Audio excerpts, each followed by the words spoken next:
go. Okay, hello, give me a minute here. Yeah, we're starting in a little bit, so give me a sec. Let me... Up. I'm ready, I have ice cream, I have my soda, I have a soda here. Doctor, are you well rested? If you're still feeling tired, you don't have to force yourself to work. I'm here. Okay, let's after see. all. Yeah, let me just check if my audio is fine. Okay. Let's see here. Okay, hold on. Oh, I need to... Okay, I think, no, it's fine. Let me just check my... We're just like volume down the game audio real quick.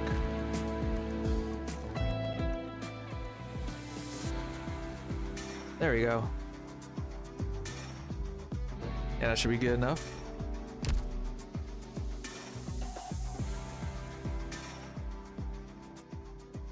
Okay. Yeah.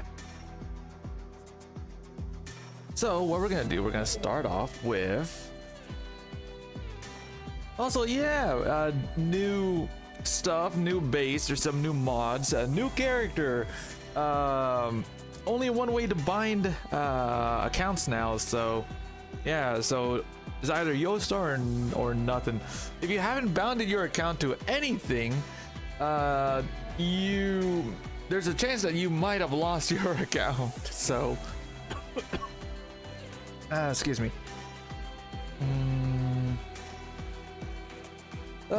So yeah, if you haven't bounded your account before the maintenance that happened yesterday, then there's a chance that you might have lost your account. So if you have, then you might have to contact customer support and try to get it resolved. So anyway, what we're gonna do, we're gonna start off with we're gonna do 10 singles on this banner.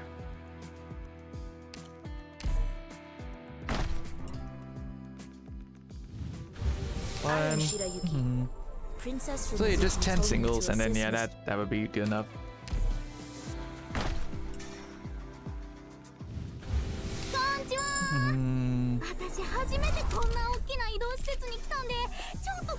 Alright. My friend got Siege Altar after multiple tries, and man, it feels so bad, man. He used up so many rolls. Yeah, he used up like so many rolls. Let's see.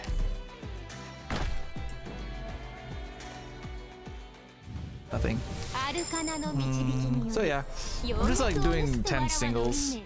See if I get her. If I don't, then that's fine. I can like continue saving for Lap and Altar, which should be like what, next sometime next version, I think. So it's not that big of a deal. All right, so we're gonna do this. Nothing. Still no character. Still no character.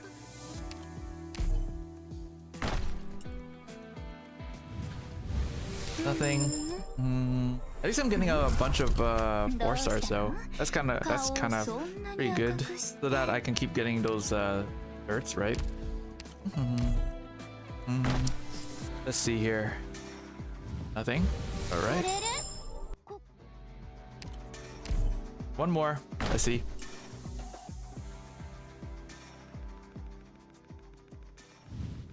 Nah, 5 star. Nice to meet you. Lucilla. Oh. I'm from Aether, and my name is... Why are you staring at the bottle on my belt? Did you want to... Okay, so yeah, that's pretty much like it. Well, should I do like another... Should I do a 10? Nah. Nah, let's not. 147, not bad. Yep, with Lapland Altar like so close. I gotta like save up as much as I can. So we got. I can use up towards my singles. Hold on. How many do I have right now? 89192 plus 50 in total. Okay. Let me see here. 89192 divide that by 600 plus by 50. That's 109.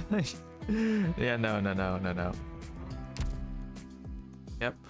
Anyway, let's see. So we got new stuff. Like, let's see. Yeah, we got a mod for her. I want the mod.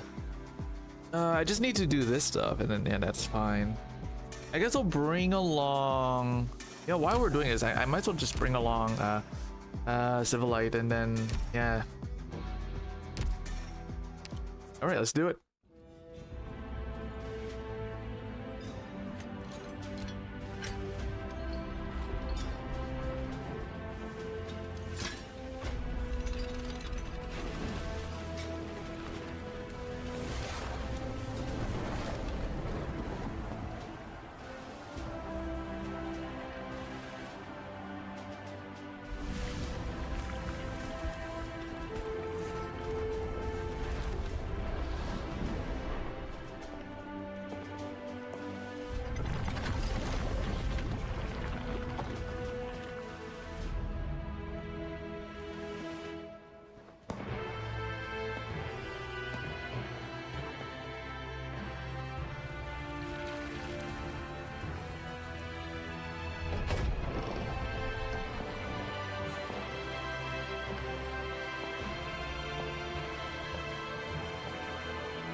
Nice. Man, can't wait to read the story.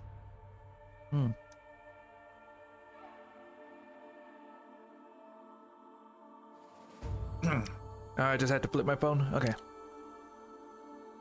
Oh yeah, we get a Catherine, which is cool.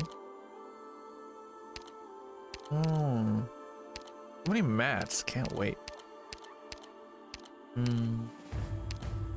Oh, free bagpipe outfit. I don't have her. Let me see. Okay. Yeah, there's Catherine. Oh, she has a mod too. Okay.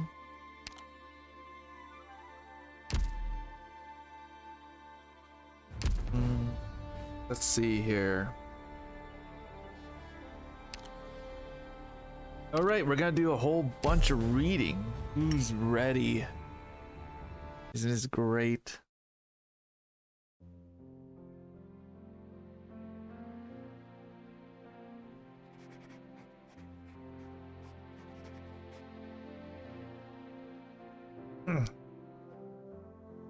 Isabel Montague, loyal Victorian knight of the Tower, once said, "History is like a granary.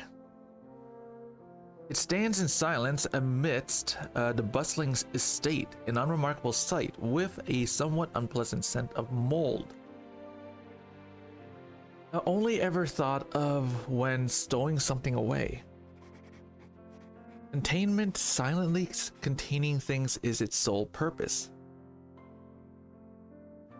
As for people, they are like stalks of wheat growing out in the fields, braving the elements so they might spout those precious ears. All you have experienced will become shining, golden grain, stored within the granary called history. It's more apt to say that history is a showroom of human lives." Shining and golden. Yeah, I'd say that was a shining golden life.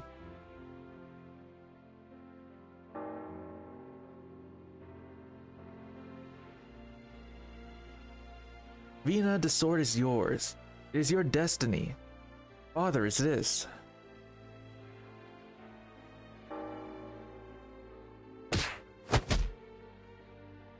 Vina, the hell are you doing? Stop swinging already. You've nearly beaten him to dead. Beaten him dead.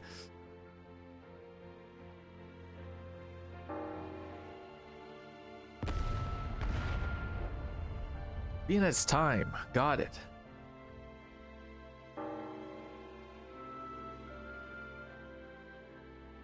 Vina, who do you wish to be when you leave this place? Place? Palace? Yeah, oh, palace. I choose.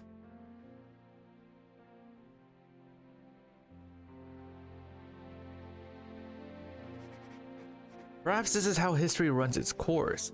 Those caught up in its flow won't accept things as they are. They will resist it with all their might. But reality always comes crashing down, slamming you into the ground over and over. You've got no choice but to get back up and figure a way to stand firm. You know the fight will never end, and you've got to make ready for the next fist in your face. Until you've circled around and around to find yourself back to where you started, albeit by some different path. Wait, now that I think about it, Dagda might have said millstone. History is like a millstone. I forgot what metaphor she used exactly. Just what it's got to do with a mill or a windmill or something. The sort of thing that'll get people thinking of the sunset. I forget it, I never much fancied the way she talks like erudite like. When all's done, I'm here to record this heart-pounding moment in history. As a witness to this particular moment, as one who personally experienced some of these events, I felt the need to share the tale with those who come after. It's worth remembering considering the many bitter lessons learned. It must not be forgotten with too many painful sacrifices made. Safe to say, the story's so twisty and turny that if you weren't there to see for yourself, you'd never guess where it ended up. Ah, I remember now. It was a ship. History's like a sailing ship, adrift, and every age sees its share of experienced helmsmen who think to change its course. By the end, none will truly ever know where the sunset and river will take them. Zod it, I don't need to copy the feel of those historical novels I read. It's my book, why should I write it like how Vina's governess talks? Let me have a think on how I tell the story my way. Ah.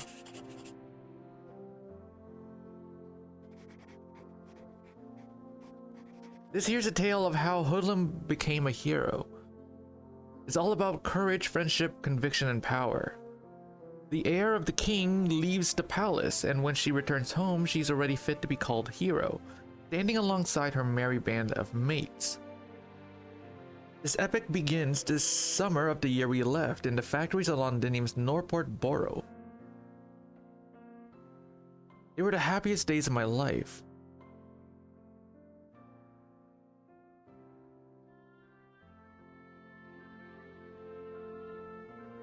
Muncaster. Bristol. Got any more? Jeffy D. No. Glow.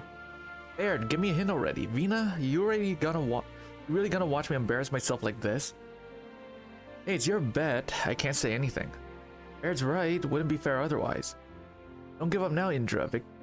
Victoria's got at least 60 or so nomadic cities. If you can think of one more, you're a sixth of the way there. My whole life, I've never left Londinium. It's my home. Why the hell would I remember what some cities miles away are called? You must be real fond of cleaning up the alleys back home then. Damn it, I shouldn't be acting like a smartass. Oh, Hannah, do you still recall the time we went to the video shop after we were done duffing the Lane brothers up? Hey, James. Remember, praise the Queen Vina Victoria, praise Victoria, live for Victoria, all shall die for Victoria, all for Victoria, we will fight all for Victoria. Indeed. I think I do. Didn't the film have a manor with white walls and a green lawn? Was it some kind of romance? It just went on and on. And do you remember what the leading lady loved eating the most at the nobles' banquets? Sidemouth, butter and vanilla roast fowl beast. Yes, Sidmouth, that's 10. Vina. You really are the best when it comes to leading, Vina. I'll follow you my entire life, I will. No need to get all sappy on me now. Alright, Morgan, you lost. Here's your drink. You know, Vina helped her out, Baird. Whatevs, drink's a drink. Morgan, it's your turn to pick up the protection money from the factories on Old Farley Road. Don't forget to help clean up the alleyways behind Old Hank's sandwich shop. It's times like these that Glasgow feels spread a bit thin. One day I'm gonna make all of Londinium into Glasgow gang turf, and all those fees will come straight to us alongside the best sandwiches in the city. If you took all of Victoria under your wing, you'd who do you even protect them from? The Gaulish? Maybe those snotty nobles, who knows? Some tosser's bound to show his face sooner or later. Norport can't make do without us, and neither can Londinium. There'll come a day when Glasgow's the heroes of the whole city, just you wait. Not wrong, I'd say. Indeed, here's to Glasgow gang. The most important gang in town. To the Glasgow gang. There. Ooh. Cavendish Manor. Oh. Oh yeah, they did change some of the UIs, I guess. I guess they did some for the story too, which is pretty nice.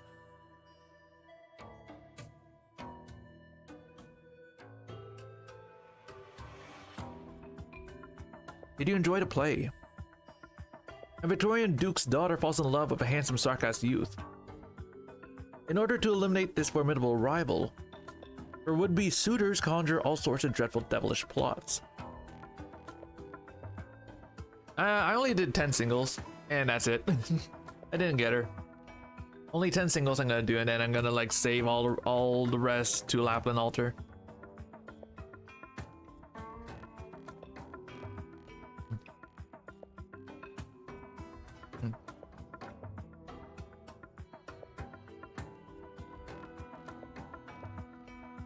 Who would have thought the playwright who penned The Lady of Windsor could produce such a provocative work, albeit only after a hefty writer's fee. What do you think, Lady Allerdale? Oh, Allerdale. I can't say I'm too fond of the ending of Cemeteries of Londinium, Earl Morrill. Under the heavy hand of persecution, the Duke's daughter and the Sarkas lad elope, united in death, as they are buried together in a public cemetery. A conclusion that's far too formulaic. And for the Queen, all for no, absolutely not. I will pick her up whenever. She is a perma character. I will save everything for Lapland Altar. I don't have that many rolls to afford for Siege Altar. I only have 200 rolls. You think that's enough? That is not enough.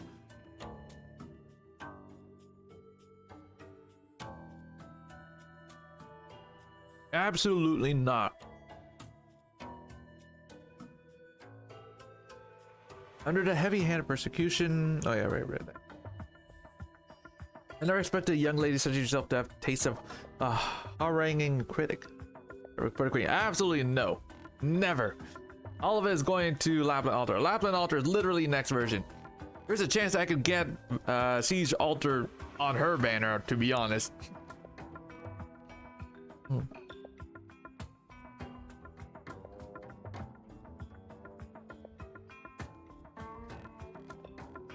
Is it not enough to bring tears to your eyes?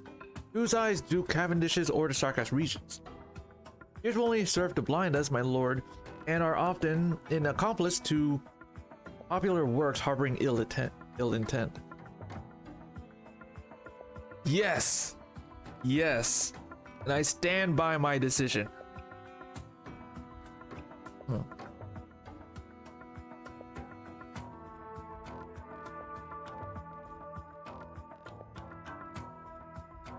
He's a witch on the stake.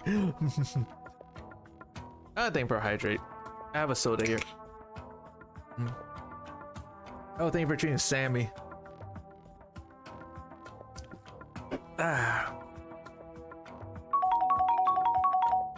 Shame truly, here I was thinking you would have some empathy for the leading lady, what with her bound to a fate beyond her control.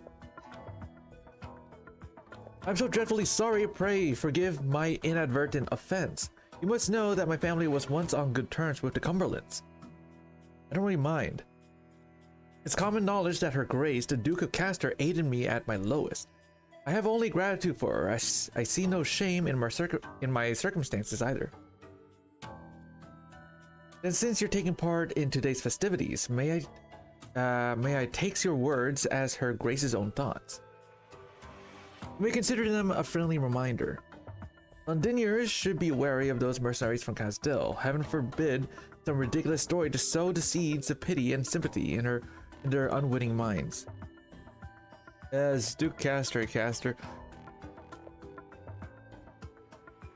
Maybe. I don't know.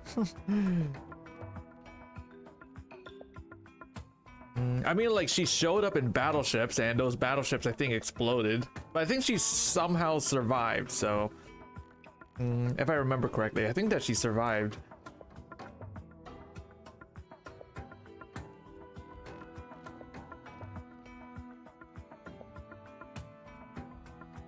Castel is far, far away, and they simply don't understand these sarcasms in the slightest. Do not allow tears to blind their judgment, my lord. Your words would throttle a talented playwright. Also, by the way, I caved in on Honkai Star Rail. I did like a few multis and I got Castris. And then I did like 110 on her Lycon, and then I got it.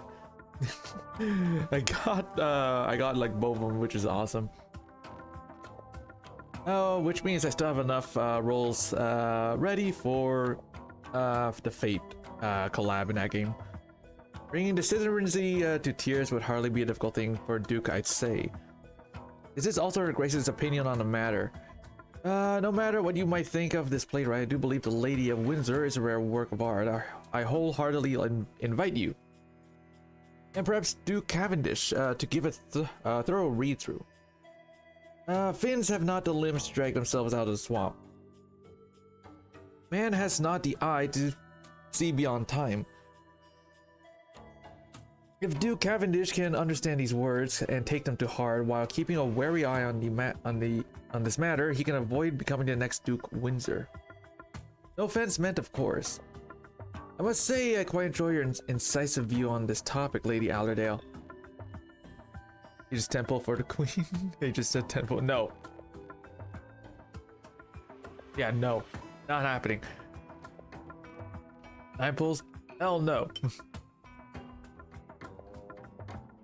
I'm gonna be down to 190, dude.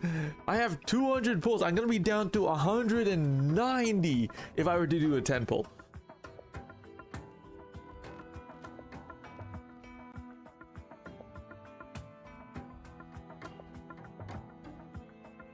Pulls. Dude, I'm gonna be under 200. Not happening. 6 pulls, 6 pulls? Dude. No, not happening. I'd still be under 5 pulls. No, hell no. I'm still gonna be under 200 pulls. No, I'm still gonna be under 200 pulls. What don't you understand? 3 pulls? No. Nuh-uh. Nope. Not happening. 2 pulls? No. Absolutely not. That is still too much. The eye to see beyond time, a rare 1 pull. The event will pay for it. You know, I'll do half a pull. Would that make you happy? I'll do half a pull. 1 pull, that's all. I'll do half of a pull. Would that work for you? I'll do half of a pull. Would that work, James? 2 halves. 2 halves? I don't know. That seems a bit pricey. That seems to be very expensive.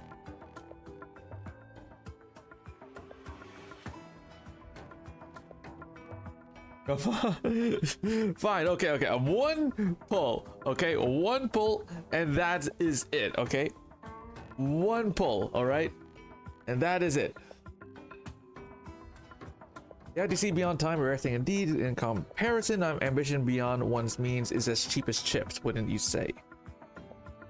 I can't say I disagree. Despite the many years past, there are still those who have not forgotten that Victoria once had a king. And there are those who carry the former heir to the throne in mind, alongside that sort of royal authority. Duke Caster's actions are hardly inscrutable. Whenever she dispenses advice to the other dukes, do not forget that there are eyes upon her in turn. I'll inform her grace, my lord. It's getting late. I fear I must be heading off. Not staying for dinner later, Lady Cumberland.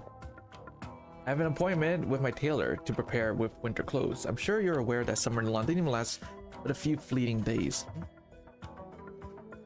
Winter never comes late. Then I shan't keep you any longer, my lady.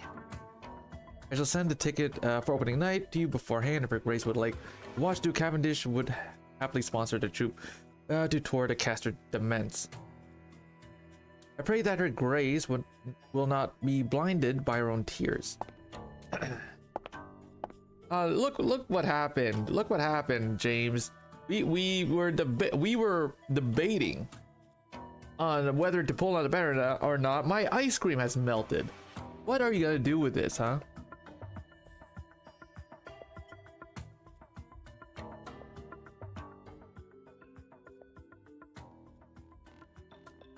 A most suffocating banquet, was it not? And who might you be? You may call me Clovisha. Based on that distinctive white hair of yours, you must be Lady Allerdale, Cumberland. Madam Ailshie of your estate has ordered some outfits for the upcoming season from our shop, but I'm afraid we haven't finalized the details of yours quite yet.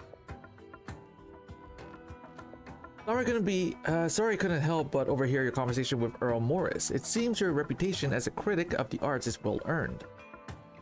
To flatter me, I presume you two are concerned with the present situation in Londinium. Hardly. It's just rather difficult to not listen in as the clientele discuss the recent changes when you work at a tailor's.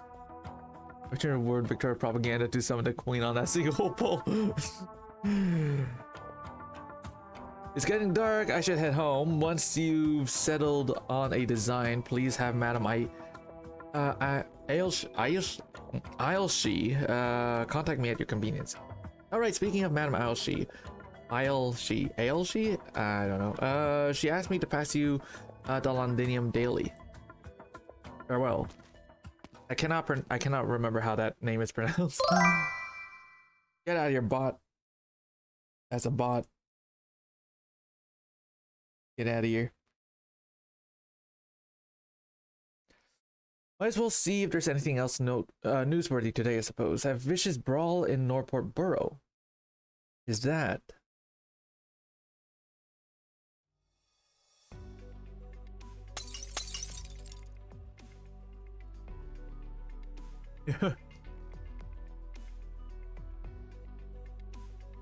Fucking L. That's bloody ridiculous is what it is. It's the third time this month, been accident after accident here in the factory ever since that scoundrel took over the union. Watch close enough and you start to notice how whenever some brave souls put out a complaint about the union, he ends up dead in some freak accident a few days later. Let's go then already. Take me to him. I'm gonna see just how brass this bastard's balls are.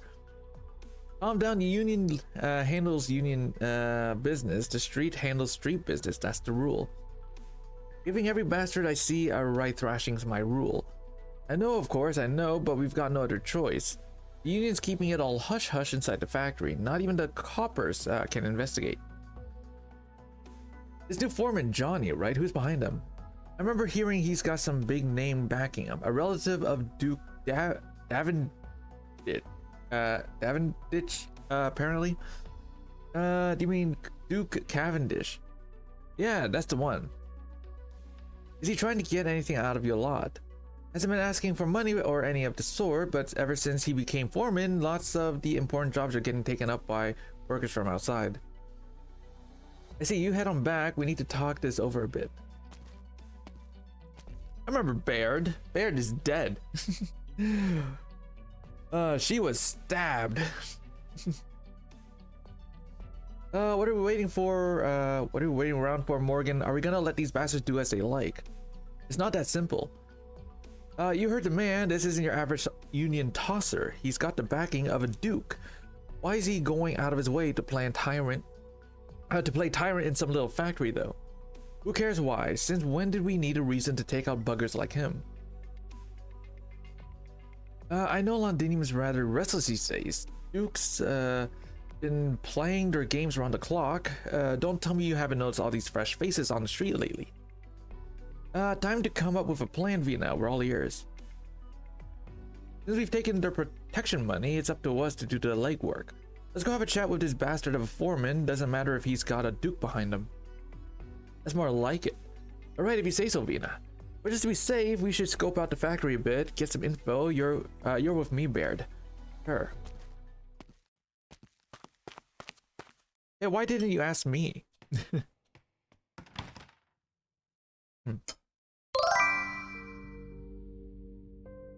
Hey Zan, how you doing? What's wrong? You've been looking rather glum lately.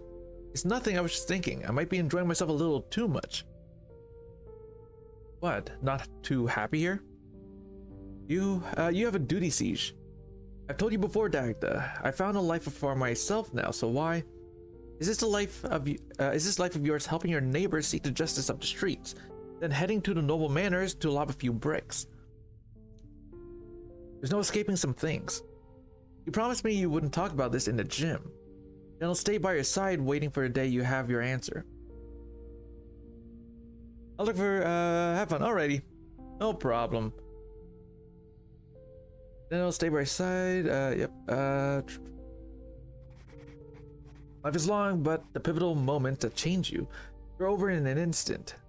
I recall that one afternoon before the chaos of the storm struck us, when we could still enjoy these peaceful hours. Indra didn't speak to me the whole day on account of my hesitation. Baird had to step in and smooth things over between us, and by nightfall we were all happy as could be. Buying hot dogs and beer. Did you get sent? What got sent? But I couldn't shake off the feeling that the Glasgow gang was about to enter the craziest chapter of this story yet. It wasn't until those wild dreams of ours came to an end that I realized that the most pressing issue. The main character of this tale wasn't the Glasgow gang, it was Vina, just Vina all along.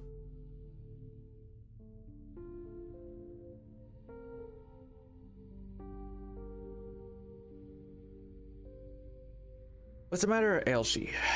Did you not instruct us to keep close eye on Her Royal Highness Alexandrina's whereabouts? The chief of the Royal Police has just looked over the case file of that ghastly brawl in Norport.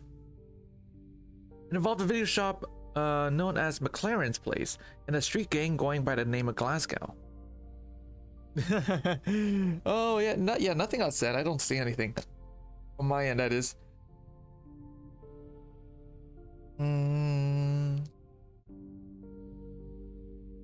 Here is the original copy of the file.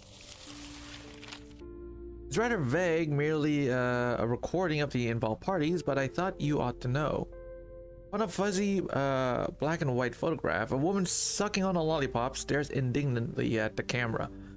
Person of interest, Siege, self-identified. Miss Allerdale, if you are near certain she is Her Royal Highness, why not seek her out immediately? And what then? I bring her back to Cumberland Manor or send her off to Castor. Whether or not she is Alexandrina no longer matters. The Dukes are watching her closely. She can escape them no longer. It sounds to me she would be swallowed by the city itself.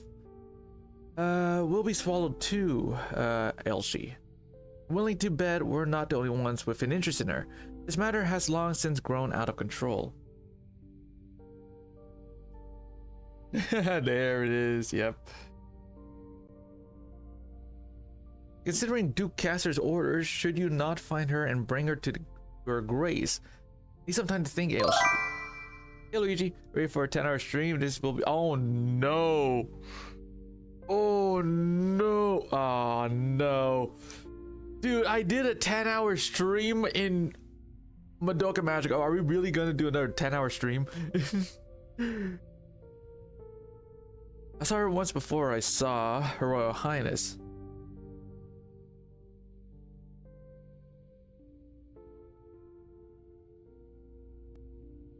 But no matter how you put it, it was all such a long time ago. Things being what they are, is an unknown heir truly so important? It's merely an inkling. From the very first time I saw her so many years ago, I always believed she would change things. Let's go. There's a few workers I need to pop in on. I would also like to know how Her Highness has been doing these past few years.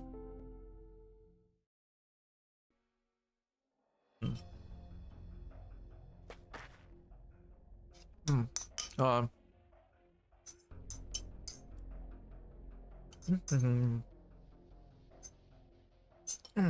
right. Where were you? Who's there? The coast is clear. I've handled this side too. This is it, the place Charlie told us about. Heard some chatter lately. The Union's been keeping a whole bunch of goods inside this old factory, like they were a smuggling ring. Johnny sees control of the Union not just to skim some funds, but to do this sort of business. What's inside those containers? Just open them and we'll find out. Anna, slow. Are those Originium weapons? They're not standard Victorian issue. No idea of their actual provenance though. Duke Cavendish's man sneakily taking over a factory, also he can move weapons from God knows where into Londinium. What's he playing at here? The Duke's quietly stockpiling weapons within the city can only mean one thing. Now we've left our fingerprints all over the place. What do we do now, Vina? Looks to me like it's something way bigger than we can handle. We can't handle it ourselves, but we can tell others. Got a light, Hannah.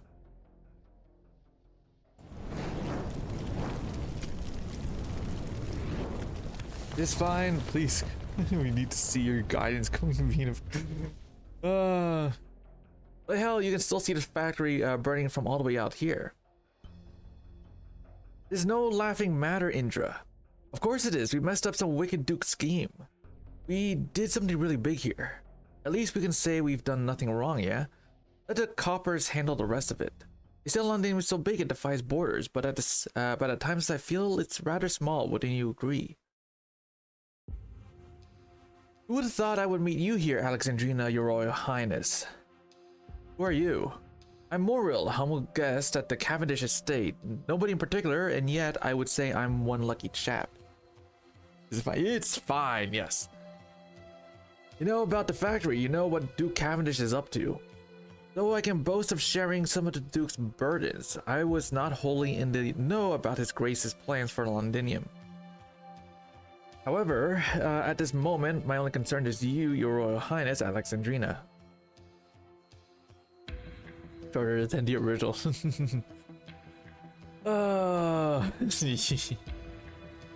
Yeah, it's fine, yeah. I must say, seeing your Highness standing before me really does call to mind the sight of His Majesty all those years ago. You and he are so very alike. The same childish sense of justice, the same price you must pay for clinging to it. What do you want? Your little adventure with your friends this evening hardly matters, they say. A few boxes of lost merchandise is hardly anything compared to meeting you. Come now, at the very least, I'll let your chums leave alive. How about that? Why should I believe a word you're saying? Excuse my impertinence, your highness. The truth is, you have no other choice. Or should I say, you are free to try and escape, but I will be keeping a close eye on your whereabouts. No. What the hell are you doing? Stop swinging already, you've nearly beaten him to being dead. It's fine, he's still breathing. You know, what's this all about? You lot get out of here. Factory, all this, it was all my doing, nothing to do with anyone else. Are you having a laugh? You know, what was he saying? Why do you keep calling you your Royal Highness? Because she's the heir to the throne of Victoria. The daughter of the late King Alistair II, Alexandrina Vina Victoria. I didn't mean to hide it, I just thought it didn't really matter. You daft mate. I'm not asking who you are, I'm asking why you try to shoulder all this by yourself. Anna. Sounds like there's a long story you need to be telling us. Sorry. No time for that. Save it. We need to leave right now. Where can we go, though? Out the city. Right now, this instant, immediately. I can't. We're nearly out of time. Once the police notice the factory's up in flames, they'll contact the defense forces and shutter each and every port. When that happens, we wouldn't be able to fly out, even if he sprouted wings. Don't worry about Norport. I'll hold the fort. Wait, Barrett, you're not coming with? Hey, Morgan, say something, won't you? I get where she's coming from. The Glasgow gang's always going to be home to us, Hannah. Someone's gotta welcome you lot home when you get back, right? People are watching you, but I'm sorry, Vina, we can't protect you against real titans like them. The gang's nothing more than puny little muse beasts. You were never a Norporter, Vina, or should I say, never only a Norporter. I knew from the day you joined us. It's not my fault. I just wanted to protect you all, but now I've dumped a heap of trouble on your laps. Not wrong if you're going to blame yourself, though. There's something I hope you keep in mind. Remember that you own Norport. Remember that one day you'll need to come back here to repay everyone. I swear I'll come back. Yeah, it's our turf after all. We'll snatch it right back someday. But are you really set on coming with me? There's no need to tangle yourselves in all of this. I'm your trusted advisor, Vina. I'm worried about you. If anyone comes looking to bother you, you're gonna need me to help bash their faces in. Wherever you go, Vina, I will follow. Never forget, Vina, no matter where you go, the Glasgow gang will be with you. I'll keep this place safe. We won it together after all. I promise you, Baird, I'll bring everyone back. Hopefully sooner rather than later. Here's to us, to the Glasgow gang. To the Glasgow gang.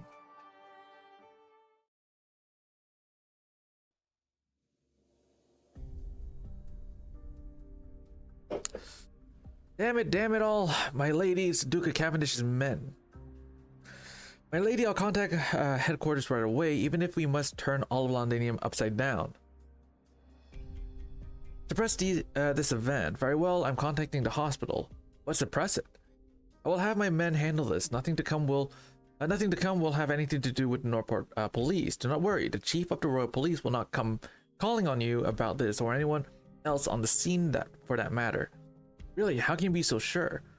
While I cannot fix the future's course, sir, I can. What the hell happened there? Did you guys see the text just change for a minute there? I can guide it towards the path of my liking. The city will soon be welcoming a host of visitors. Do you not have more important things to handle? Alright, very well. This too is part of your destiny, Vina.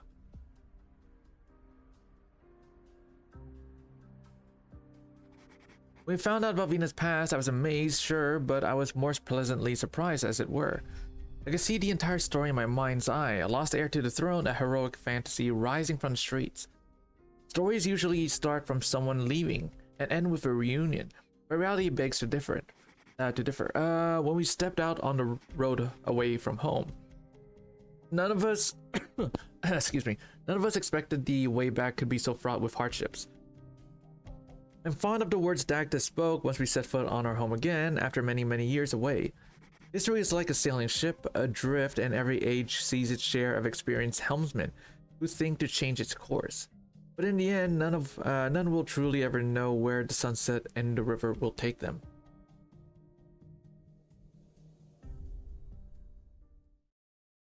We're still going. Still going. Hey, who are you? Here to get some rounds in the ring. I'd like to ask if this is where the Glasgow gang is based. I'm looking for Siege. If I understand things right, she's your leader. The gym's only got one leader now. She's called Baird. Wait a sec. Looking at your clothes, you noble. Get out. You ain't welcome here. Pardon me then. Wait. You're looking for Vina. You know her. I'm an old friend of hers. Vina's out on a trip. If you got something to say, I can pass it on for you. No, nothing in particular. It's just that as her friend, I'm concerned about her current situation. Please let her know I'm wishing her well. I'm wishing her all the best when you can. Sure, she's doing fine. I'll tell her on your behalf. Alderdale turns and leaves the messy gym. She knows the woman there wasn't lying, because she saw the photo hang on the wall and the smiling face upon it. It's not time yet. In her fit of absent-mindedness, that deep, resonant voice arises in her head once more. Allerdale, Cumberland. You will meet Vina again someday. Isn't this great? We're reading all this stuff. It's been a while since we've done the long Welcome home, Doctor. event, right? What was the last event that we did? Anyway, so as James requested, we will do one pull. All right.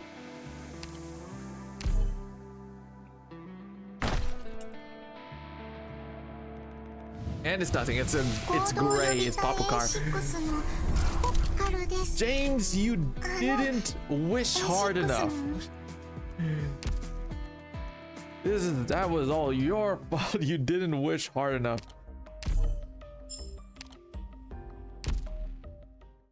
All right, so let's see. How many stages are there? Let me take a look. I think I look right. Let's see. 5, 6, 7, 8. There's 9. Oh goody, there's 9. Oh great. Okay. Okay, let's see. And then I have to do like EX stages like next week, right? Oof, okay. This is gonna be fun. Okay.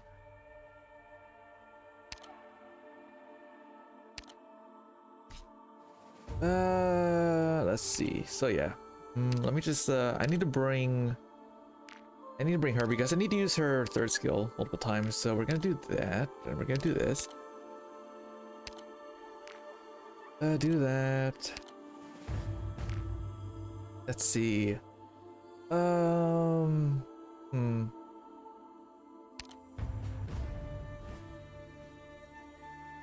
this.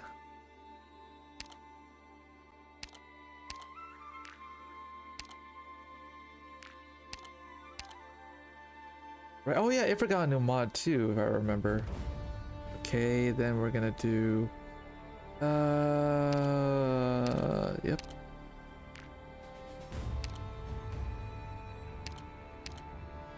Will you lead us to victory once more, Doctor? Okay, I don't think that we'll need like supports. I don't really use supports, right? So, ooh. Section G12, all these linkage numbers have faded away since this place was abandoned. Is this it? I'm praying I don't run into those damn devils again. It's really easy, event. Yeah. I'm like bringing, I want to unlock Civilite Eterna's module. I need to use her search skill like 5 times, so. I think you're lost, lady. A new guy, get her out of here, and while you're at it, ask her nicely how she found this place. Remember, keep your tail clean this time. Don't make the boss mad. You heard him, lady. Come with me. Let go of me. Is this any way to treat a lady? Nicky Robinson, hero of the Exemplars, or rather one of the heroes, is my husband. He entrusted me to fetch some medicine. The medicine to dull the pain from those from those hideous black stones. He can hardly even walk. Another unlucky bugger. Shut it. Listen, I haven't heard of any Mickey. All you'll find in this blasted place are some bums, expired fun drugs, and the dead devil's bones. But anyways, if you want to rippity meds, go look into that newly built sanatorium. The new speaker lady promised it'd be stocked. Wait, we really have no other choice? There's simply not enough medicine there. I know I can get it here. My husband, he... Listen, I have a few valuables stashed away somewhere safe, all from Cumberland Manor. The late Duke gave them to us. If I could just get some medicine. Don't give a reason for the defense forces patrolling out there to come sniffing around here. Just go already, lady.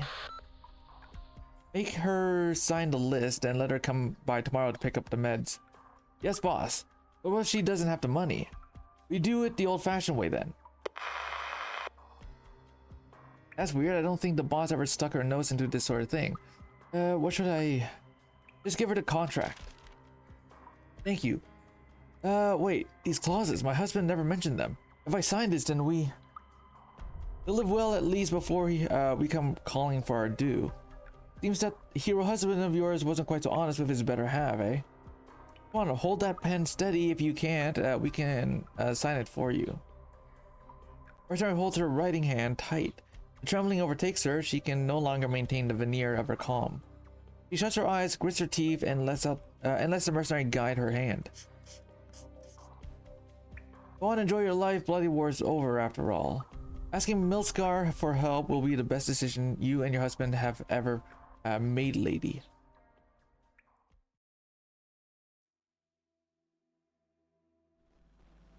This morning, Londinium's interim health secretary, Provisional General Madam Major, was found dead in her office in New Octorig district.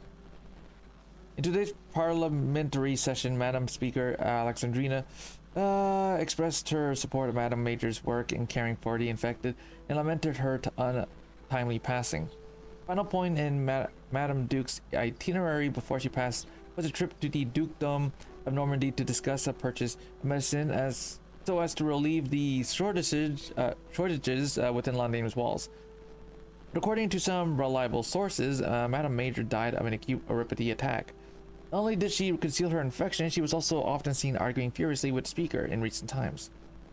In a sensitive period where the number of reported infected within the city is growing exponentially, it's clearly worth looking into the death of Madam Major, who had lost her hereditary peerage. Even now, 2 months after the Sarkas withdrawal, why are their sinister plots coming back to the fore? As for the exemplars, are the terms of the resettlement program still not finalized? All eyes are on the newly appointed Speaker, who has won the backing of a majority of the Dukes.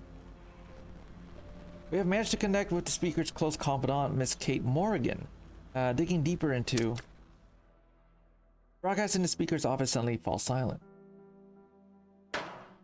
Those lads are a real crock of shit, I tell you. They were loafing about the sanatorium cafeteria, waiting for me to sit down for lunch before they tried to wheedle some info out of me. Then you beat the hell out of them. I thought that way they wouldn't dare run their mouths on the news again. Sorry, didn't think about how it'd affect the way everyone sees you. No, I would have kicked them out too, literally. Yeah, this is like after the war in Victoria. Damn, man, I hope that we're not gonna like get any gaps between this, because geez. But it doesn't matter what you say to those news hounds. When they're in business of making a fluff, they've already decided what to put in their latest story for a long time ago.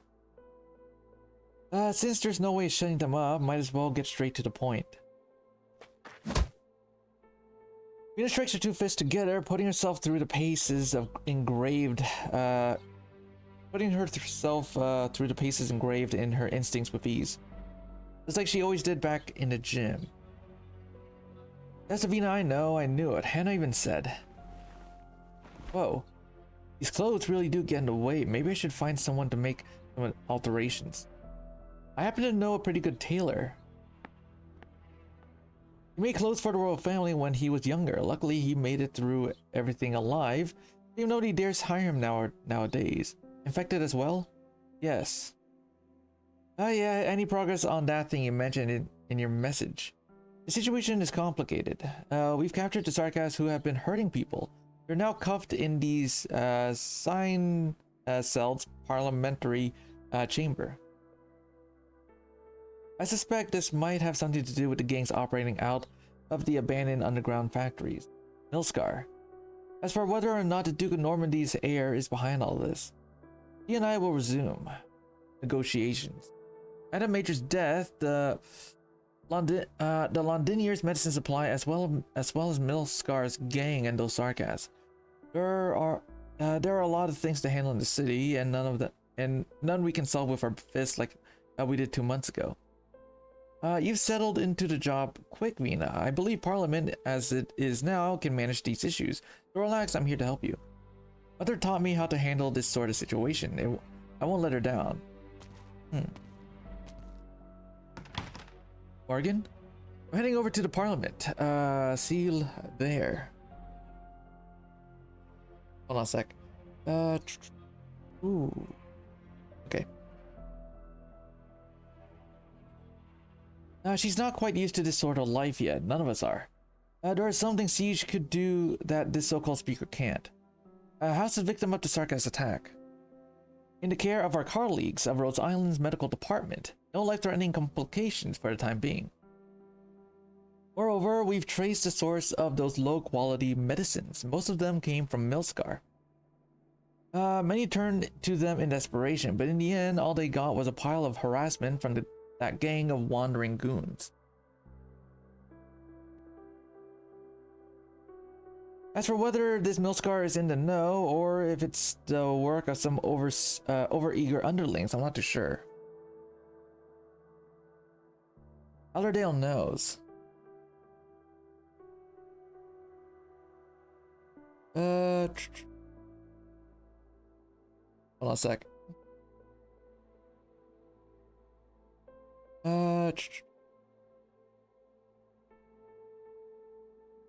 Give me a sec. I'm just like reading something over here.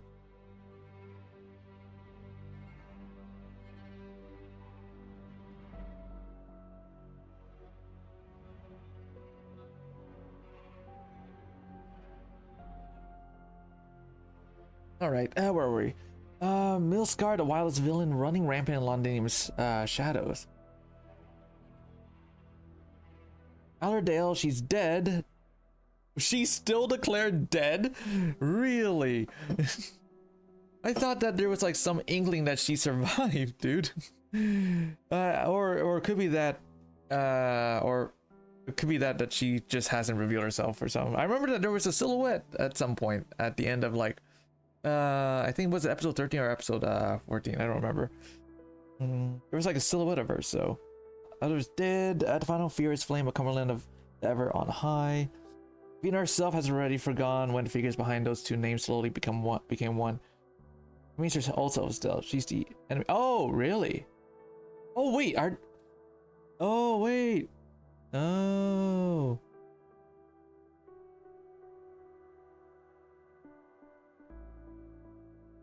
Was it when the war was nearly over?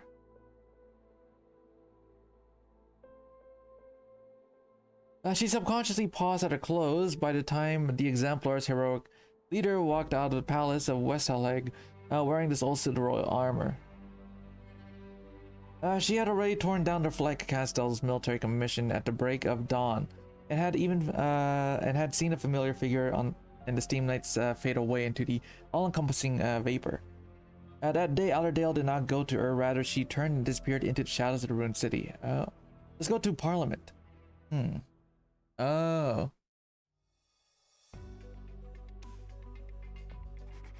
The sign said once a royal estate often rented by nobles as a banquet hall. It wasn't until everyone was dealing with the hard headache of where to house Parliament. Avina realized there wasn't many choices left for the Londiniers. The chaos of war had destroyed far too much of the city. I've seen this room many times before on posters and in movies. I used to be astonished by how massive it was, big enough for every gang boss to bring all their boys and girls in to sit down and have a chat about their turfs. But now it disappoints me. It's filled to the gills, all cramped and suffocating. Though Vina never admitted it, I know her and I are of like mind. Miss Morgan. Huh. I didn't mean to interrupt your writing. It's just that Barnaby's late again. I'm thinking of going to look for him. I'm worried he's gone and got himself soused again. Well, Vina's not here yet. If you're gonna look, go look. No need to ask me. Wait. Now that I think about it, you said the last time, and the two of you never came back to the entire session. We were just locked out last time. In all honesty, Miss Morgan, I've been carrying around the factory's design sheets for near my entire life. If you ask me to do a quality inspection, I know all the ins and outs of whichever part you like, and there wasn't a foreman out there who dare say I was wrong. But sitting here with those lords and ladies trying to read these documents covered in gobbledygook, so we can manage such a ridiculously huge city. Biggest thing I've looked after in my life was my workshop. God, my heart's pounding like mad. With us at your back, why be scared of some tosspot nobles? An elegantly dressed member of parliament eyes meets Morgan's gaze, and she smiles and nods her head in greeting. Fine weather we're having today. I hope you are all in good health. Oh yeah, good health to you too. We're fine, just fine, thanks. I'll just treat it as helping Vina fill the seats. I suppose they're not all tosspots, but keep in mind that we put our lives on the line to take back the right to sit here. Are you seriously thinking of going back to the days before that? If so, I'll have to sort you out first before these bastards ruin the city again. Alright, I get it. And are Miss Indra and Miss Dagda not showing up today? They're busy handling some public safety stuff. I'd rather hold my hammer tight and go back to bed too. Oh, Madam Speaker, you're here. What's this? You know, wait, who's that you're carrying? Barnaby. Fly, he's drunk. Help him to his seat, Delphine. He drank until he passed out in front of the sign cell's doors. Now he won't let go of Vina. I'm waiting for the speaker. I've got a whole lot of proposals to help with the meds shortage. Then you should include them in your formal petition. We reformed the rules issued by Parliament also we could bind ourselves. Delphine, I swear Barnaby's here's not trying to be a simpleton on purpose. He and I have talked about his ideas loads of times. He's just like me, sick to our stomachs the moment we stepped foot into this bloody place. Like the soul's getting sucked right out of us. It's not just that we can't speak right, all the brass courage we had while chopping down devils is gone. So I came up with this stupid idea that maybe a bit of drink would... Relax, Vina's not going to get mad over something like that. Right, you needn't worry. Parliament nowadays is incredibly complex. By nature, everyone here's on the lookout. Getting used to things and learning on the job. That includes the speaker. We're going to defeat those who wish us ill off the battlefield. We're going to have to learn how they think. It's not going to be an easy process for any of us. The two of us have done pretty well, all things considered. What if we become them once we learn enough about them? I certainly won't, Miss Morgan. I'm not saying you will, Clive. I can't guarantee that won't be the case, Morgan. Nobody can. I believe in Vina, so do Hannah and Dagda. I don't care what you all think.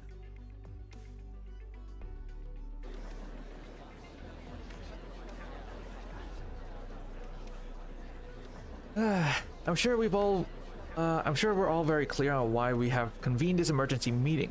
Ever since Parliament was re-established, we have worked around the clock to resolve the issue of the Sarkas who continue to operate within London's walls. We gave our citizens a promise of safety. It matters not if it is the Sarkas or roving mercenaries such as Milskar hiding within the city. Parliament will strive to settle the matter. We will brook no evil that threatens our safety for our people. You're putting me on trial. There will be no trial, Sarkas. Parliament's new interim bill dictates how we handle you. Provisional court has passed it as well. You will be dealt with in a manner that we all agree upon. Not everyone, just you people. You caused grave injury to a kind-hearted shopkeep, all for a loaf of bread he had already set aside for you. He's still alive. He is. Good, so Wednesday execution. You really should have left with the rest of your kind when the war ended. So remember me, of course you do. You were the one who let me go during the big retreat after all. I'd say you were my savior, head of the exemplars. Longshot, that's what my daughter calls me. You didn't ask me my name at the time, and I'm betting the people sitting by your side don't give a damn what it is. But I'm going to ask everyone here something on behalf of a few others. Are Sarkas born and bred in Londinium who have never left the city? Still considered Victorians.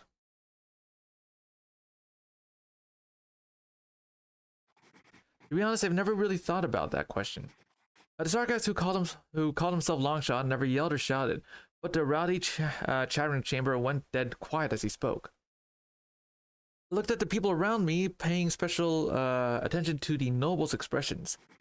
Those who had long made up their minds on the issue didn't feel like speaking. Didn't feel like speaking up. As for those who hadn't, the more nervous of them had their eyes darting about, waiting for someone to speak up first. But me, I was part of the third kind of people, I didn't have to make up my mind because Vina did it for me. So that day, all I had to do was wait for her answer. Just like the time I was up on the city walls watching Sarkaz troops leave the city, waiting for her to give me an answer.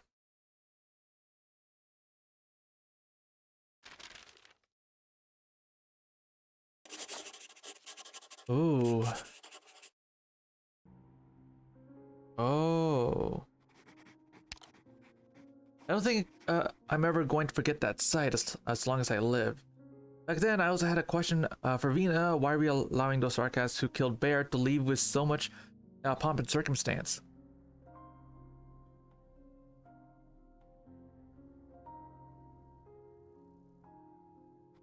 Never said anything that day.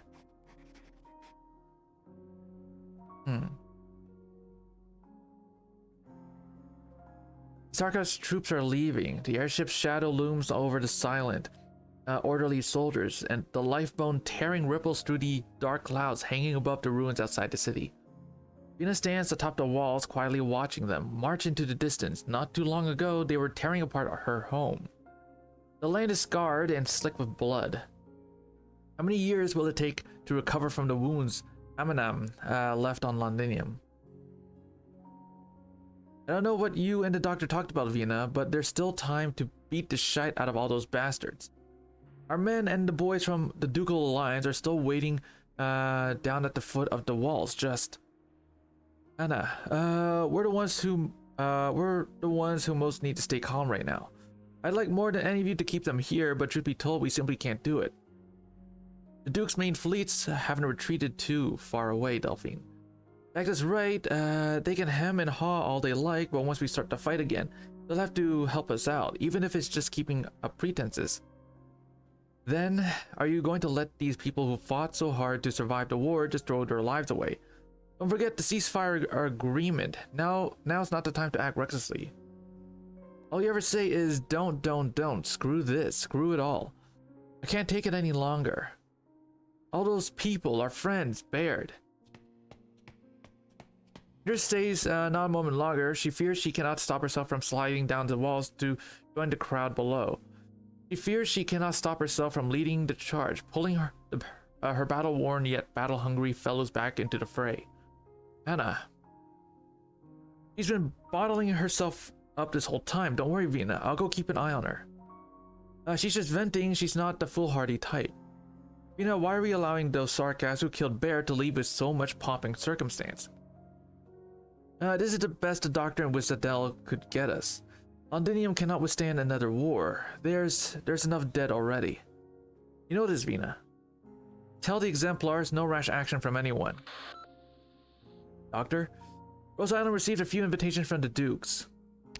They want us to sit in on the post-war conference on handling Londinium. Handling? You mean before all the Sarkaz are even gone? Are they really in such a rush? I don't think the city as it is now is willing to play ball with their machinations. That's why they chose you. You could always refuse, Vina. This is my home, Doctor. Made your decision, Vina. Wasn't it made the moment we led the Exemplars on our charge into the city? You know it, and I do too. Not something to take lightly, but you have my full support.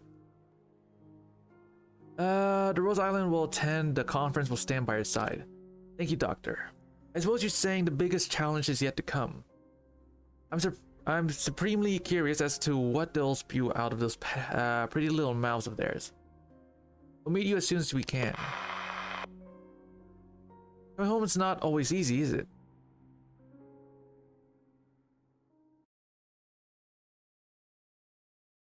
Alright. Warriors of Rhodes Island. Okay, so first things first, I'm gonna put this here. Victorious. Who are you? Says who ekes out a living in the ruins. Can equip gear. Can equip gear. What do you mean by that? Like, what we're gonna do? I'm just gonna like stall people for a while so that I can like get this done. I need to like activate this 5 times to finish the requirements for getting our mod.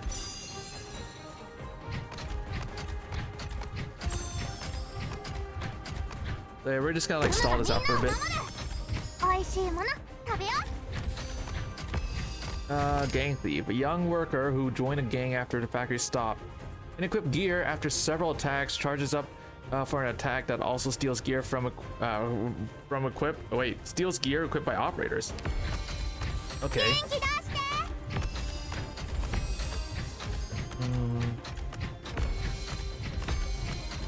And just in case like anyone like I doubt anyone's like gonna sneak through, but I'm just gonna like put this here.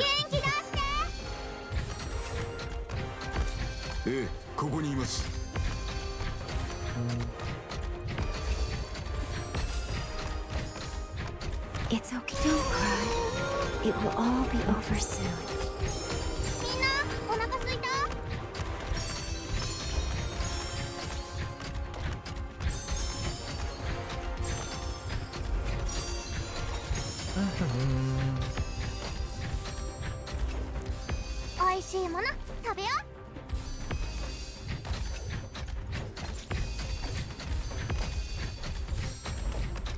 Yep, good.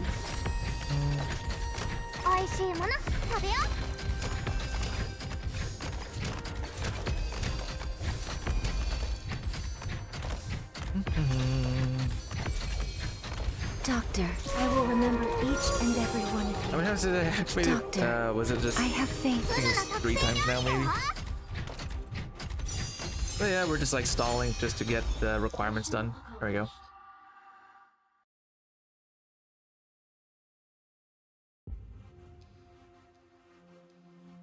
House of Wesseleg. Early after the war. Oh, who are you? Young Duke. This was a resplendent place 26 years ago. At the time, the dome above was polished like to a mere sheen, and the radiance of the twin moons and the enchanting darkness of the starry sky dancing together was the most beauteous sight. Once I kissed the back of His Majesty's hand right here, paying respects to King Alistair, a rare honor indeed. Victoria no longer has a king, my lady. Or should I call you the Earl of March? This Eleanor is fine. I did not beg His Grace the Duke of Normandy for the seat of County March to hold the title of Earl, but rather to expedite a few business matters, Your Highness. If it were not for the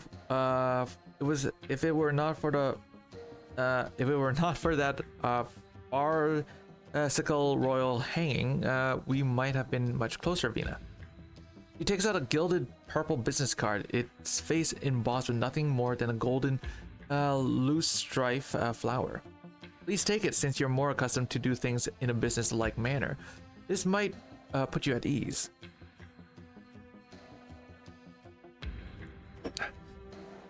I'm afraid we are not so well acquainted.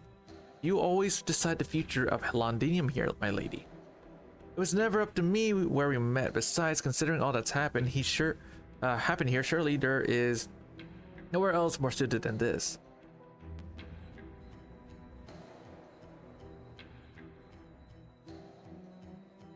Eleanor looks at the faded statues and dusty doors at the end of the hallway, as if she could capture their past glory. In the room beyond was the king of Victoria's throne. Upon it, he once sat, dictating the rise and fall of the empire. But what remains behind those doors?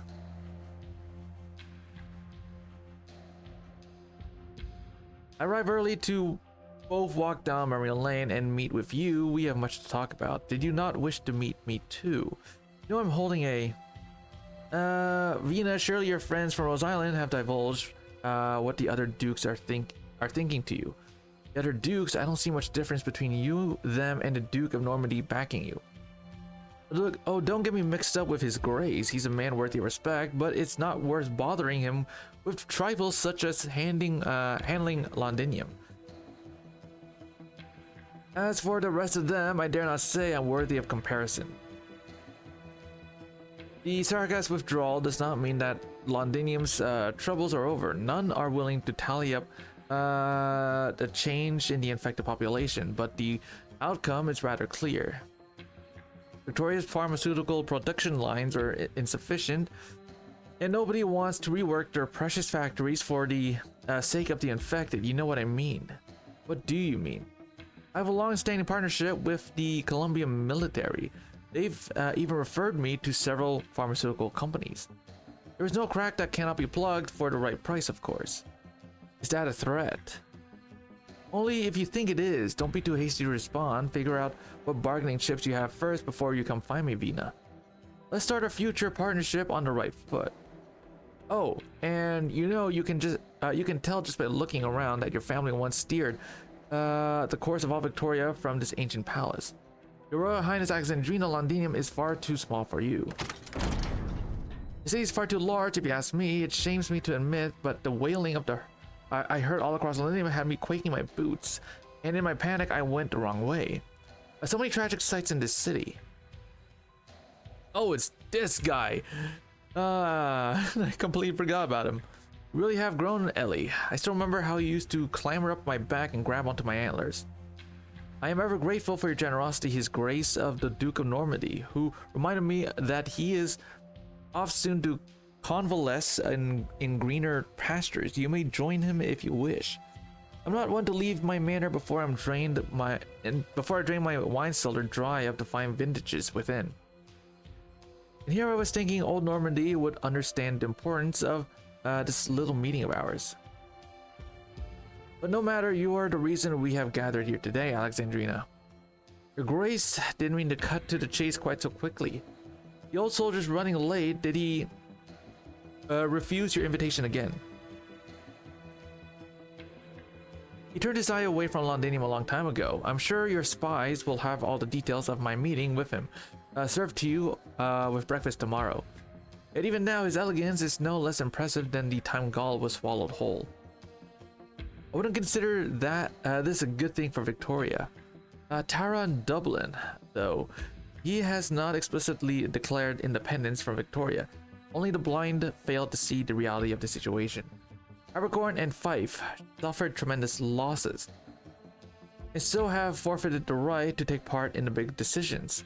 And the one behind Ashworth have decided to stay far from any sort of turmoil. As for Normandy, his stance is rather clear-cut. Gododin smiles at the young Duke. Eleanor simply performs the most minute of bows in return. The vagaries of life. Back in those days, we still held parliamentary banquets here, and King Alistair still sat in the throne room. None would take his word lightly. In a dark and dusty hall, Duke Gododin tightly taps out beat etched in his memories with one foot, just like in days past. Smoke, music, and the sunlight shined upon him from the dome above. He was the spirited young man back then, with all the lords and ladies at the feast lined up to be his dance partner. Even His Majesty applauded him. Then, together with the other dukes, he sent the king to the gallows. No need to memorialize the dead. Your Grace, his orphan, stands before us, does she not? Aye, so she does. What does it matter if Victoria has no king? The siege, that's all I can call you until you accept our proposal. There are better ways to implement your ideas on the infected, the refugees, even those paying in our sarcasm. Madam Speaker, but I consider this advice from the will of the Empire. Call it an attempt at giving some we have other means to handle this near-ruined city. This is not a lifetime appointment. We will judge whether or not you are fit for the position. Just like the past, no? With your dinner table parliament, a handful of dukes could dance around the king behind closed doors, deciding the nation's future on a whim. And the results, look outside. We have not yet washed ourselves clean of all Sarkaz's blood. You look only at the city, at this little city, while I look at the whole of Victoria.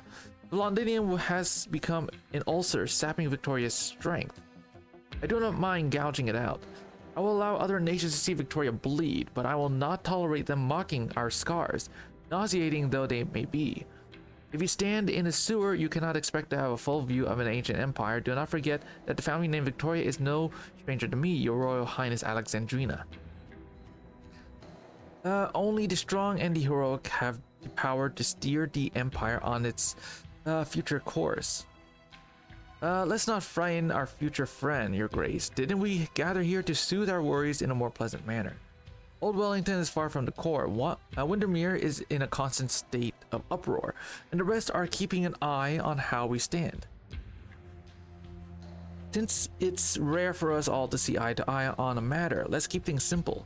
That I cannot deny, but Vina, you can do far more than this. Though this does not mean the speaker must sit on the throne. Ellie, are you all finished? She draws her sword and the hall falls deathly silent. Vina insisted on recording some minutes for that secret meeting. It was a meeting to decide Londina's future, so her residents had the right to know what happened exactly. I stood there in my hiding spot, trying to note down every word as impartially as I could. But when I saw Vina draw that sword from her hip, pointing it at those bastards who thought they knew it all, I hoped from my deepest heart that she would strike them all down. That way, what came next might have gone differently. My teacher once told me the size of kings was used to behead rebellious nobles. No, not the size of kings any longer, though I do not know what to call it now. I have not the right to name it, as it was the workers who forced it, to commemorate that victory, whose painful sting has not yet left us. At first, as it lay forgone upon the muddy battlefield, I thought its duty had ended. But those heroes who lost everything still remembers it because it symbolizes the Victoria held in their hearts. They do not wish to see her laden with dust once more.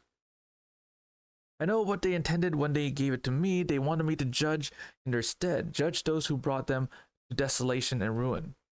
But you don't fear it, do you?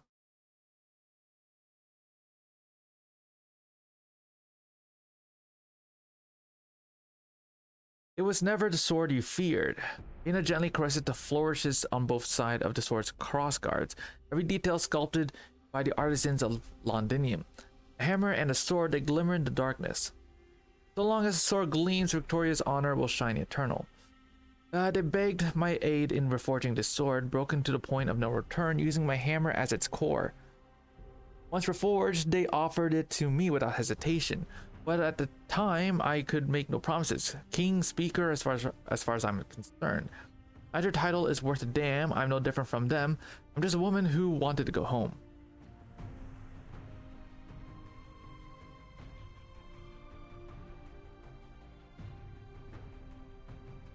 And when I made it back, what did I find?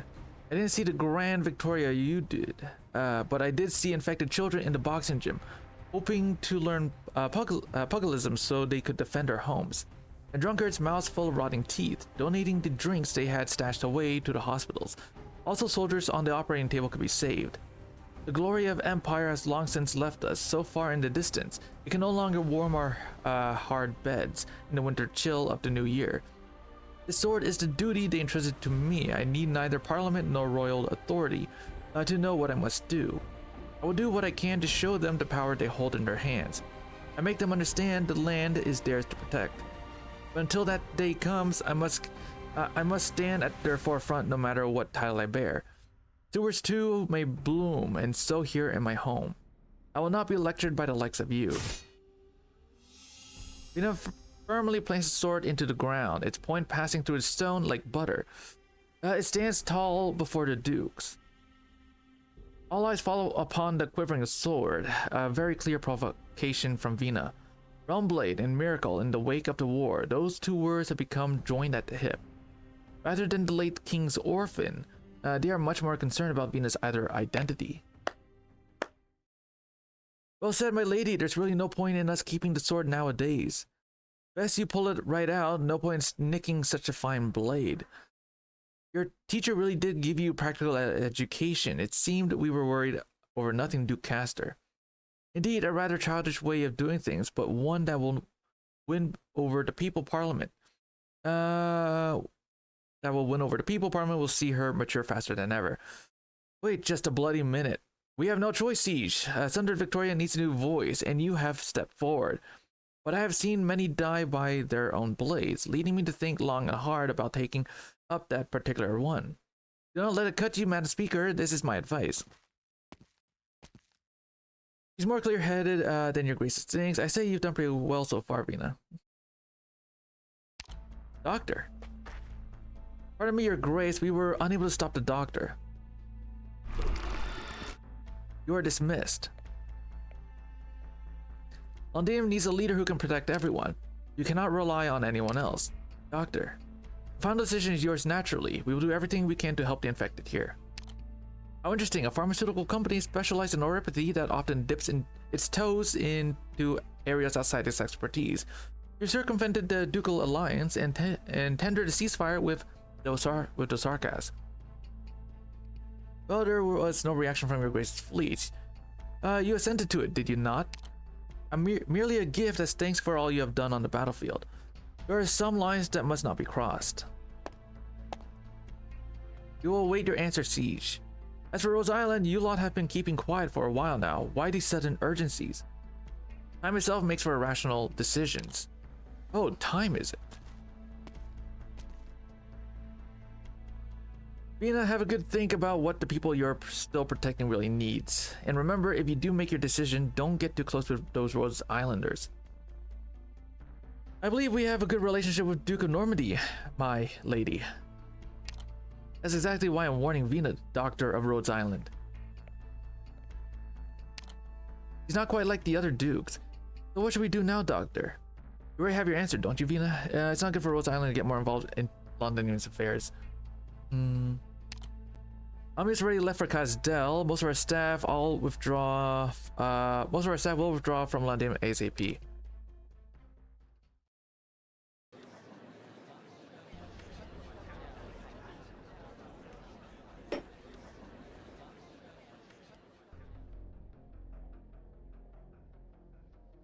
It's been a long time since Babel took my brothers away. As for us who stayed, it's been real rough lately.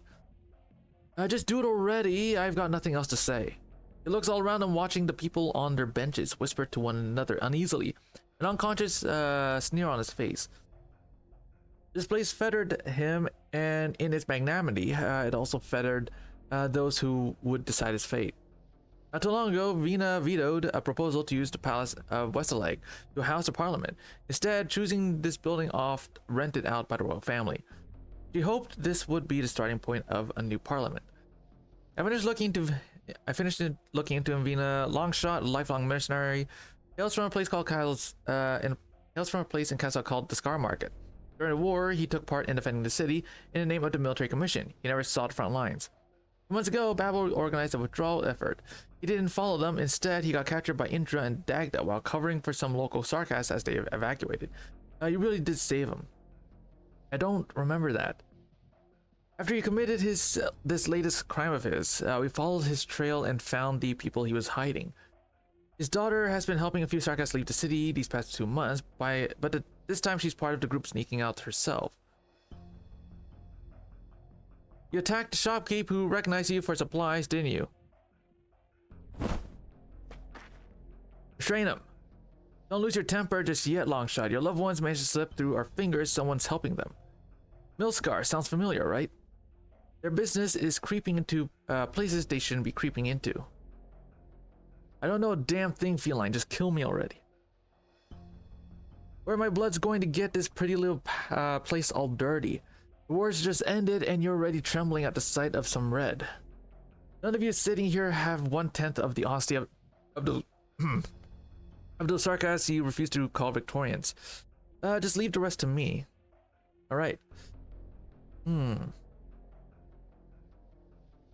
new instructions from Her Grace on the latest going-ons in the city? Her Grace has long since been aware of the troubles these sarcasms and this Milscar has been causing, and she's very concerned about the safety of the citizens.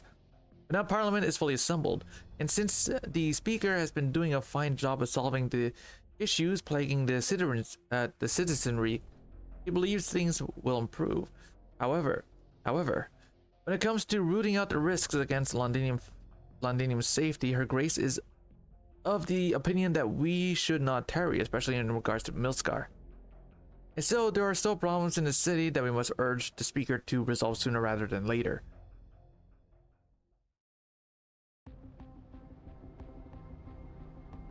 Milscar hideout. Boss, Parliament hang that devil, but we managed to snag the stuff he left for us. These goods. Send him out. But boss, that's way too risky right now. Parliament's been trying to sniff us out 24/7. Then hide them for a spell. They've paid their due, so we'll get them delivered. No need to worry about anything else. Nobody knows about this batch anyways. Maybe we can just... Mercenary gestures at his neck, but sharp pain accompanied by a chill suddenly prickles at his chin. Boss, I had to say it, even if you kill me, that's the best way to handle things. Didn't those devils kill a whole bunch of our people? If you really cared, you'd be on the exemplars list of decommissioned soldiers not here. But there's nothing wrong with caution, I suppose, with the new speaker so concerned about the city's safety. We're an inevitable target alongside the Sarkas. Those devils brought it upon themselves, though. Months ago, they decided not to withdraw alongside the rest of their kin. Now that things are heading south for them, and they finally wish to flee, it's natural they have to pay extra. Don't worry, if this goes well, more and more business opportunities will be coming our way.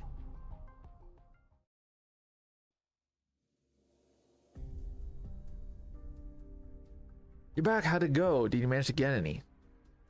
Sanatorium is as full as a tin of fins. Everyone's trying to get their suppressant as soon as they can, not to mention what just happened to Madam Major. Sorry, Diane, not even exemplars get special treatment. Rose Island's been working around the clock to provide as many suppressants as they can, but there's just too many new infected. I understand. Well, it's not like we've got no way of getting any. I heard from some war buddies that there's private channels. Illegal ones. Hey, as long as you live to see another day. There's other means of buying medicine, huh? My boss never told me we'd have competitors. You didn't hear me wrong, mister. Sorry, my trip from Colombia must have tired me out too much. Hello, I'm Alicio. Here, my business card. 1 hour chapter, not bad. Yep. Colombia, Pure Heart Medical. That's right, I rushed over to Victoria to find 1 second, let me check my list. Ever since I arrived in London, nearly everything's been different to how the preliminary briefing described it.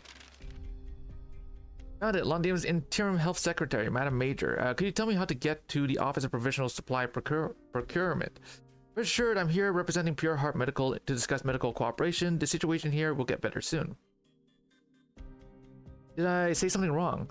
Didn't you hear the news? Madam Major has passed away just this morning. Sorry, I lost my cool for a second. No matter how hard we must strive, Pure Heart Medical's sincerity and dedication will not change. But right now, could you please take me to her office?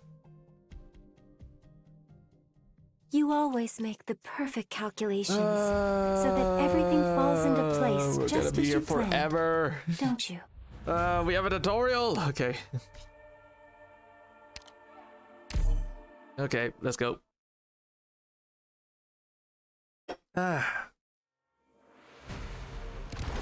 Oh shit, hello. This looks cool. I've been since the streets have been restless lately, prying eyes have been casing the freight cars. There's just street thugs, no big threat there. But if they rob the freight cars and get their hands on some new gear, they'll become a nuisance. We should secure the cargo before that happens. This equipment should come in handy, we just need to deploy operators on them. Equipped blades will increase your attack. Protective vests will increase your defense.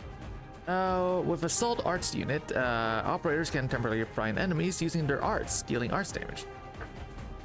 However, if those bandits get their hands on the equipment, they'll also be able to use it. We can't let that happen. Enemies may look harmless, but after they put on equipment, they're no longer so easily dispatched. If enemies are frightened, their equipment will take more damage, i.e. they'll be easier to defeat. We can use this to our advantage. We weren't able to recover all the equipment in time. Stay sharp and prepare for battle. As you bid. Any soldier's will is worthy of respect.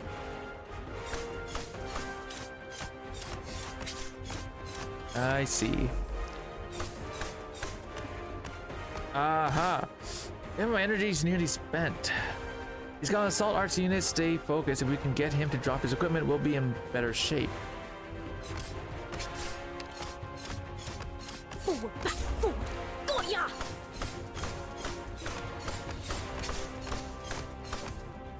This is a little tiring. This enemy's wearing protective vest. It will be hard to defeat him with frontal assault.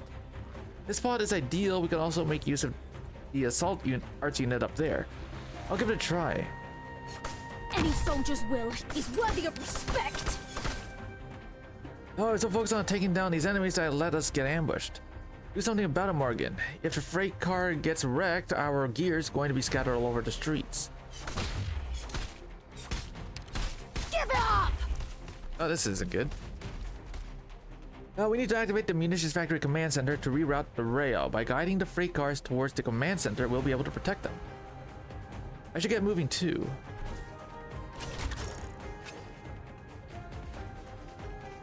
Watch, there's... let's see. Who's the next sap getting duffed up?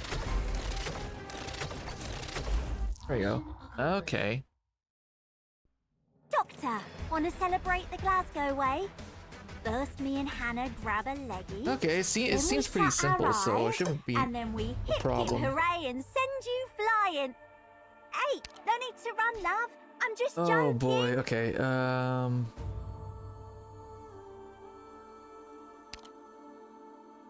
Oh yeah, wait, they also changed this, right? Hold on. We can like, oh yeah, we can like select whatever. That is so good. Oh man. No more looking for specific skills, which is great. Give me a minute, be right back.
I'm back.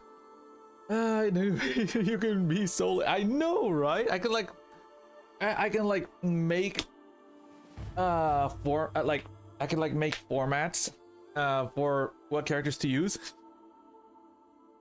Dude, I'm so happy I don't have to look for skills anymore. Look at that! I don't have to look for skills anymore. Isn't this great? Oh, this is so good. No more looking for skills. I'm so happy. Oh man. Dude, I remember like I would like go through these skills, like keep refreshing to look for specific skills. Now I don't have to do that anymore. Oh man, that's so good. It was like so time consuming. I hated it so much. Ah, dude, it's so nice. Make it hard. No, hell no. Also got myself I also got some snacks here. It's a chip assortment. It has pretzels. May the vast lands keep over Kinge, his people, and Al his willage, and give them grace without in dying. Then may we call and sovereignly sing. Sing? I don't know. Victoria Yves, thanks for our horn.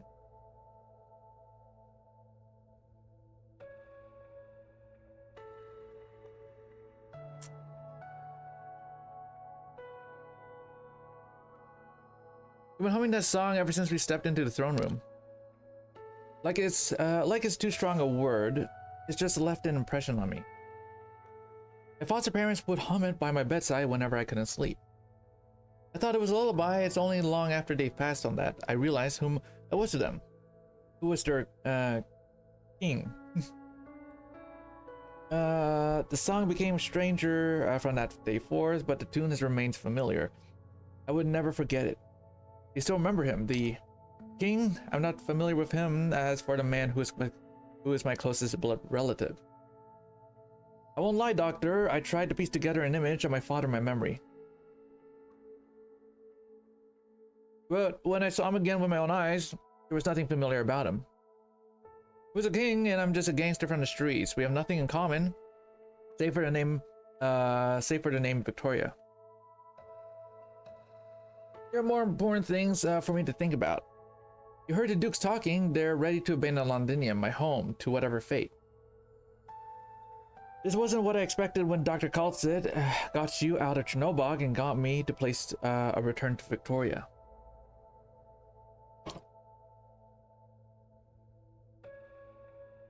But I've come too far to let it go. Responsibility is a curious thing. I can't let go of Rose Islanders either. They're the same. The Dukes, no, you can't let go of the people who need you. They're counting on you. And we're counting on them being obsessed with maintaining their own power. As long as their pride still needs the name Victoria, the city will have time to recover. It's a deal where the outcome is predetermined, and both sides of the table know that. It's the people who have had my back through all this that keep me going. We're home, the war is over, it's time to listen to their voices. Yuna, what is it, Doctor? Perhaps the day will come when Rose Island doesn't approve of the choices you make. Perhaps the day will come when you don't approve of the choices Rose Island makes. I know. Many of us will find it hard to accept that you assisted Wizardell with the evacuation of remaining Sarkas. But this war can go on no longer. We've lost enough people. And we've heard Sarkas' warning loud and clear. The ducal fleets held their positions during the retreat because they all got the news. Massive catastrophe clouds forming over the capital of most of the core countries almost simultaneously. How about straightforward, they strolled back to Castell in broad daylight. You and Dr. Kaltzit know what they could do with that piece of originium.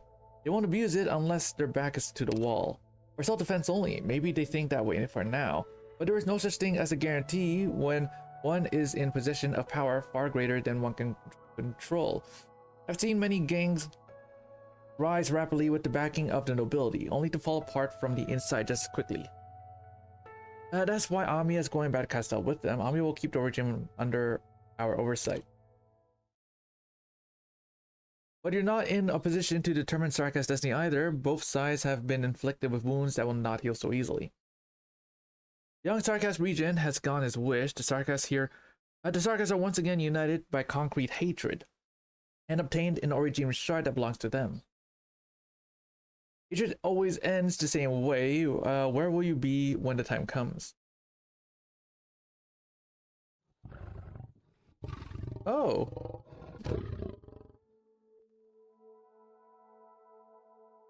The golden lion walks out from behind the darkened throne and crouches by its side. Gawain is like he was always here, like the reliefs around him, bearing witness to the Empire's rise and fall, all in the blink of an eye. Now his dark eyes have witnessed you. Teacher. This is the first time you've shown yourself before me. No need to fear, I am neither a monster nor an illusion.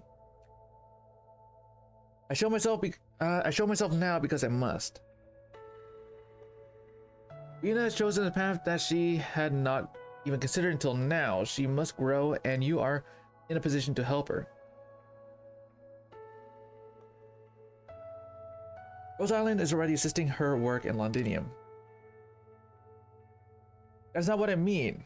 I have no intention to interfere in Victoria's destiny, whatever it may be.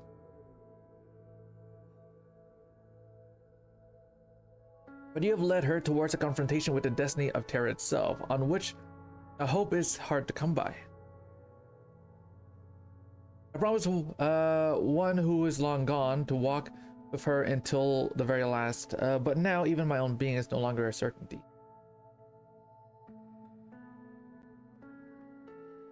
We will try not to drag others into it.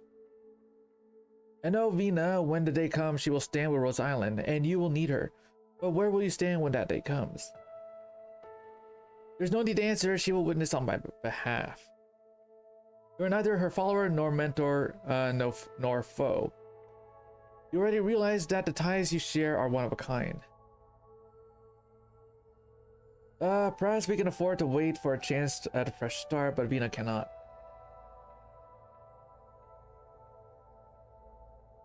I've taught you how to survive, Vina, but I cannot teach you how to become Hope. The one before you, however, can. I know what I must do. And guide her, the one whom Vina trusts. You are the spark that lights her fire, the spring that drives her forward. Listen to this one, Vina, when you find yourself in doubt.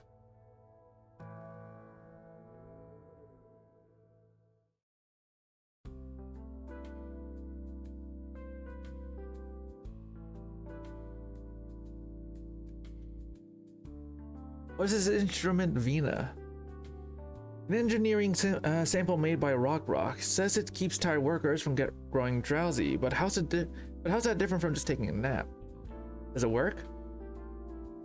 Vina yawns, rubs her eyes, and continues to peruse the documents before her. No. What does wake you up, though, is responding to some 40 petitions to eliminate the traitor Milscar. Have the citizens fighting over the outside calmed down? Yes, Horn brought a bunch of city guards newcomers straight out of the training camp. Thank goodness it didn't get out of hand. It helped that the soldiers had families and comrades on both sides. I really don't know what the people who still support Milscar are thinking. A surprise, it was Parliament that went back on its word first. We did have trouble with our medicine supply, and her stuff gave people hope. Only false hope, though. At first, I thought you sent for the defense forces to crack down. Using violence to suppress innocent countrymen is the most cowardly and less effective method. Why are you looking at me like that? Just feeling dumb for worrying at all. Don't tease me, I've got a long way to go before I'm used to this role. Thank goodness I have a lot of help from people I can trust. My teacher, the doctor, and you, and many others.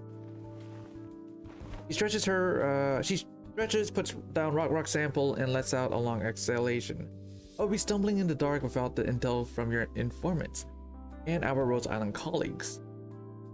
But Milscar, selling dangerous drugs of unknown origin, offering predatory loans, threatening the lives of the citizenry, including with the sarcasm.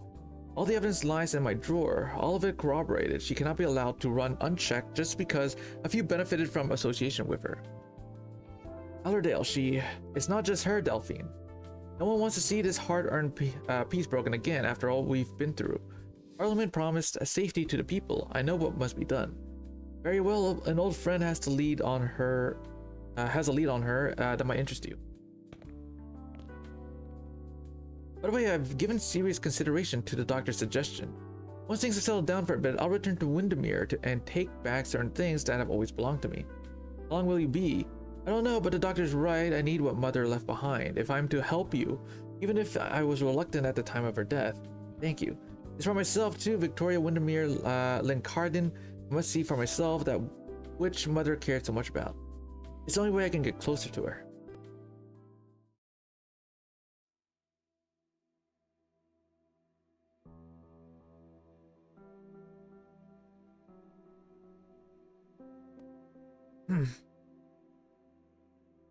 Sir, please allow me to still call you that. I didn't think you would come to me. Did my application go through? Walker, I've heard how Pitt and the others got you to leave the scene of protest, I think. So that's not what you're here for. Alright, actually, I've been listening to the radio, sir. I heard about the artillery handover to the newly organized defense force. forces under your command and a newly constructed training plate outside the city. I went to see it myself. The facilities are superb. I can even imagine myself training in there. I'm sorry, Walker, but I can't approve your application to join the Defense Forces. Sure, if I'm not up to standard, I'll redouble my. You know your own health, training and fighting will only make it worse. My condition is under control. I'm taking medicine. I haven't felt any pain from the rocks for a while. I'm getting better. No scars medicine, right? We've analyzed it and it's nothing more than a painkiller, I know. But that's what we need. Parliament's medicine rations are running out, aren't they? At least this makes me feel better for a while and lets me practice wielding a crossbow with one hand. I'll pass the Defense Forces test, sir. There will be hope as long as we make it back home, no matter how bloody, goddamn hard life is. That's what you told me during the defense at Chetley.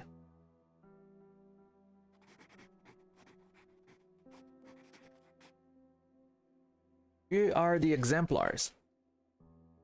We make miracles. What about life after the miracles then? Where do the exemplars go?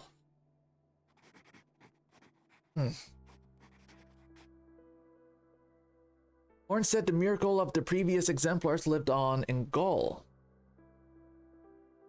In the textbooks of military schools, what about us? It was a question no one needed to think about before we truly returned to Londinium.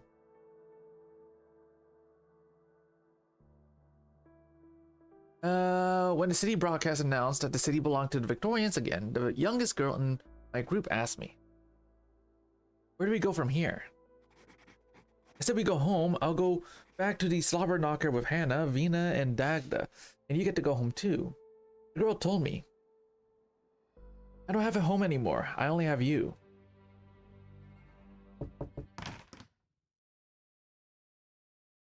Vina and the others are here. We ought to go down. Vina, Speaker Vina. She's coming for me too because of the protest. Did you come to keep an eye on me, sir? She came to help you because she knew Vina was coming. She came for all of us.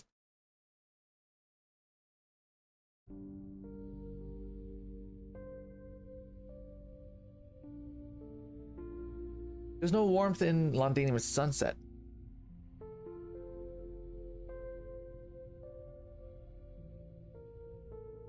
The survivors do not remember if it has always been this way. Those who came after will not even question it.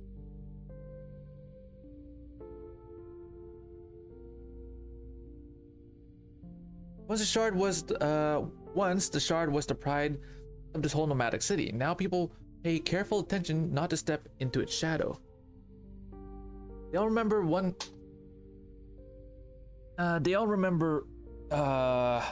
the day that terror itself descended upon its pinnacle beneath the burning red sky.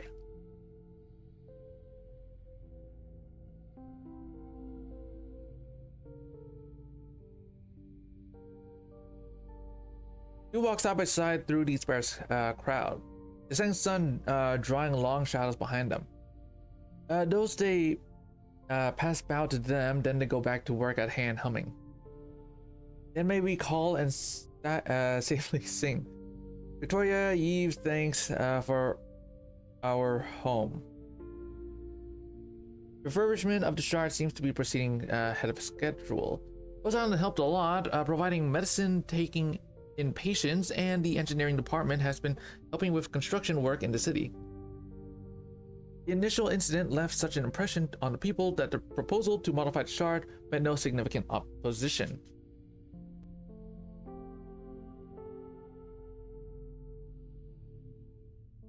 We're cleaning up the origin crystal growths in the city while we're at it.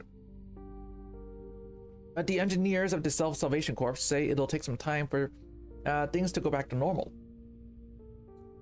Even the mobility layer is affected. And we confirmed the retrieval team for Shard's core technologies. We have a preliminary list, but we're still doing background checks on some of the technicians and scholars. You have certain links, if you know what I mean. Due to Dukes have given a heads up, we'll turn a blind eye as long as there's no serious issue.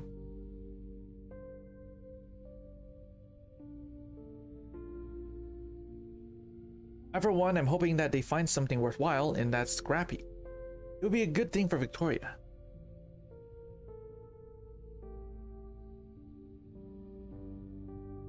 It's not such a bad thing for us if they started fighting over it. Vina, Delphine. Horn. I thought you came to visit an old comrade. Don't mind me, I was just about to go and see how Bagpipe's doing with the new recruits. Horn stretches, but shows no sign of leaving. Vina sighs.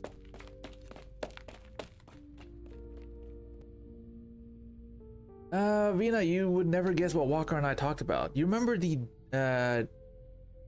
Davesies who came with us from Shetley?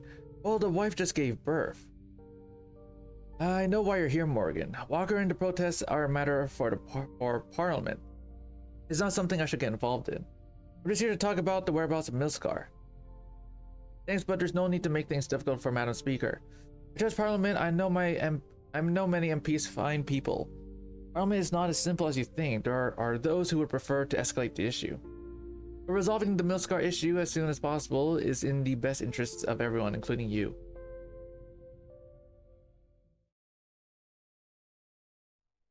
Oops, no, don't do that. No. The soldier who charged into the city with us stood in the setting sun, suffering our interrogation. We all know that Vina can influence Parliament if she chooses to. That was the day when I truly realized that Vina had not belonged solely to the Glasgow gang for a long time.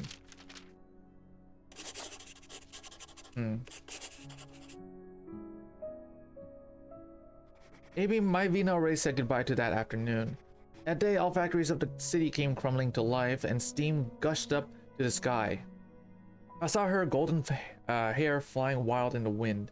Blocking the fleeting tears in her eyes, she turned towards us with a smile and said, "We're home. We're home, but things have not gone the way we expected. Does going back home mean goodbye? Will we lose Vina?"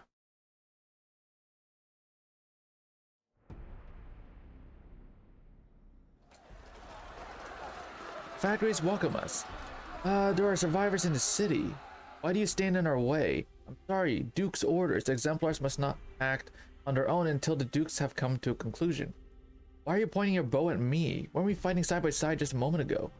What do we do? Is that a protest in the city? Oh.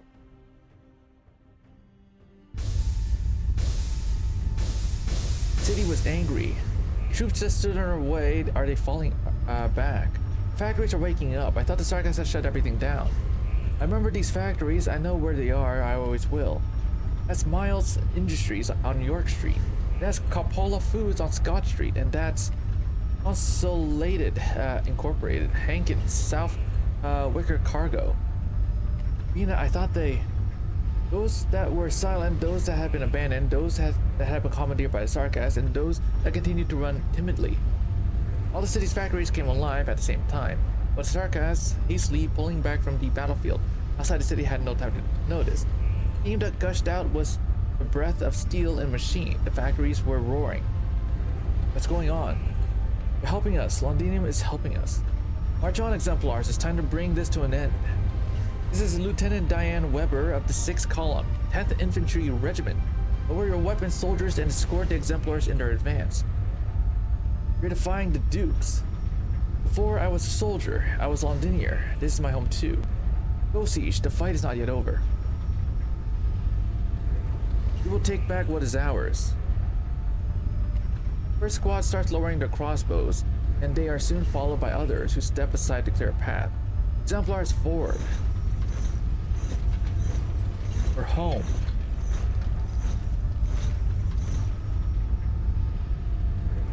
Keep the factories running at full steam. Keep the Sarkas at bay just a bit longer. The Dukes want people to think there's no Victorians left alive, justifying them sitting on their hands out there, but we'll make them here. We're still here.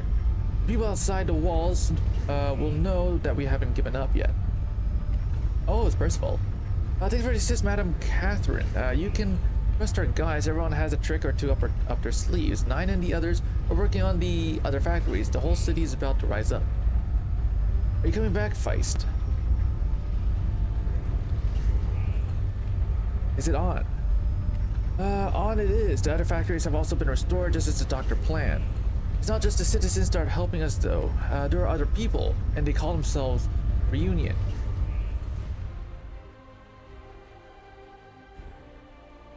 Oh well, I haven't seen the city so lively in years.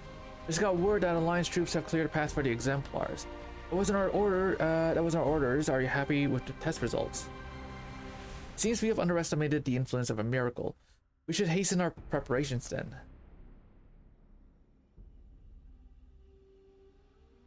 Hey boss, looks like we don't have to cause a commotion anymore. They're letting the exemplars through. Hold the ambush and give a hand to the factories we capture.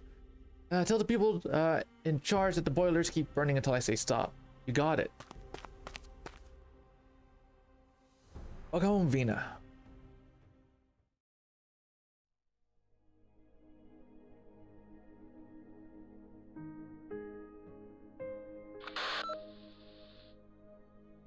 Speaker's office. Walker's fine. Parliament won't come down hard on him, and won't come down hard on him over this little thing, but tell him to stay safe. There's no telling if the people watching us might find him inconvenient to them. And how are things going on over there? Good. We'll find you, Allerdale. Okay, we're finally fighting. Let's go.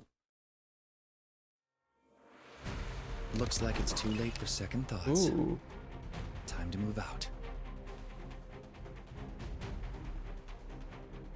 We're gonna do this. This here. こっち向け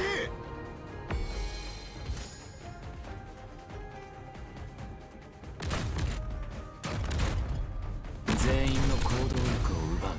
それでいいだろう。 Don't cry. It will all be over soon. Put this here. 位置についたよ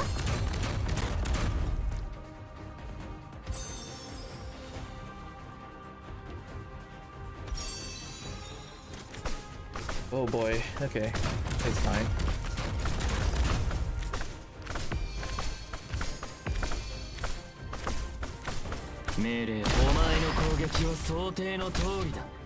Please. ツムの特製料理だよ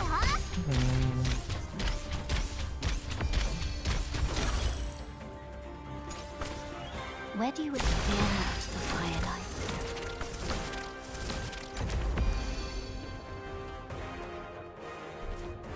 Wow, looks awfully dangerous. Keep striding forward. I shall be at your side. So you wrapped your brain. Always so focused on the ground. But have you forgotten to look above?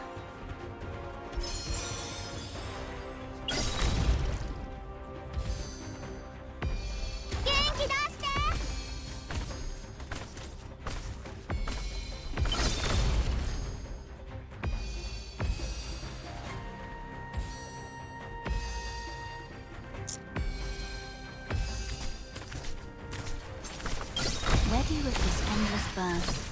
You need to look back. おいしいもの食べよう 命令を。 Mission accomplished.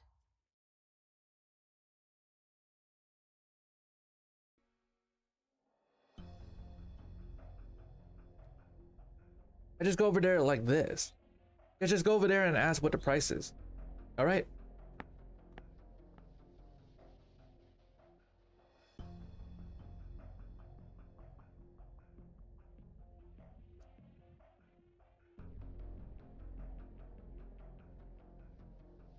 The child approaches the merchant's stall and timidly peruses the wares. Fireworks, kid? Yeah. A special occasion, a gift. This one's real popular for celebrations. But there's a lot of dust. That's normal. It's been lying in the warehouse for a while. How about this? You buy one and I'll give you one for free. What's that smell? Fire, it's you, isn't it? What are you standing there for? Run.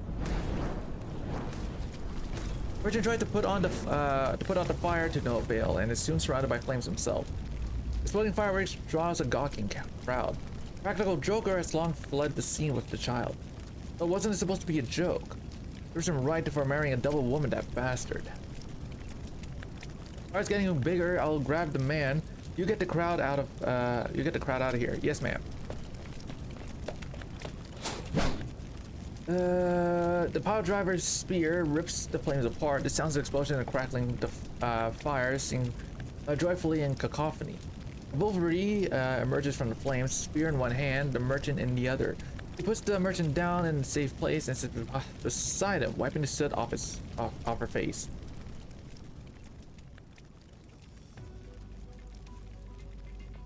Sorry about your stall. I think I might have. It's fine, don't worry. Fine, this is fine. He points towards the raging fire, the fireworks still leaping out from time to time. The gawking crowd continues to grow. A drunkard, seemingly oblivious to what is going on, pulls over an unsuspecting passerby and starts dancing. Under the setting sun is pandemonium. Drunken singing mixed with angry yelling, mixed with the crackle of fireworks. The street has not been so lively since the sarcasm took over. It is the very picture of chaos, but the merchant, who has already calmed down, begins to laugh. I haven't seen the folks so happy in a very long time. Brings back memories. But it's your stall that's on fire. You know what? I'm in a good mood today, so let's just call it a fireworks show for everyone. Between you and me, ma'am, my wife can finally leave the city tonight. No injuries, ma'am. Should we go after the troublemaker? Oh, nobody got hurt. We got a duty to handle anyone who commits an offense. Well, thank you. In any case, say, can you dance or play an instrument? What? Can't let good fireworks go to waste, can I? Maybe my wife will hear the commotion my way saying goodbye. I'm starting to miss wartime, even working on the farm. Anything's easier than this keeping the peace business. But hey, if everyone's happy, who am I to complain? When she is satisfied that there is no danger, she lies down on a crate by the roadside stretches and lets the beams of setting sun fall upon her face. Give me a haystack over this any day. Where are you, Shen-Shen? Why did you burn his stall? You said we were just going to snitch something. That shameless bastard's own fault for marrying a devil. On the bright side, maybe somebody's already lynched his wife. What the fuck are you? Oh. Now's your chance to run, kid. Okay. What do you want? Just doing a favor for a client. Maybe it'll bring in future business.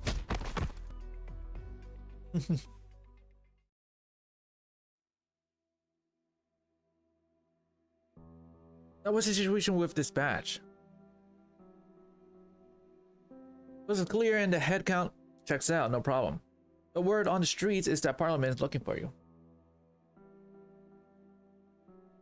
Nothing they can actually do about it. Same as before. Don't cause any trouble. Speaking of trouble, there's a kid in this batch that's giving us a hard time. Why can't I see my dad one last time before we leave? This man says there's fireworks outside. His dad's fireworks. Quiet. You don't want to leave either, do you, Mum? Sarcasm covers the child's mouth and holds her tightly, gazing up nervously at the woman looking quietly down at her. I'm sorry, she's just not used to this. Her father never left her aside even during the war. Our deal with your husband was to get you out of the city. The rest is not my business. If you want to stay, that's also your own decision. Ma'am, they're just scared because they've never been through anything like this. None of us have. Don't worry. I'll take care of the girl. She won't cause you any trouble. But where are we going? What about Dad? He'll come find us once he's taking care of things at home. I knew this day will come, the day the people from Castle came. You don't like the military commission, isn't Theresis your legendary hero? I'm every bit the Londonier that you are. I've never been anywhere else since I was born, and I don't know Theresis. Her accent, that's not how commoners talk. I take it you ended up here because of the folks from Castell. Never mind. You're a good person, ma'am. No one else would come close to us at a time like this. Without you, the new parliament might have nothing to be surprised, I suppose. The bigwigs never change, whatever happens. I've seen enough in my lifetime. This new parliament is different. Maybe for people like us, though, it feels the same. Age sarcasm suits the sobbing child in size. Don't be afraid, child. Your father is an honest man. More honest than most people I've met. He'll find you. Alright, but where will you go after leaving here? I plan on visiting some old friends. They left during the withdrawal with their twins who work for a pharmaceutical company. You know them, ma'am. No, we have no time. You should get ready to leave. What's your name, ma'am? We will never meet again. We will not meet again. Human old woman, won't you? I just think to thank you on behalf of myself and all those who are afraid of you. And I would rather not direct this gratitude to a code name that's ready to be cast aside any time. Allerdale. Ah, yeah. Beautiful name. Thank you, Allerdale. Allerdale, name that should have been laid to rest in the Mausoleum of Kings. In the darkness, where even the passer's time became blurred, he has sought to die in the ruins of history, to be forgotten, all those whom she disappointed, yet she was afraid to die, afraid to be forgotten. But when muddy water dripped from the hole that the steam knight left behind and fell upon her palm, she opened her eyes and saw light. What lay at the end of the light was life and submission again. Her hesitation may have lasted 3 days or 3 minutes. In the end, she made the same choice as she once did.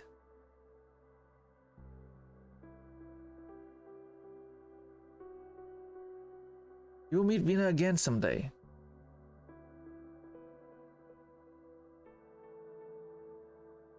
She recited it over and over in her mind and crawled quietly into the light.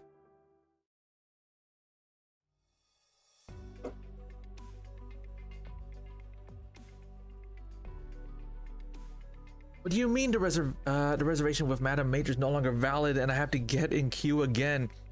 Should we be trying to buy time for the infected who can't get medication?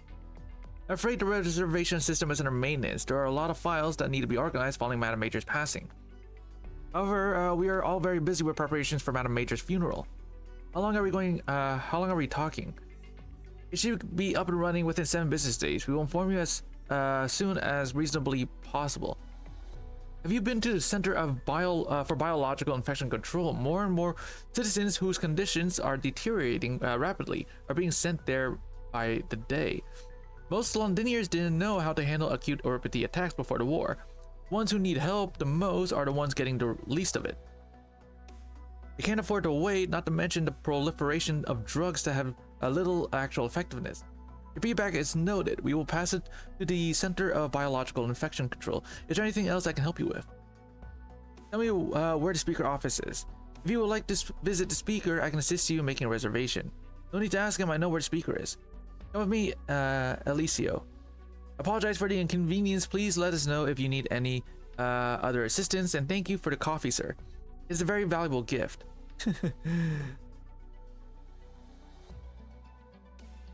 Aren't you furious, Diane? This is no way for them to behave. I came to Londinium to save us. No, that's not what I mean. But it is what you think, isn't it?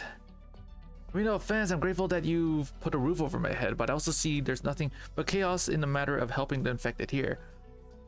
I get that it takes time to build up and improve systems and workflows. Please understand, though, that it was my job to raise such issues back in Colombia. I just want to see more regulated and effective workflow to provide help to more infected. And if I may say so, we're a little ahead on that front. I've never been to Colombia, Alicio, and I don't know how people like us are treated back where you call home. I would love to see it if I get a chance, but that gentleman has done nothing wrong. He has done what was tasked of him. In such cases, in fact, he has done it better than any of his predecessors. Londinium has many problems, but things are getting better, even better than before the war. It seems you trust this new parliament. No, but I trust the speaker. Come, I'll take you to her. How do you know where she is? I take it you Colombians are not in the habit of listening to the broadcasts. Well, we're more used to watching. Never mind, where's the speaker? At the memorial service for Madame Major. Here, there are so many people. How do we get to the speaker? Come with me, I know a shortcut.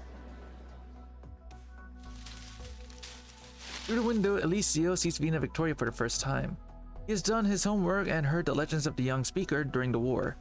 He thought the speaker would be more impressive. When he sees the well-dressed Aslan speaking at the podium, he feels nothing but disappointment. Vina Victoria is not nearly as splendid as he imagined. Are you lost? If you're here for the service, the entrance is that way. Would you like a hand, Alicio? Oh, thank you. Hey, how did you... I was the one who put the files on Pure Heart Medical and yourself on the speaker's table long before you arrived on Londinium. So you know what I'm here for, of course. The speaker knows what I've been trying to do for the past few days, of course. Fortunately, it's not that simple. I thought the speaker would be different from the other nobles I met. Alicio, it's fine. I would like to clear up the misunderstanding. This is not Colombia, Alicio, and it is arrogance to judge us by your standards. Sometimes we must follow the rules first in order to change things. Not even she could do it. Inside the hall, Vina is muttering something with a sad expression on her face, but they cannot hear what she is saying. Delphine meets Diane's gaze, then quickly averts her eyes. Is Madame Major another victim of the rules? No, only a respectable woman, one of those nobles you were talking about. She could have stayed in Normandy, far from danger, but she came of her own accord to the chaos of Londinium in order to help the people here. She refused to stop working even as her condition deteriorated, trying to help as many people as she could, just like you, Alicio. Our conflict with her was only because of the harm that her radicalness and stubbornness were doing to herself. There are no dark secrets, no conspiracies behind her passing. She was not a victim. Sorry, I didn't know. But that makes it even harder to understand. Why do you refuse to work with Pure Heart? We're just trying to solve your problems. Are you aware that Pure Heart Medical is backed by the Colombian Department of Defense and the Maylander Foundation? Of course, the military and foundation have always been our main stakeholders. You are a good, responsible man. Feel free to come and find me if you insist on carrying out that responsibility. Oh, you are Delphine Windermere. You may call me Delphine. Looks like your company has work to do when it comes to client research. I'm not giving up, Lady Delphine. I believe we can help with Londinium. I can't make any promises on behalf of Vina or Parliament, but believe me when I say that we want to heal the city more than anyone else. But if you would like, you can come with me to say goodbye to Madame Major, and to all those who have died in the chaos of the past few years. Bell of morning tolls. Foul beasts glide close to the ground, a sign of impending rain. Right now, though, nobody pays any heed. Their heads are bowed. No tears are shed. War has already spent the city of its last drop.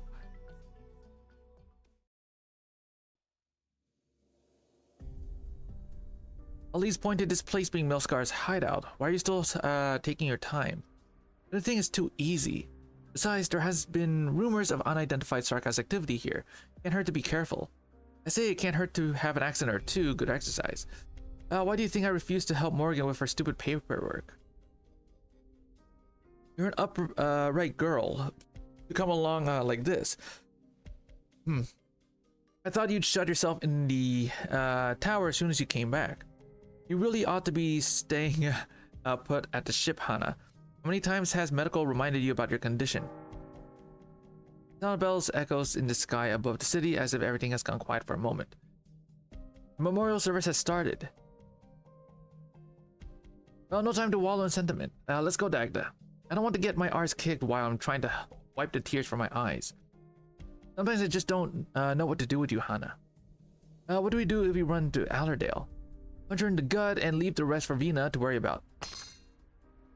Who's there? I'm afraid you won't find her. It's not you she wants to see. Who are you? The Rose Riverside's canoe. Oh wait, isn't this the that one? Flawless She's like victory! one of the That was recent pretty characters good, that were wasn't released I, on Doctor? CN. No, I forgot her name. Oh no, wait, did I do the thing or did I not? I don't know if I did it. Welcome home, Let me Doctor. take a look. Did it do the thing? I didn't do the thing. What? I thought I did it. Complete a total of 5 battles with your own Solar Turner and unleash present. Oh, 1 time in each battle. Oh shit. Okay, so I have to do it in 3 separate stages. Okay, 3 other stages. Okay. I thought I had to do it like 5 in a row. No. I have to do it. Yep. That's gonna be fun. Okay, we're on 3. We're making some good times. It's 2:53. It's almost 3. Isn't that great?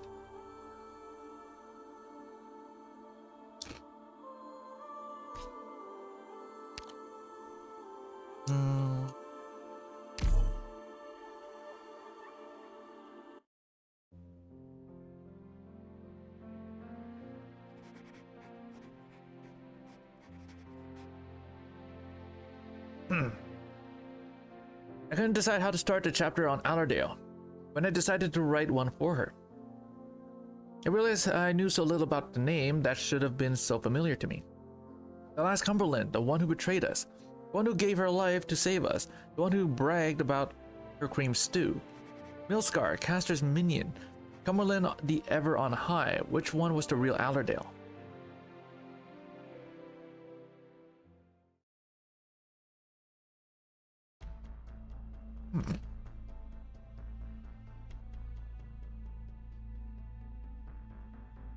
Well, I'm gonna be right back. 1 minute.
Alright, where were we?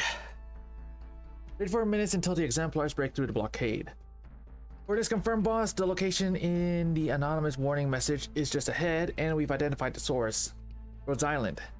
No surprises there, let's go. Mercenary does not move. This is uncertainty on his face. Out with it. Boys trust you. Without you, we would have rotted in the alleys, or the devils would have. I've already died once, so I'm fine with putting my head on the line for you. But it just doesn't make sense. Why should we trust Rose Island? We know nothing about them. Exemplars are almost inside the city. It's going to be bedlam outside. We could take this opportunity to line our pockets. Or at least, you should not risk yourself being here. You're not the only one who thinks this way, are you?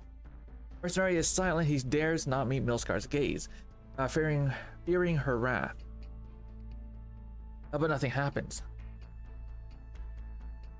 Have you thought about what will become of Londinium after this war? The way it used to be. No, nothing will go back the way it used to be. No one can go back no matter what comes of this war. You're abandoning us. No need, no, I need you. Soon Londinium will become a city in need of mending. The old order has been destroyed by death and violence. There will be plenty of gaps left behind, plenty to feed us. But I'm not asking your opinion. Listen, I don't plan on going back to the old life, which means we have to plan for a new one. I haven't forgotten about you, of course. In order to keep our livelihood, we need people to know what we're capable of. Don't say I didn't give you a choice, so are you coming or not? Osada put me at the front line, boss.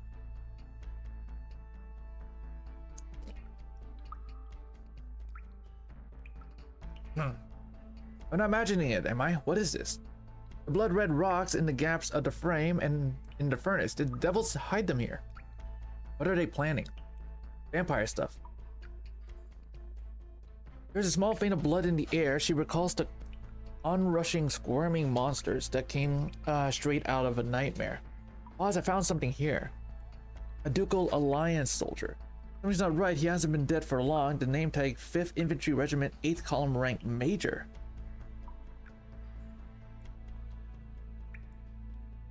The Earl of March's troops under the Duke of Normandy. No external wounds, but the death was not natural. Your unit should still be outside the walls. Why would a major from the unit be here? Where did they come from? Kill them and quickly. The orders must not be delayed. There are other altars that still need to be activated. There's no time.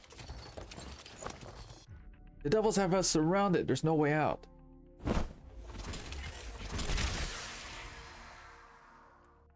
why do we need one? Lunatic. No one knows where the steam knight sword in her hand came from, much less where Milscar herself came from. Mercenary's legs tremble. He regrets not turning around a few minutes ago. As long as that purple blade would not impale him from behind. Bugger all. Oh, it's Nadine. Oh, I know that sword. The general's briefing mentioned you. You got nerve. Is the tin can somewhere nearby? Maybe we can kill two foul beasts with one stone. Carry on with your work. I'll handle this. Like wind chimes on the beams of a mausoleum. Mausoluma. Luma? Yeah, Mausoluma, caressed by the breeze. The golden pendants and gems that hang from the veil of the one who slumbers sway and clang against each other in the air. Excuse me, did anyone see my earring? There you are, little garnet. Oh, it's broken. I guess I'll have to borrow your toys, Dokorail. Not like you're in a position to refuse.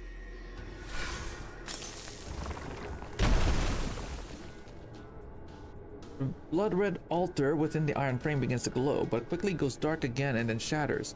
Broken red pendant in the air is now good as new, glowing with a faint light. The red glow is almost mesmerizing. The sound echoes by Milscar's ear. Take care of little garnet for me for a while. It'll lead you to where you belong. Now you should go. I'm surprised that anyone like Dame Kaltset would trust you though. Ah.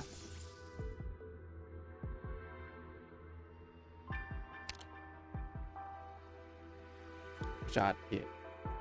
She sees the red and black figure. Why would a vampire save my life? Dame Kaltset or Dr. Kaltset Rhodes Island? What are they planning? You may have, she has many questions, but finds herself holding the cold, conical earring in her hand. There's no time to waste if you want to help that one. This is not the only altar in these parts. What do I do? He will tell you. Gee, Milscar suddenly feels a pulse from the earring in her hand, like a heartbeat. Stop her. Sarkaz expletive. Nadine feels the blood in her body rush back towards her heart for a second, and the vertigo that comes from it. For the first time, she envies the kindred who have abandoned flesh and blood. The path has been prepared. Take care of her, and she will guide you to me.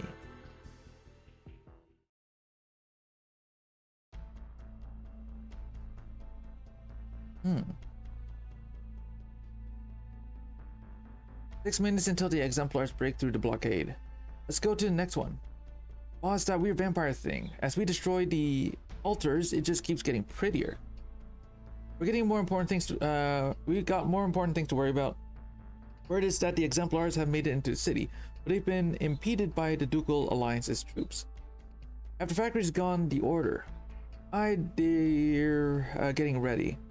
The strange hidden Sarkaz altars, the rumors that the Dukes are ready to leave Londinium blockaded and abandon it to its fate. Who's the one who actually wants to blow up the city? Does it really matter? It's been a while, Allerdale. I thought you were dead. I thought you were dead. Even with Rhodes Island's help, there are too many of these for you to deal with, and too little time. Who knows how many such altars the Sarkaz have hidden across the city without my knowledge? Dude, they could not have done it on their own. More than one key district will be reduced to rubble if these altars are activated. I've discovered and destroyed several key ones, however. By yourself. Una needs help, the exemplars need one final push, and the Dukes need to hear the true voice of the people. It was I who spread the rumors that the Dukes are planning to abandon Londinium. Not that there wasn't an element of truth to it. What do you want me to do? You're already doing it, and you and those who follow you. But you, too, need a little push. I'll take care of the remaining altars. You've changed a lot. I can say the same for you, Milscar. Are you sure you like that name? You've chosen to live, then follow the path and see where it leads. Boss, she's... Run like you've got all Kazdal on your heels. Go to the other city and tell the others to get ready to receive the exemplars.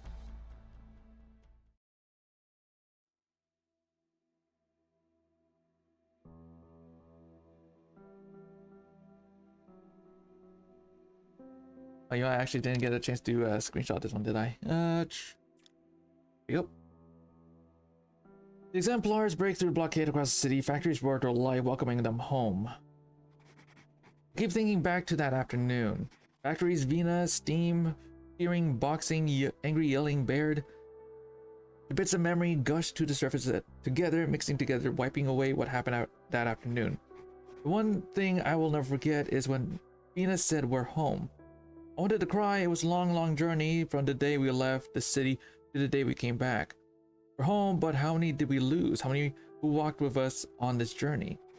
And which of them could come back after they left, besides Allerdale? I miss Baird.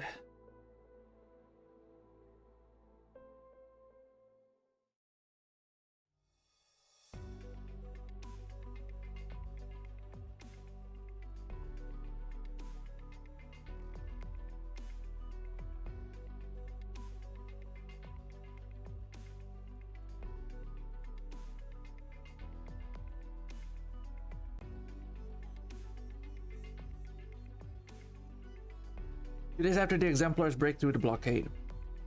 I never knew taking inventory could be such a pain. Taking inventory at the factories on our turf back in the day wasn't half as bad. If this is pain, I'll gladly take more pain. It sure is exciting though to see so many people supporting us. We've been at this all night. The sun's already coming up. We have to push forward, the others can only buy so much time. Word from Whissadell is that they threw a dozen wrenches into the military mission system of command, but the Noxeras are still guarding Westaleg. We've been inside the city for 2 days, and there has been little sign of movement from them. And weren't there rumors that Theresis has abandoned them and gone into hiding? Maybe that's why the Noxeras aren't moving.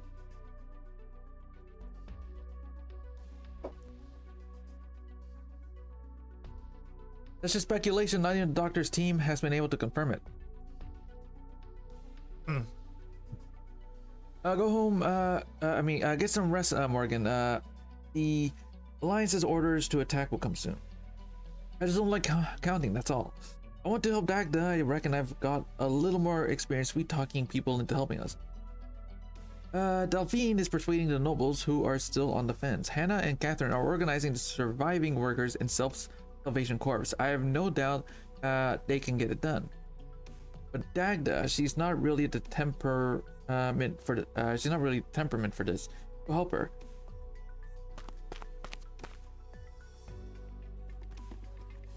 Let's continue. Supplies from Heidi. Improvised weapons by the Salvation Corps. Huh. What's this at the bottom? It's not on the list. She looks around and sees only exemplars transporting supplies. She recognizes all their faces. She carefully examines the box. After being satisfied with that there is no threat, she opens it. She's struck dumb by what she sees.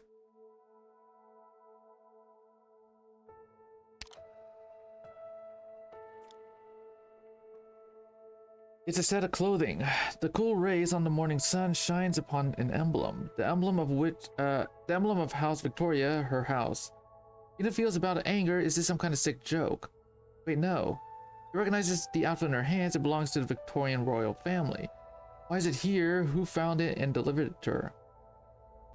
You can only come to one conclusion, a single name. Let's go, it's time. What's the situation, boss? Your equipment is inferior to the Alliance's. The Dukes are having the exemplars take the brunt of their fighting. Casualties will be heavy. But this is also an opportunity. The Dukes want a hero. The people need a hero. Why not add a finishing touch to the story? You're betting on them to win. No, the bets were already made when the battle outside the walls ended. This is just the last chance to double down. No idea how that works, but whatever you say, what's next? We kill. There will be chaos once the final battle begins, and opportunists too. I'm not about to let them do whatever they want right under my nose. Hey boss, what was that thing left behind? A little stage prop to give more substance to the legend. Garment of the royal house, retrieved from ruins of Cumberland Manor. The leader of the exemplars can make good use of it. Don't you like the story? The last heir to the throne returns to drive out the devils garbed in the king's regalia. I heard that she didn't like the title. She'll need it if she wants to sway those who are still uncertain. For now, at least. Is she alive? Vina has had a little wish ever since the day that the Steam Knight returned. Perhaps those around her had the same, but no one spoke of it. She looked around nervously, but does not see her. If anything, this is a relief. She is not ready. A note. Tailor to your size, hope it fits. Oh, she's smiling.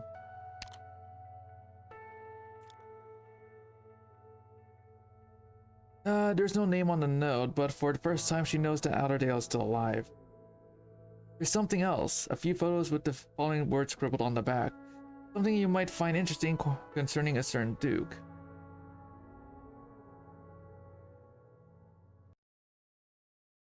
Oh right, dude, that went so long I completely forgotten that we haven't started the battle yet. Never mind the use of force. Okay, Death this is has fine. its own resting place. これ以上は進ませません。ええ、ここにいます。まとめてかかってきやがれ。Put this here. Thus, I speak. It's here.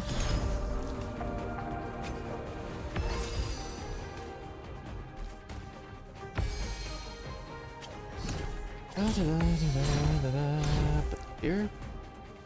Trash the mission briefing. Your ideals are equally worthy of respect. So you wrapped your always so focused on the ground. But have you forgotten to look above? Here? 時間をかけるつもりはない。 Yeah, there are people coming over The there. illumination of wisdom.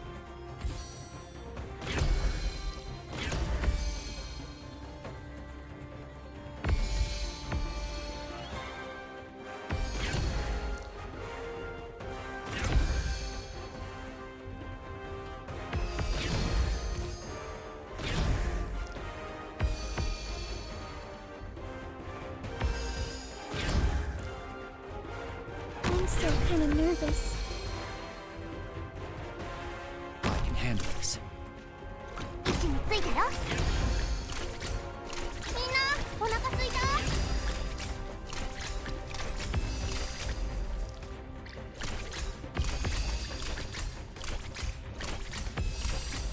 Mission accomplished.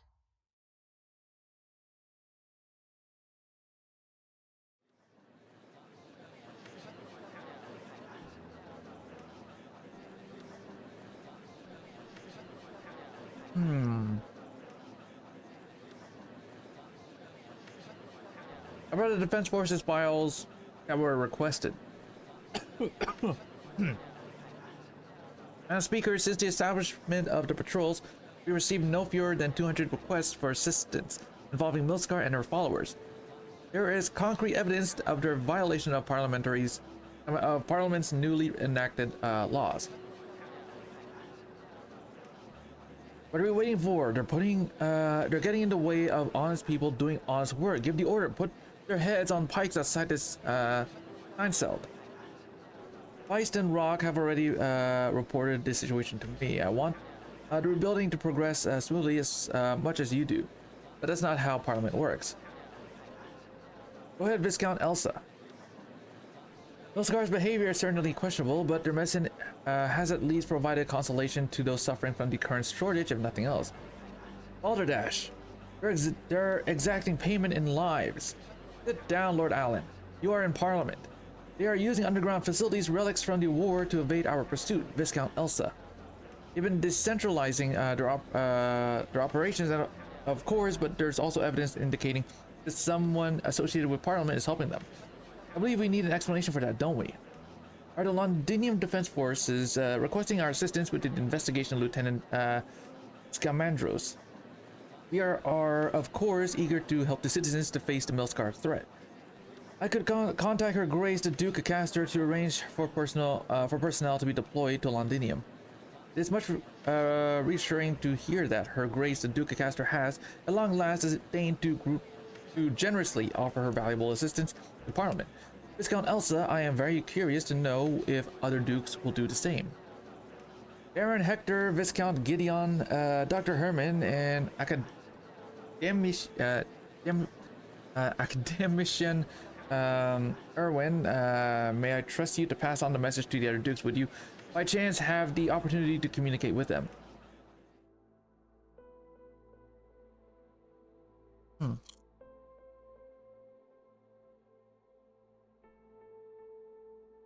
Startled, the members whose names are called, who've been keeping a low profile in the room, are left with little choice but to smile and bow to Vina. There's no affirmation or denial, but the argument in the chamber has evaporated as though it has never existed to begin with. A special provisional court will convene with the members of parliament to deal with the Milscar issue. Milscar will, of course, be granted the opportunity to present her defense. There is whispering amongst the seats, but no objections. Will she show up for the trial, though? If she does not appear, she will forfeit her right to a defense, and the court shall pass judgment in a fair and just manner. Horn kindly instruct patrols to take Milscar into custody and bring her to the parliamentary chamber prior to Parliament's recess today. She has 2 hours. I will wait for her here. You should wait in the office, get some rest. You don't look so well. I'll let you know if she comes. I said I'll wait here. Right then. Sorry, I know. I don't understand. There are so many things that are much more urgent. Infected and needed treatment. Shortage of supplies. Rebuilding the city, restoring order. My desk is constantly covered in important matters that require my attention. But they would rather spend an entire day bickering over something that they don't even disagree about. I'm not doing a good enough job. I remember that I promised you she would not get away if you give my people in the defense forces free reign to search for her. We're short-handed. Trying to solve the problem this way means ignoring other more urgent problems in the city. Why do you think you're not doing a good enough job? Don't try to carry a nomadic city on your back. That's what the tracks underneath it are for. You don't have to become the perfect leader that they talk about, for whom solving every single problem is taken for granted. Besides, from Milscar to the protest to the medicine shortage, the shadow of dukes loom large over all these recent affairs. There's no doubt that Castor is behind the Milscar matter, but something has to give. Milscar has gone too far. Catching her is no easy task, though Indra and Dagda says she has associated with a strange vampire. Delphine, if she doesn't show, do you want her to, Vina?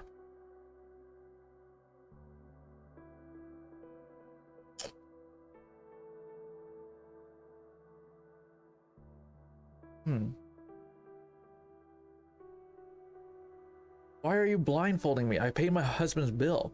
Yes, ma'am, you're an honest woman. You have paid the bill of Mickey Robinson. The boss sends her condolences. Your husband made many contributions to the city. And then go now. Of course, once you paid your other debt, that is. 2 contracts, one signed by your husband, the one you just paid, another signed by you on behalf of your husband. But he's gone. He's gone, but the medicine isn't. Here, do take it. Now let's talk about your bill. You accept credit, of course. We don't. Oh, boss, since when we don't? Just now, take her to get some rest. Alright, and then? Send her to this science cell. The honorable MPs are waiting for me, aren't they?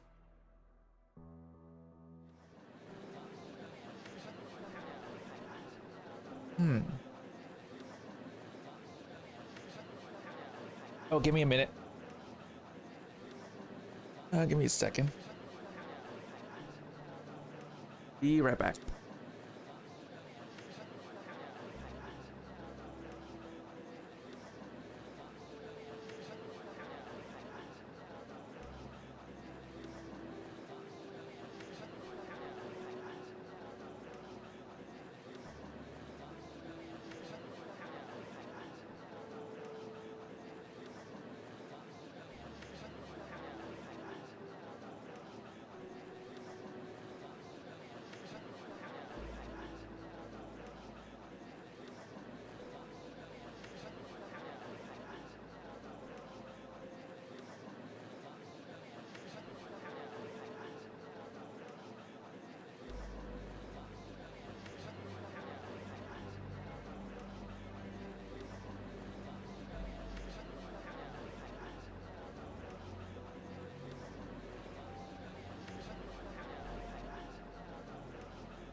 I'm back. Someone's just at the door. Anyway.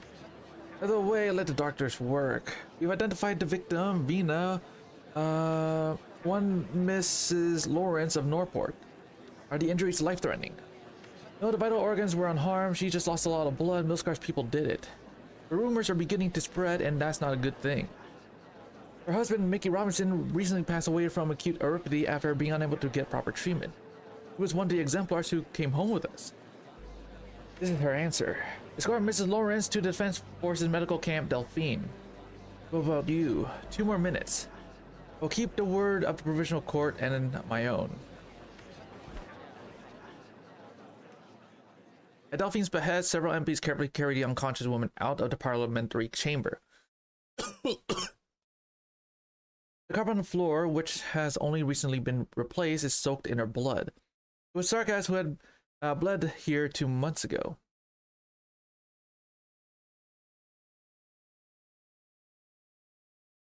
There is order on the floor again. 1 more minute, there is no one except 2 black feathers that seem to be staring at Vina. They fell from the unconscious woman as the group carrying her walked past. They were swept up into the air, only to slowly drift down. That is the place where she should have stood. Hold on. Up. The clock strikes 6. It is time, esteemed members of Parliament, as Milscar has forfeited her rights to a defense. In accordance with the law, I, Vina Victoria, Speaker of Parliament of Londinium, pronounce a special warrant is hereby issued for the arrest of Milscar, dead or alive. Defense Forces patrols are to apprehend Milscar personnel by any means necessary. Oh. Effective immediately. Also issue a citywide announcement that Parliament will accelerate the enactment of the City Safety Act.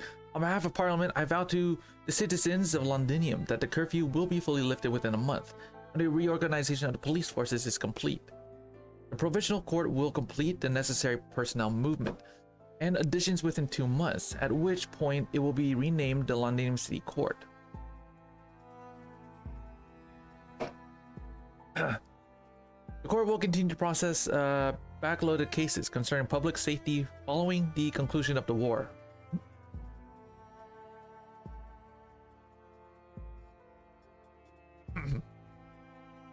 Parliament and I will ensure that everyone is treated in a fair and just manner, regardless of any privileges that one may have enjoyed for whatever reason. Also stand equal before the law.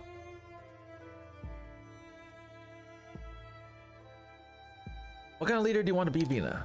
I don't know, Doctor, but I should at least know what is right and what is wrong, no? Sometimes right and wrong depend entirely on where you stand. Then what should I do? Accept those who despise you, for they keep you vigilant. Stay true to what you believe in to help you triumph over solitude. I learned that from a friend who recently left us.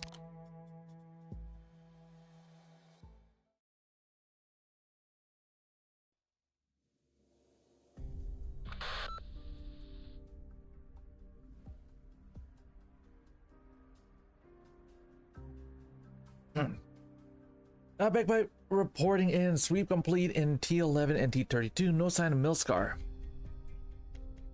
How's things over there? No sign of Milscar in C11 and C20, ma'am. What about L10? No reports yet?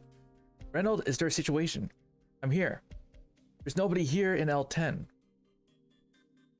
His gaze alternates between the purple blade before him and Milscar, imploring for mercy. I'm coming back now. Did you find anything useful? No, nothing at all. The purple blade is lowered. He slowly backs off. Alright, meet up at the rendezvous point. I'll be there in a minute. Leave the communicator. Okay.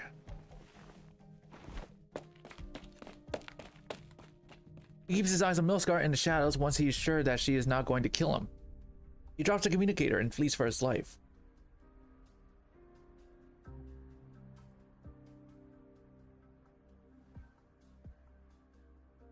So quiet. I prefer the underground. At least the sound there doesn't make me feel Parliament has yet to lift the post-war curfew. They are trying to protect the people from people like her. The communicator that she just obtained continues to supply the latest news about the patrols. Newsguard strolls past the shops by the roadside. He hears the faint sound of radio from one of them and stops before the dimly lit storefront. What do you think about Madam Speaker's announcement that the curfew will be lifted in stages as law and order are restored, Hans? Considering the current pace at which the police and courts are being recognized, a joke if you ask me. Who's arresting whom? And who's judging whom?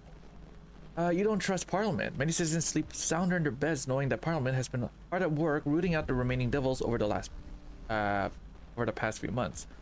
Today's sweep of underground insurgents has been particularly effective, eliminating another long-term threat to public safety.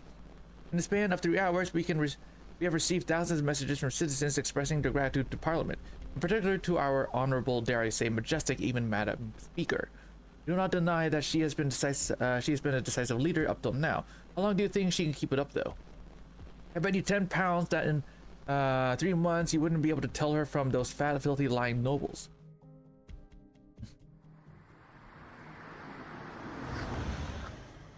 A lavish car stops next to her. The door opens. There is only the driver and a set of familiar clothing. She recognizes the emblem of Hell's Cumberland. You're alive. Her Grace the Duke is willing to recognize your value. He's giving you a chance to come back. Tell her that Cumberland has died, and one who has already died once is not afraid to die again. The door closes and the car leaves, disappearing at the end of the street. Bloody hell, looks like it's not just you who want to kill me, Vina. You better hurry. She walks silently in the shadows from by the side of the street, disappearing into the night. At least there will be more people who believe that you can give them the most precious, most valuable things right now, safety. I hope you like my final gift to you, Alexandrina. After this, we're even.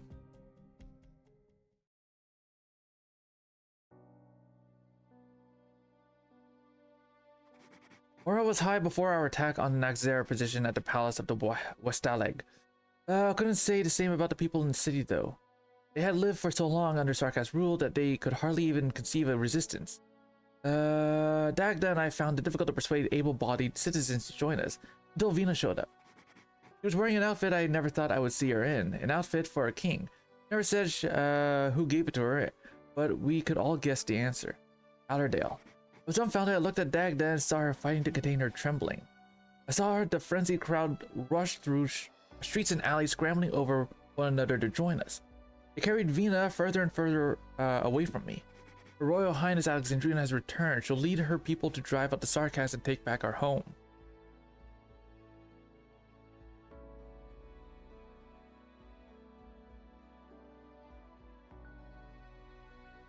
I thought you would reject my proposal. The important thing is to win this final battle. Everything else is secondary. Skyana Cumberland yet lives. I hope so. She deserves a second chance no matter what. What about you? Do you understand the significance of donning this garment? I do, but I always had a choice, didn't I? Vina walks through the crowd escorted by Delphine. Everyone bows to her in reverence. This is hard to take, though.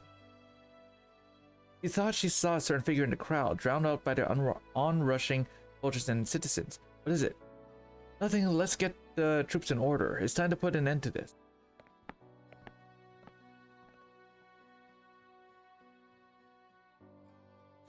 You and your friends will win, Vina. The present I left you, the garb that always belonged to you, is merely icing on the cake for your final victory. There's no place for me by your side when victory comes. This is the choice that I made. But the end of this absurd war is simply the beginning of your story. Can you remain the ever-victorious legend when that time comes?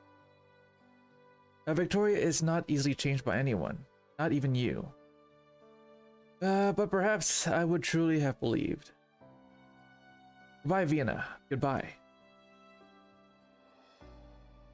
All must return to the existing order. None may disobey the rules. Alright, so let's see. We're on number 4 now, huh? Okay. We're making some pretty decent time, I guess.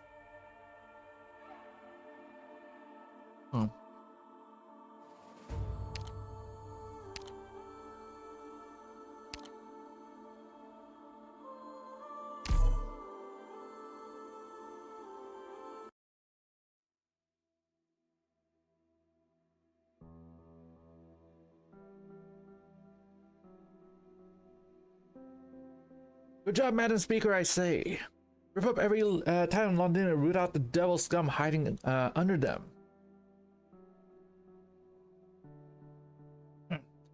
I hear there's gonna be a big shipment of Oripathy meds coming in. Got a friend at the procurement office. Maybe you can get me some meds first, and I'll see if I can get some for you. You were strutting all day when you got into the Duke's army, and then you went to the Exemplars. And now here you are after the end of the war, just like me. You infected with nothing left. Who are you calling infected? I can fight, I'm not like you, I'm not afraid to die. The other patrons look up at the staggering soldier. A coin flies across his face and lands on the counter. Haggard figure grabs him by the shoulder. Oh, it's this guy. He's drunk, take him home, I've got the bill. Don't mind what they said, madam. He's just telling you the truth, Lieutenant.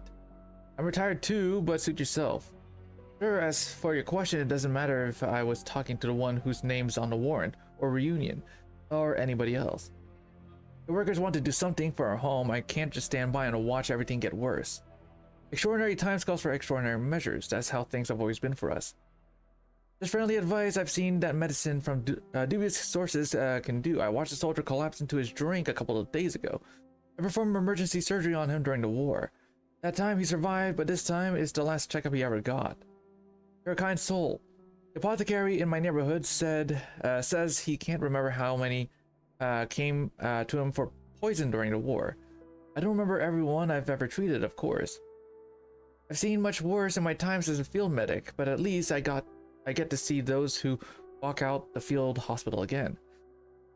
Spend enough time drinking here and you begin to recognize the faces of the crowd that you've seen before, even if it was only once. I know some doctors at the Rose Islanders. Maybe you need their help. You forget that I'm a physician myself. What do you think of the Exemplars? It's asking a lot, getting an old burden beast to remember something that long ago. It's ancient history even to me. All I remember is that decades ago when kids would brag about this and that, they wouldn't be tossing around the names of dukes. It was the Exemplars. There were lots of heroes, lots of them lost. No, what I mean is, I know what you wanted to hear, but I don't have anything else for you, sorry. Most people is the new Exemplars aren't soldiers.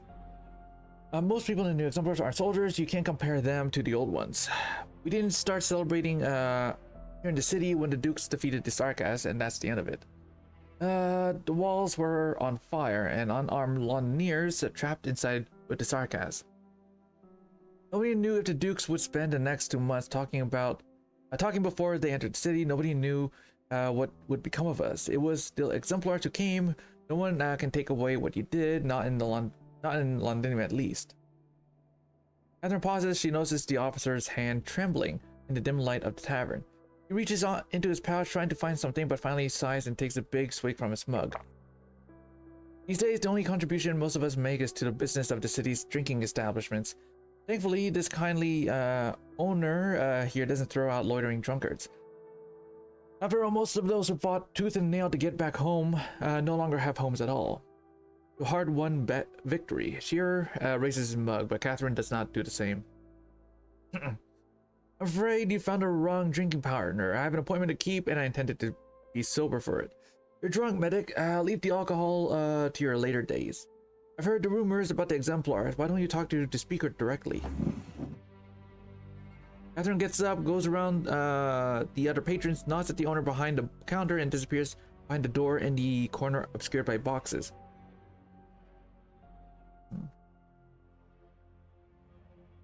What makes you think I haven't? He looks in the direction where Catherine went. It leads to a forgotten corner of the city. The Defense Force patrols went in many times, but never found anything. None of my business. He waves the proprietor over for another drink. Lieutenant Shearer sent 2 messages. I asked the messenger, and both came from this underground pub. Delphine said she made arrangements for all the surviving soldiers with Duke Windermere's ship.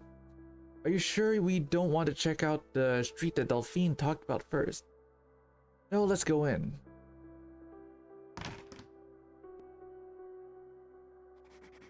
I followed behind Vina and let her open the door because I was still used to kicking them in. The Glasgow gang never ever caused trouble in Octoberg borough. Venus said we were just getting drunk with some old exemplar friends, but I knew there was a lot on her mind. He had made arrangements to stop some factories and ration the refined originium reserves for the winter. But the word exemplars was always there at the bottom of the memo, our old friends. Deal, you're gonna answer my questions frankly and truthfully, right? As long as you beat me at arm wrestling. Piece of cake. I figured my injury wouldn't be a problem. I know what you want to ask. Will she disband the exemplars? Honestly, I don't know. The stuff she's thinking about has been getting more and more complicated, and I've given up trying to figure it out. I guess it is no. She even came to see us in the clothes that she wore when we fought together. If that's not sending a message, I don't know what is. Didn't she say she just didn't want to draw too much attention? That's what's in all the books. You wouldn't get it.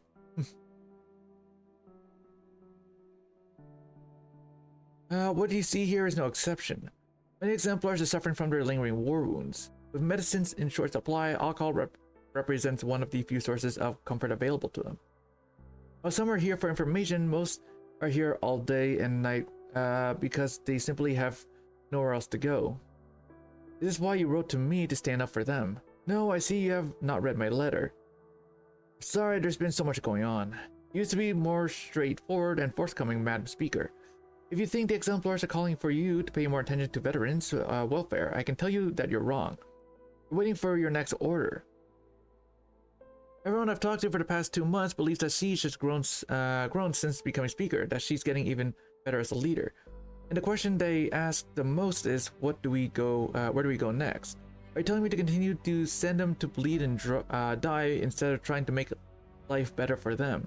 You never truly saw yourself as their leader. You saw them as equals, as comrades, in arms. I respect you for that, but it's also where you have failed in your responsibilities.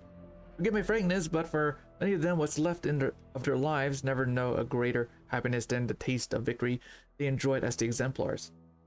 He grabs his mug and tries to take a swig, but it slips from his hands and falls to the ground. The others look towards Shearer, whose eyes are red as he takes deep breaths, trying to keep himself under control.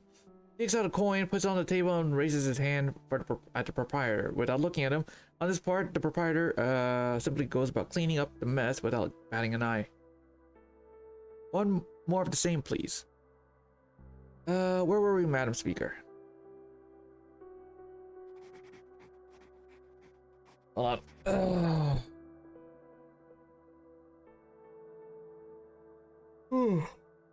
Okay.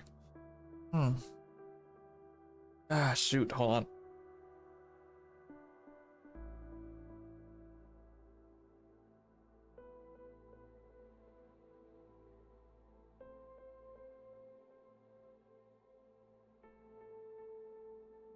Okay, where were we? I never got along with Lieutenant Shearer for a long time. Venus' fist knocking him dizzy had cemented my impression of him. A field medic, stubborn but largely calm and dependable. His surgeon's hands brought many back from the brink of death. Why? Lingering effect of an injury. It was one hell of a battle, wasn't it? It wasn't his hand that was injured, I remember it well. He sat straight and tall. I thought he had recovered with Delphine's help. As he said, though, it was one hell of a battle we fought to return to Londinium.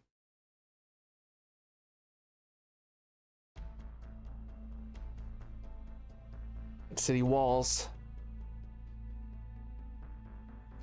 Any news about the situation in the city? Unclear.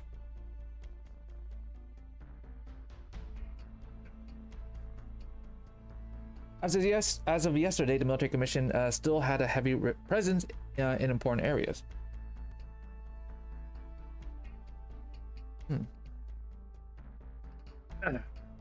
With the Royal Court elites deployed around the walls in a standoff with the Dukes. However, the resistance within the city stands a better chance.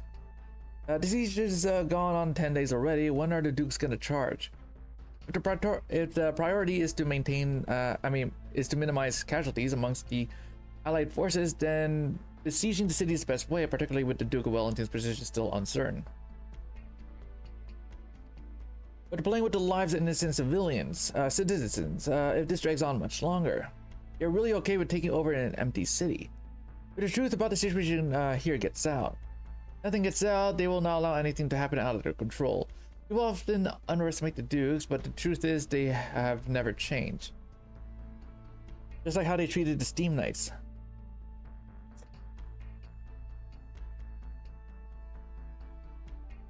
It's only one example. I can't say I know all of them well, but I knew on my own. But I knew my own mother. I think this is the first thing to go out the window when dealing with matters of shared interest. The focus had already shifted to how to retrieve the shard tech at the joint staff meeting last night.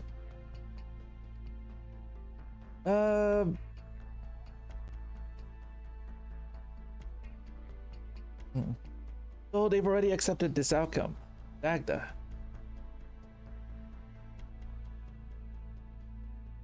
I need a squad, Siege. I'm going to try that compensari's passage that Shining shared with us again. I'll be back, Vina, I promise. Go. You're just gonna let her go like that. I'm keeping an eye on you, Dagda, and now's not the time to play hero. Well, you better not fall behind then, Hana.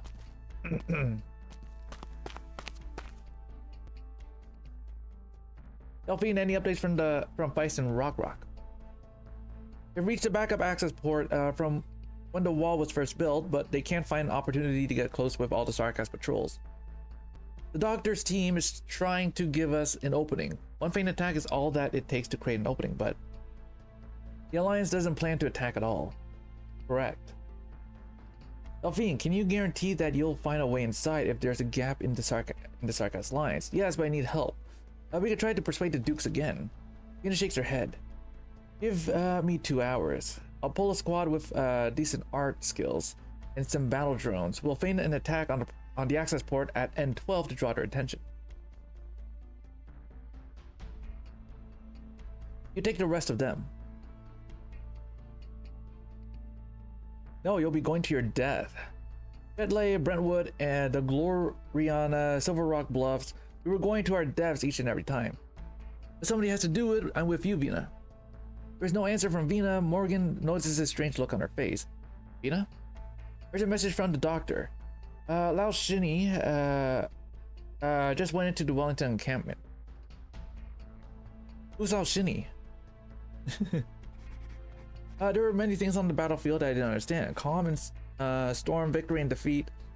Everything happened so fast.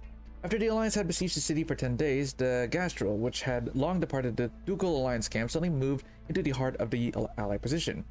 For the first time in a very long while, those who were listening to the Alliance comms channel heard the voice of the old Duke. The Gastro shall restore the Empire's glory. Guns went blazing.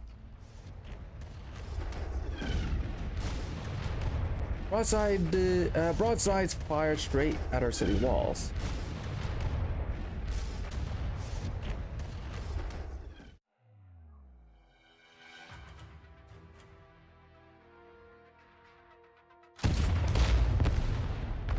No people behind us, no delay through the trenches.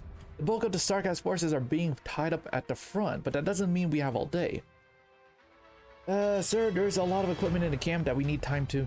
There's no time. We can deal with the equipment issues once we get into the city. Some of the wounded can't walk on their own. We'll need to carry them by stretcher. You follow the path that Siege has cleared for us. I'll organize the transfer of the wounded. Now go. I hope, sir. I'm more familiar with the situation of individual patients.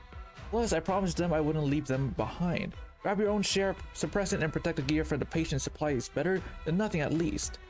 The closer we get to the walls, the higher the atmospheric or Eugenum particles density. The wounded will be in more danger than us. Yes, sir. They say you're not a Londinier, sir. Why would you risk your neck like this?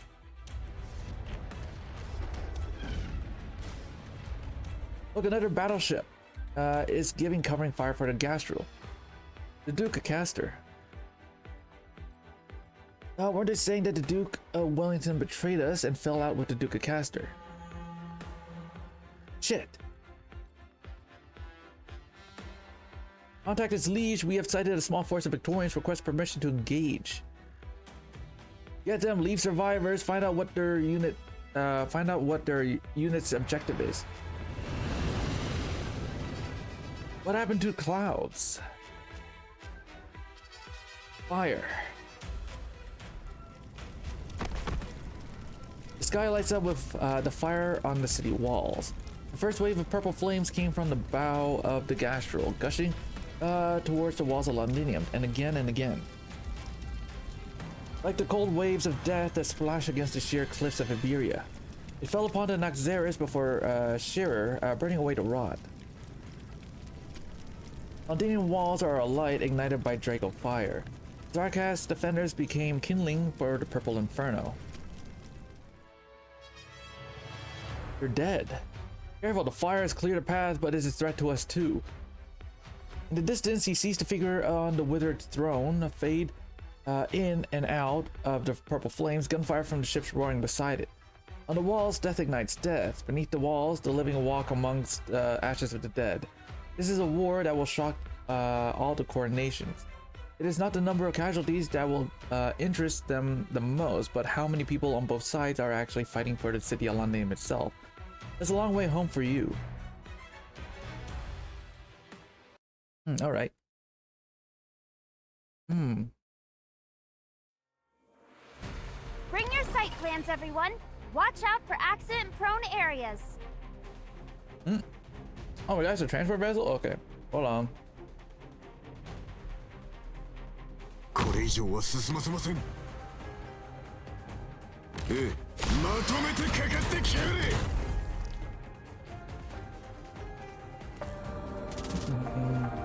ええ、ここにいます。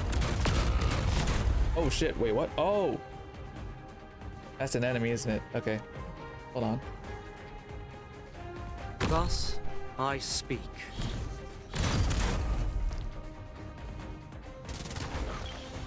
Oh, goody. Okay.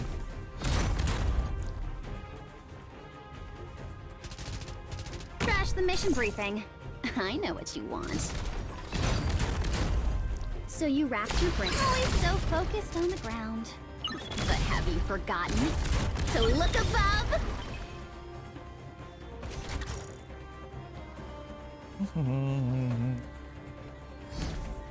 Here, the reversal of finality. 時間をかけるつもりはない。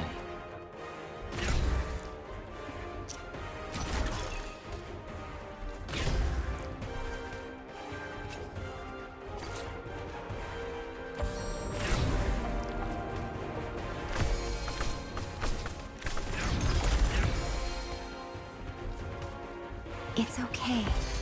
I am with you. It's okay. Don't cry. It will all be over soon. I can handle this.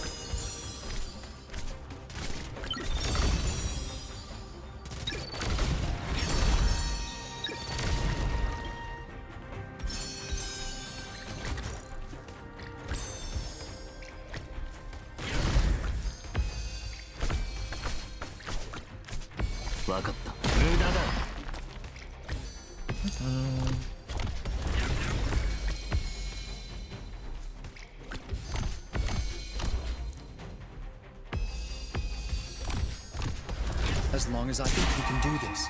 Here, the first step is a...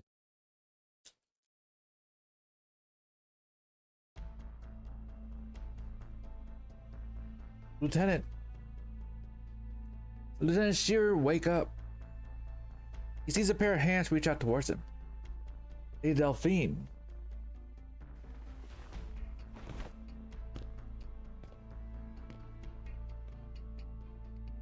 The move will carry you when we need to get back to the forward position that we captured.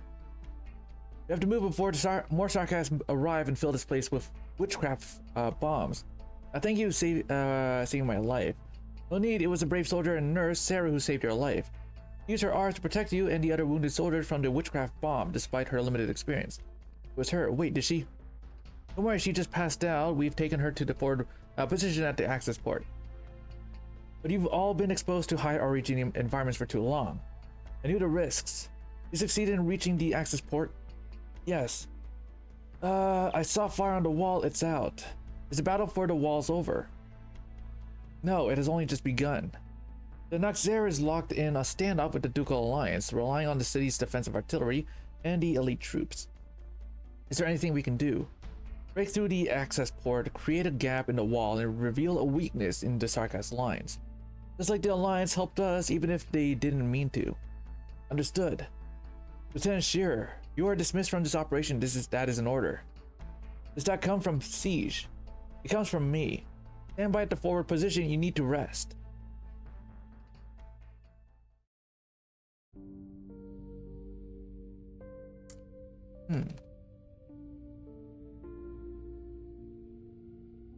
Then may we call and safely sing.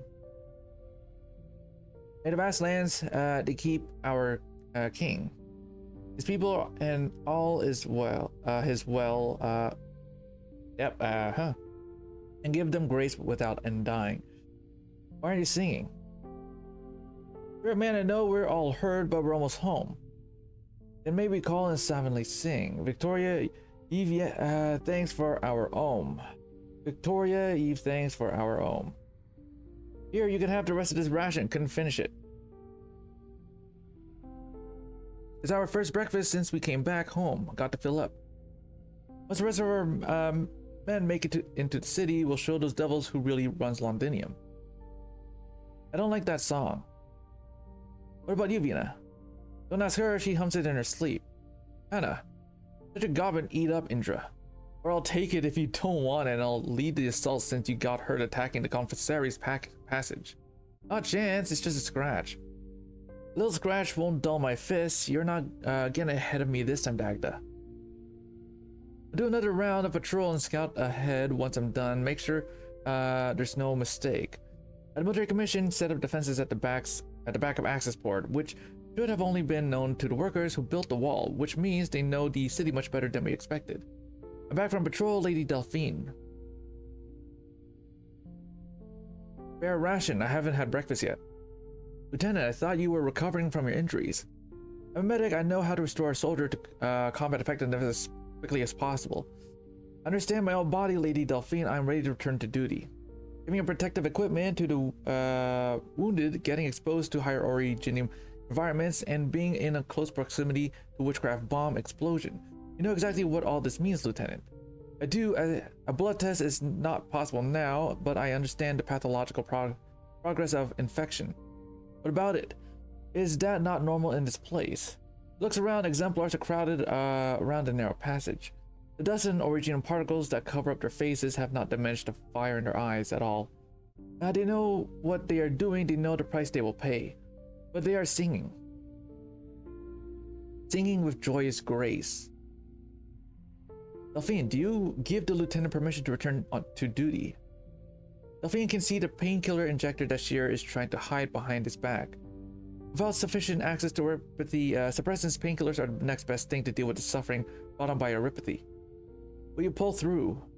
Of course, Lady Delphine, never forget I still have to see you go home and take back what is yours. You didn't need to do this. Neither did you. You want to witness what this ragtag team can achieve. What will come of this city, so do I. Very well, Lieutenant, back to your post. What will Londinium be once we drive out the Devil's Vina? Better than before, at least. You know what I'd like to see? More flower shops, making the flowers cheaper, making it easier for me to find a girl to marry, maybe a wealthy young woman or a widow who lost her husband. I want more originium fuel for a warmer winter. I want more police stations, and I want to become a cop. I want to give, not take. What about you? I hope Mom's still waiting for me back home. Don't worry, she'll be there. Open the doors. She'll be there to open the doors to you. What about you, Dagda? You gonna stick with us to get the gym back in business, or will you lock yourself away in the tower? You and I, we've got a score to settle, Hana. Let's go back to the gym together, Vina. Yes, we will. We haven't found Baird yet.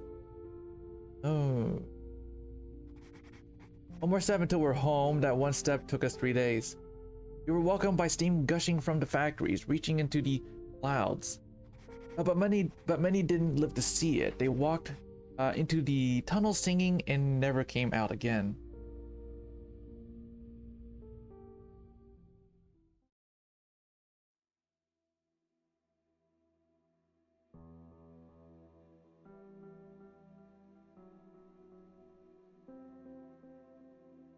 Have one on me, Vina. The Devil's Rampant are not dead yet. They still have that tech that filled the city with originium dust. They'll be back, mark my words.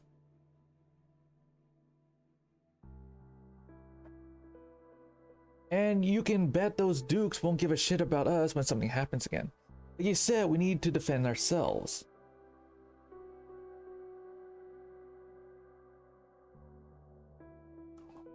That's why I don't believe the rumors that say the Exemplars are getting disbanded, right, Vina? You remember the wishes we made at the access port? For the factory boilers to burn bright as they used to, for the guns on Londinium's walls to defend her as they used to, for the doors at the police stations to be wide open to all, for the police to defy the nobles, defy the nobles' will and treat the infected with fairness and justice. For the law of parliament to be the only rule. That's what I hope to see, and what I'm trying to bring about. Are you happy with Londinium now? Has she gotten better? I can tell you that I'm not happy. You're dodging the question, Madam Speaker. If you choose to do nothing and keep the status quo of the Exemplars, that's entirely fine with everyone. All they want is an answer. Will the Exemplars continue to exist? This is my answer, Lieutenant. What Parliament fears is your trust in me personally that runs deeper than your trust in Parliament itself. Perhaps they fear that the Exemplars will become a private army of Vienna Victoria. What will become of the glory and honor of the Exemplars when that day comes? Will the day come when our wishes come true? Thank you. I will inform Parliament of what I learned today. It's not my place to give an answer over the heads of Parliament. Let's go, Morgan. Morgan? You go first, Vina. I'll have a couple of rounds with the guys here. Sure. I didn't understand what Vina said that day, but I agree with the lieutenant. Our Exemplar comrades needed our help. That's why I needed to stay on Vina's behalf. At least talk to them. In fact, forgot. We're streaming. Hey, James, how you doing? I am on the 4th stage. So I just finished the 4th stage, so I guess I'm moving on to the 5th stage after I'm done reading this thing. At least talk to them, even though she was speaker. So much she could do. For the first time since the war ended, I drank until I passed out. I burned my belly. What's Singapore? I got no one. I got Papukar. I got Papukar. It was Hannah who found me, and I asked her the question that I could never ask Vina. When can we go back? When can we go home back to our gym? Papukar, a sign. Get her skin. Herbs are growing well, Diane. We'll be glad. When the farm was rebuilt, it was she who persuaded the engineers to leave behind the damaged lighting equipment and refit it for small greenhouses that didn't draw so much power. Sorry, remind me, where were we? We were talking about your condition. You mentioned that you noticed a significant increase in your strength of your original arts. Sorry, I'm finding it hard to remember things lately. I'm getting distracted. The doctor says originium has made its way into my brain. Don't tell me I've told you this before too. We're just chatting. You can say anything you want. Anything else that doesn't feel right. Difficulty walking straight. It's happening to a lot of people though. Ataxia is a common symptom of many infected in Londinium, but I'm not sure what the cause is. When I'm by myself, I've been trying to. It's strange. My original art seems to be changing. I don't have any other reports of. Never mind, please continue, Sarah. Are you casting with your bare hands, by the way? The doctors may have told you this already, but that's detrimental to keeping your condition under control. You're a warrior, alright, just like Diane said. I just can't help it. It's how I search for the war memories in my clouded mind.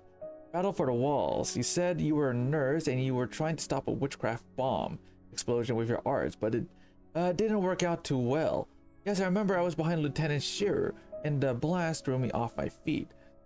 Next thing I remember, I was in the field hospital lying next to the other acute infected. I don't know how many witchcraft bombs fell upon the Exemplars. So many fates turned on their heads in an instant, but I didn't see any of it, and I don't remember any of it. How could things be like this? Sarah? The patient is trembling and begins to cast original arts without realizing. Alicio does not know if it is a symptom of post-traumatic stress, but he quickly attempts to direct her attention elsewhere. Listen to me, Sarah. Take a deep breath.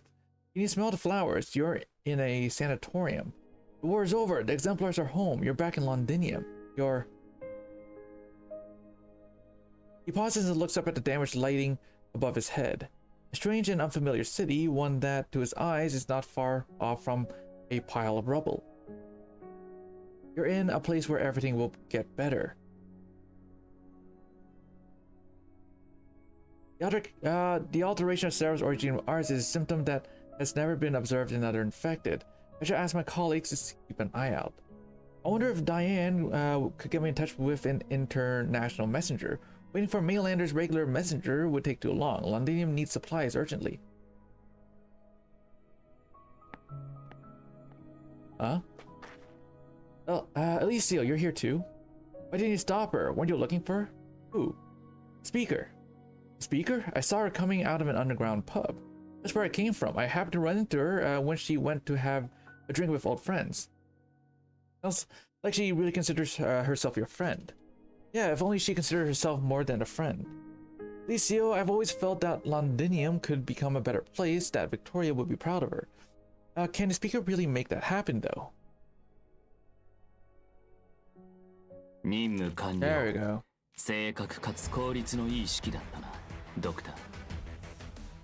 We're making some pretty good time. We're like, sort of halfway there, I guess.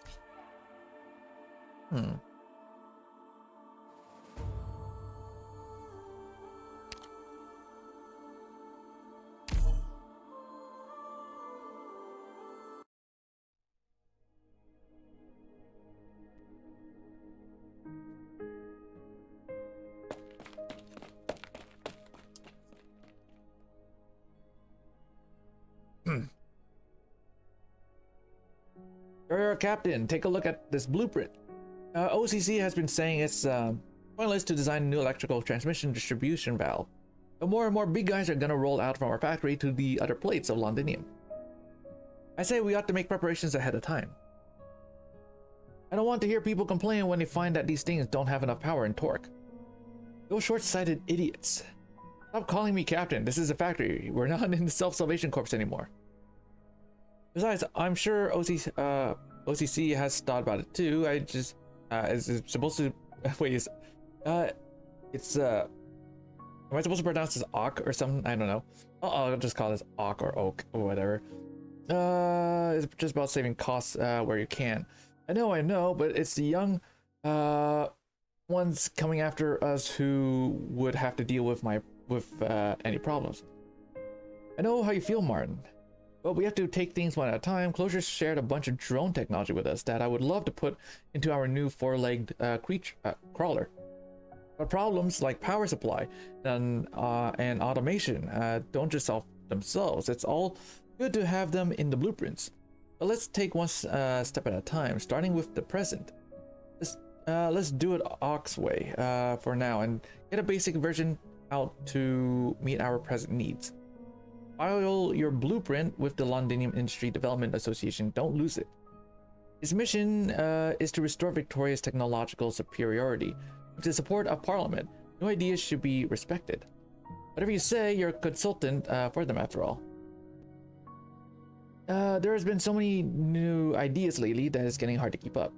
People are enthusiastic. They can feel that things are changing because of their ideas.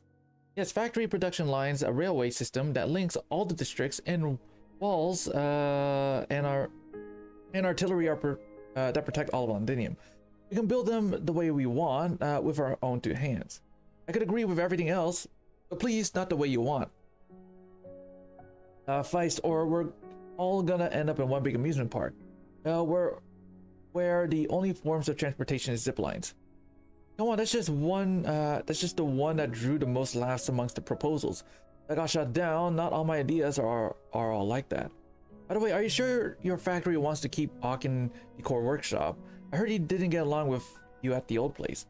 Each factory has its own technical secrets, and there's been friction over competition for orders. Well, that's true. Not all our workers were in the Self-Salvation Corps. But if Catherine could convince the other factories to join the association and share technologies, then there's nothing for us to hide. Somebody help. Matthew just got pummeled.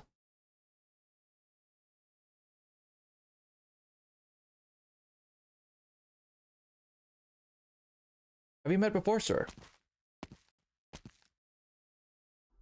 That's actually Madam Speaker. The name's Matthew, a humble businessman who owns a little factory. I simply felt the need to speak up about the present situation. You can write to Parliament or seek assistance from Industry Development Association. I have other things to require my attention. I have written to Parliament on behalf of a dozen factories that were shut down. My letter's gone unread for the better part of a month. It was the decision of Parliament to shut down a number of factories. You know better than I the state of London's logistics. The burden of one's factory debt can crush hundreds of families in Sudian or Highbury. We're just asking for the scales to be tipped a little towards us, even if it's only a private matter. Workers from factories have been shut down that could not even afford to buy medicine on the black market. An experienced line worker is worth 10 pieces of machinery. I believe in my workers. There is much that they can still do for the city. Meanwhile, invaluable erypathy suppressants are being placed on dying soldiers on their beds in the sanatorium. What are you on about? Explain the realities of economic. You bloody. Oh shit. Venus Fist found the man's nose before she knew it. The man by the name of Matthew grabs his bleeding nose with one hand and searches helplessly for a handkerchief with the other. Blood continues to seep from the gaps of his fingers, dyeing his clothes red. More and more onlookers gather, all of them staring at Vina. There's no hostility or anger in their eyes, but each and every gaze reminds her of her helplessness, of her ill timing. I understand why you're angry, Madam Speaker. I know, but someone has to say it. I assure you, it gives me no pleasure. I was part of this self-salvation corps that stayed in the city. You came with the Cottis girl, and then you left. When the exemplars came, and I learned from Catherine that you're their leader, I agreed to turn on the boilers to welcome you without a second thought. But I didn't recognize you when I saw you standing in the middle of the street, dressed like a king, promising a better life for everyone on behalf of Parliament. You knew that some promises can never be fulfilled. You chose to sacrifice some people to save others, didn't you? He wants to shut him up. He grabs the man by the collar and lifts him off the ground, but you can see his eyes and the eyes of everyone standing around. He solves problems with her fists. He wishes she could make these problems go away with her fists the way she used to. Something falls out of her pocket and it makes a clanging sound on the ground. It's been a long time since she had candy. She forgot the box was in her pocket. We believed in you when we agreed to shut down and relinquish our originium fuel, but now we can only hope that we're not the ones being marked for sacrifice. Not all problems can be solved by your fists, Siege. Vina. Let Matthew go, please.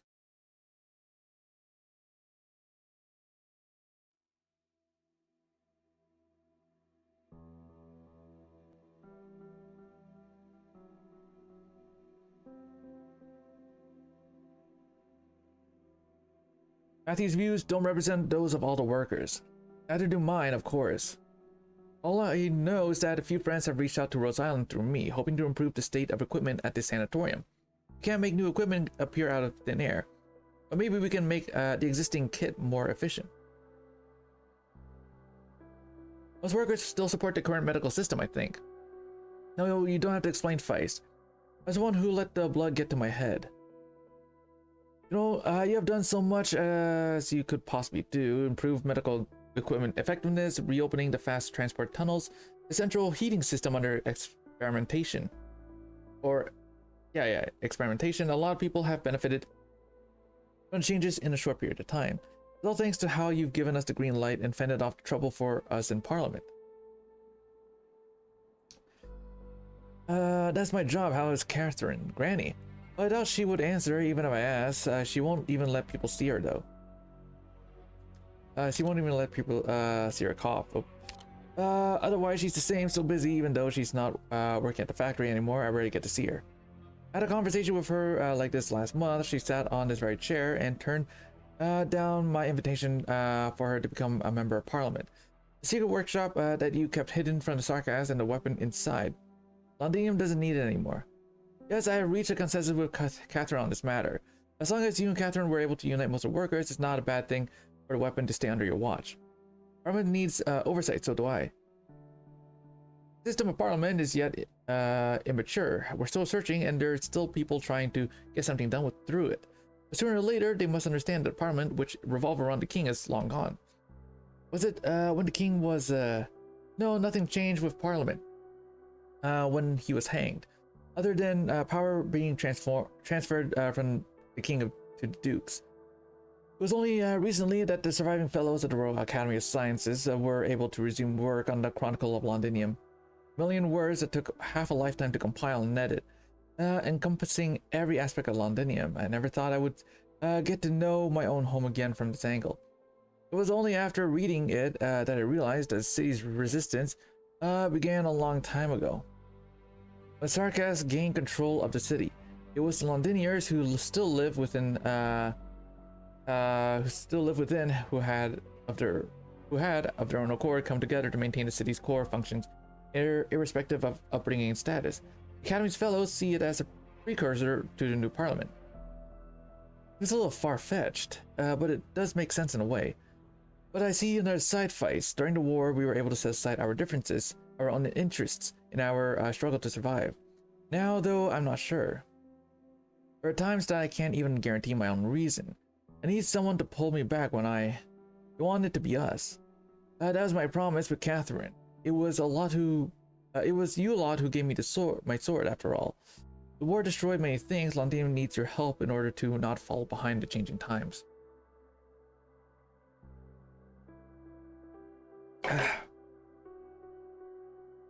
Some of your ideas may create headaches in Parliament and the Royal Academy of Sciences, but that's not such a bad thing. A city defense system that belongs only to us, automation that the Dukes have long ignored, and a new deterrent for a post-Steam Knight era. Your help is needed for all this, and it must be for Londinium, not for any individual. I don't deserve your trust, Feist, and neither does Parliament in its current state. Send Matthew my apologies again if you see him. I'll continue to lobby Parliament for policies that will improve the condition of workers. The medicine that we purchased from the Dukes is on its way. Things will get better once supply routes are secured. Who dares friend the Duke's cargo ships? I'll continue to communicate with the ducal representatives in the city. We're here for you if you need any help. Pai stands up but then hesitates. He does not leave the room. Granny always scolded me for my fancies. But she does nothing the day I brought back the proposals for the future from the Industry and Development Association. Retired from the line soon after, claiming health issues. We like to dream about the future, Vina. We'll pull through.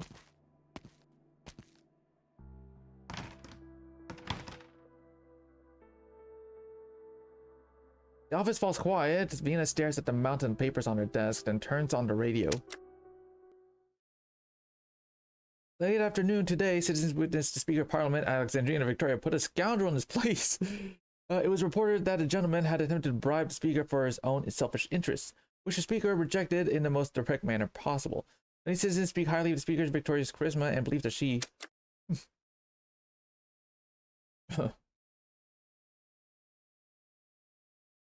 Yep.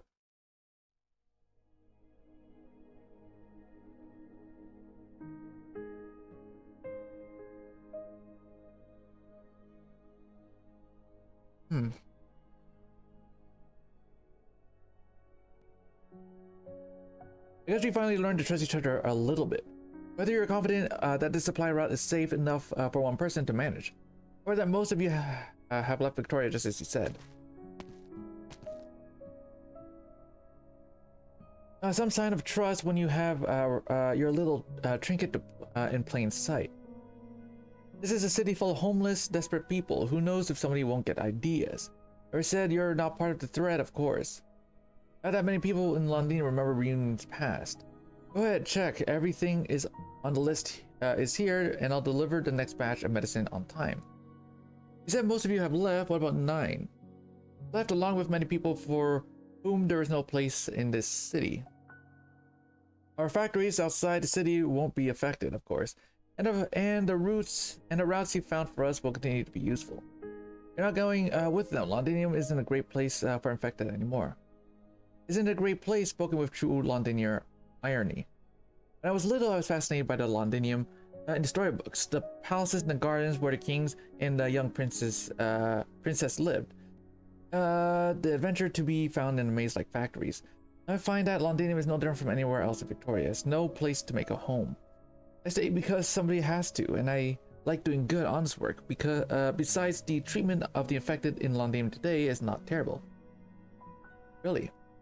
I followed them because they saved my life. I'm not like those who are ready to die, who've already figured out how to die for someone worthless.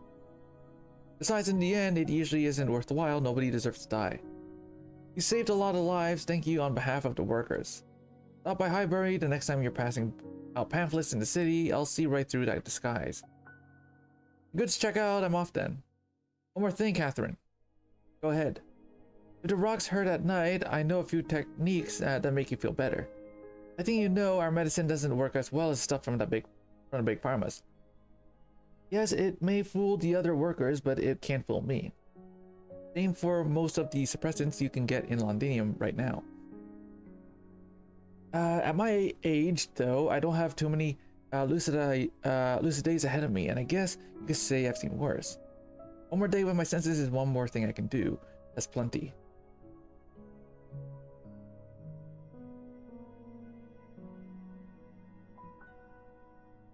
I'm gonna track down Reunion's hideouts outside the city. 2 major factories and their supply routes.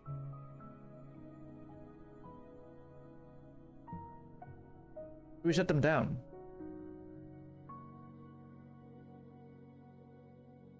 Only based on the available information, they are not a threat to the citizens of Londinium. Ina says she has personal reasons to be aware of Reunion. But even she admits that they were a big help to us when they incited the citizens to oppose the Dukes. As for the gray market, just make sure we keep track of everything that's going on. Percival is not stupid. She knows that she's not supposed to touch.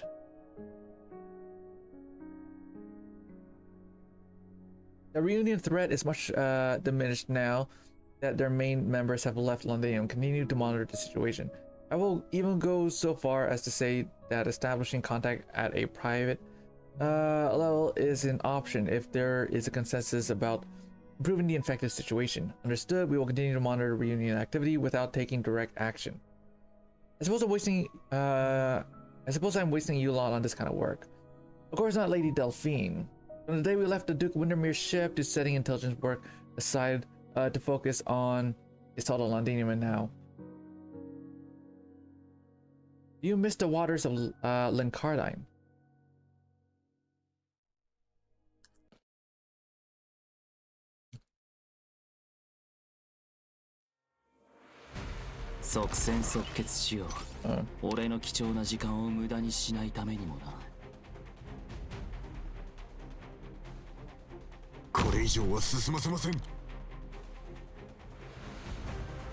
You need me to. Oh.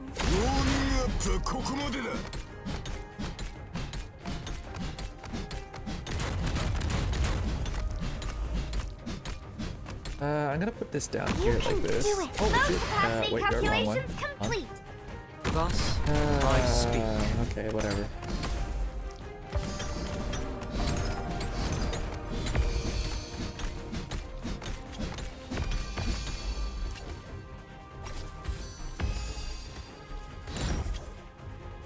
Let's go mercenary. Ruse mercenary that can equip up to 3 different types of gear. Okay, yep. Wow, looks awful. Your ideals are equally worthy of respect. The Revenant's battling again. So you wrapped your... Who says there's always a countdown?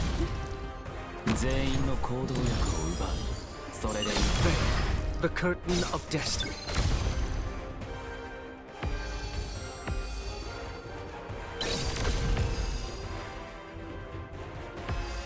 I can handle this. I'll give you the best plan possible. Request acknowledged. Both capacity calculations complete.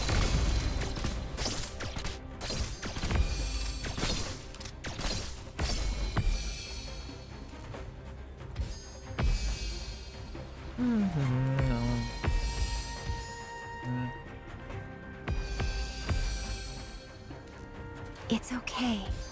I am with you. I'm still kinda nervous. As long as I can hang in there. The treatment. Don't cry. Poor little guy. It's your unlucky day.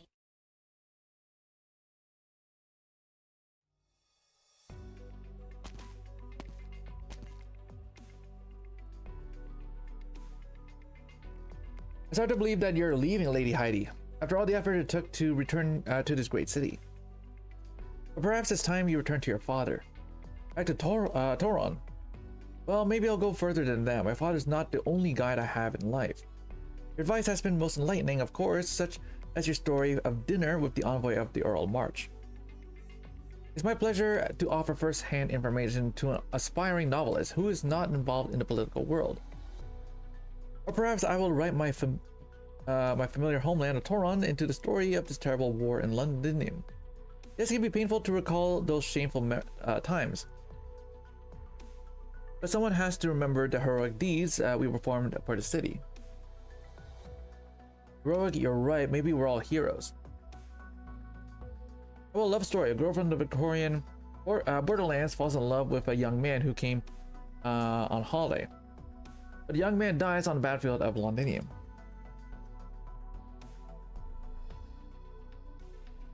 In the end, though, the news of the young man's death turns out to be false, and he returns to her side a hero. Really, idea, Lady Heidi, a love lost and found again, just like the city trampled by outsiders, but saved by our hands. Here the orchestra plays, there is no wine or dessert, but the candles do not burn as bright. The music remains beautiful. By all means, join the dance, leave me on this balcony, with the inspiration you've supplied. What about your friends here?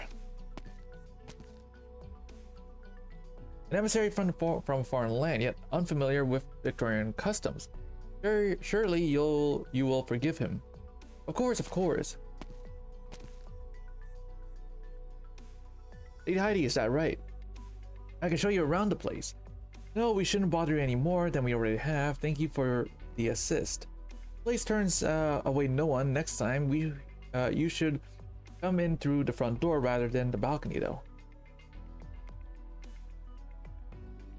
Thank you for the offer, but I'm not interested in noble parties, to be honest. Victorian noble politics was the first thing I studied before I came. I'm familiar with your customs, your attitudes toward the infected, even your dance steps. Setting aside whether a third-rate novelist would call herself noble, have you asked the soldier why she brought you here? He didn't make me come here, I insisted on coming.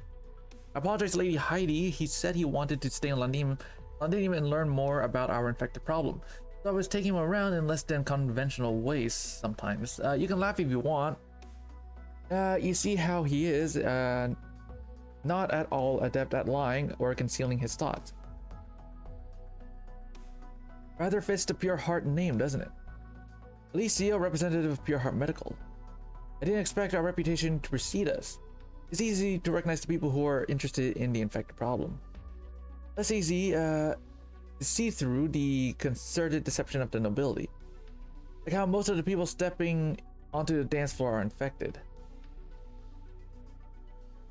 As to be expected, in theory at least, origin particles that the Tark has spread don't discriminate according to social status, but nobody will say it out loud. Nobody asks if they're standing next to an infected. It's about appearances and a dream. Alicio gazes at the hall. There are holes on the pillars where golden ornaments once glittered, a testament to the looting during the war, but passionate playing of musicians is almost enough to cover up the desolation. The self-proclaimed novelist opens the cap of her fountain pen and scribbles in a notebook. You could call it meaningless self-consolation at the time when the basic livelihood is in question. No, not at all. There's different ways of living. What is that? A shadow of a synopsis and a little extra information. I would like you to take it. I have a feeling we will meet again, Alicio. Thank you. If you don't mind me asking, though, you seem to be holding on to some pain that this banquet can't soothe. I'm just missing a friend of mine. There's one less person who will speak with me, frankly, now that she's gone.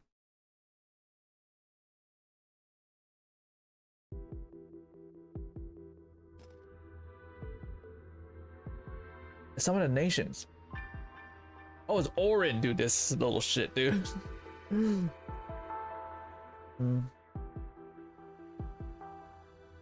The Lateran is paying close attention to the events in Victoria. After all, this is a disaster caused by the Sarkas. However, the decisiveness that you and Parliament have shown on the Sarkas question gave me hope for the city's revival. Of course, His Holiness sincerely wishes to build the bridge of peace for the nations of Terra in order to prevent another tragedy from happening. You're not only here on behalf of His Holiness, the Lateran Pope, are you? I am but a humble messenger here to deliver a message to you and Parliament. And please send my apologies to His Holiness. I appreciate the kindness that Laterano is demonstrating. The Parliament is not in a position to address matters beyond Londinium. I inform the Duke currently playing host to you that I'm not going to Laterano in any capacity. As for his own plans, those have never been any business of Parliament, nor myself, have they? Of course, that's what messengers are for.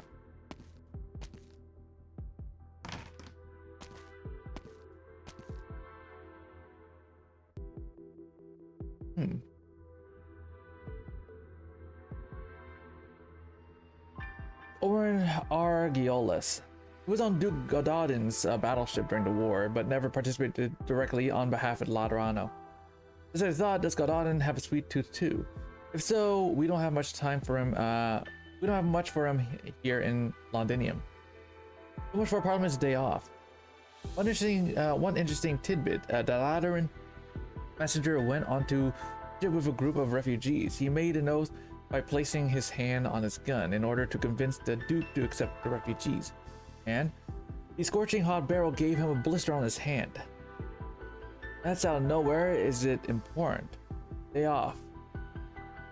Alright, I've been off. Now, which message should I read first? Investigation report on the R Circle remnants. Oh? Indices Lieutenant Shearer's name, another letter. She sighs and drops it in the pending bin. Delphine, is this? Evina, we caught those robbers you were on about, and taught them a lesson. Targeting frail Euripathy patient scum. You know what's even worse? We got a bunch of cowardly wankers who wanted to join the ranks. It's a good job you got the news quick and didn't give them a chance to grow. I wish I could go out and move about. Don't worry, I gave him an extra punch for you. I saved your share of the thank you gift. Wait, we're not collecting protection money.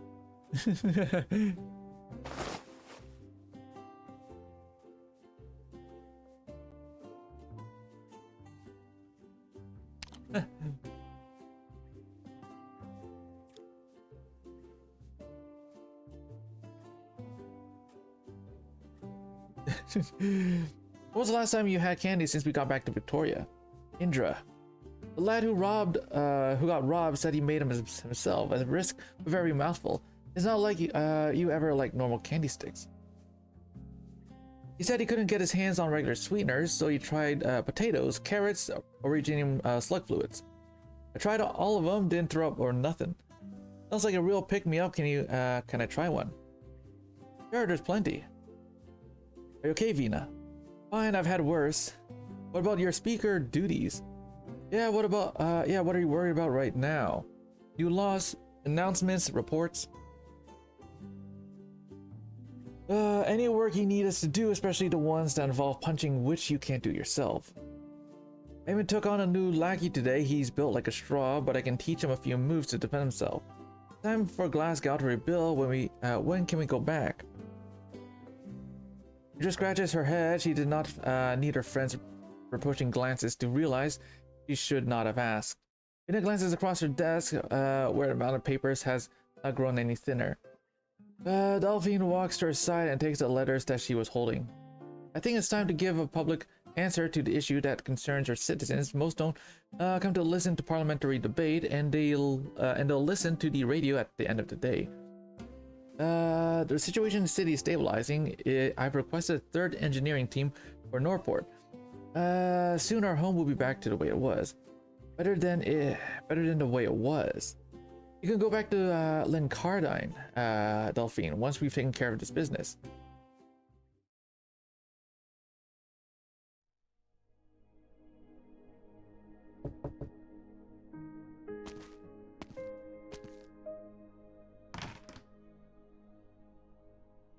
Diane? Lieutenant. I'm retired, Sarah. Oh, okay, sir. I thought you had declined the sanatorium's invitation. Just coming to visit and to thank you again. I hope you don't mind.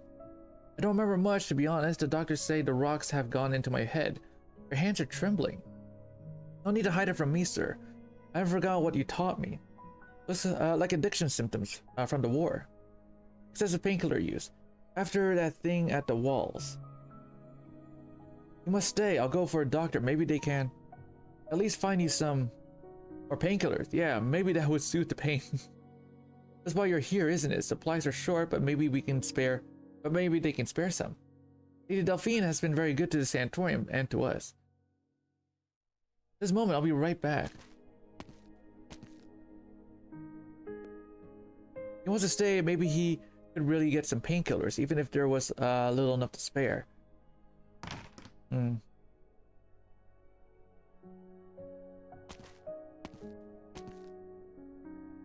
Oh, where did he go? Aw, he wanted to just check up on Sarah, right? Ah.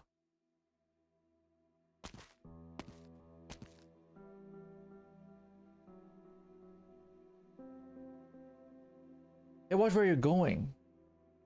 Oh, keep your distance. Something's not right with them. The speaker's office is, this way.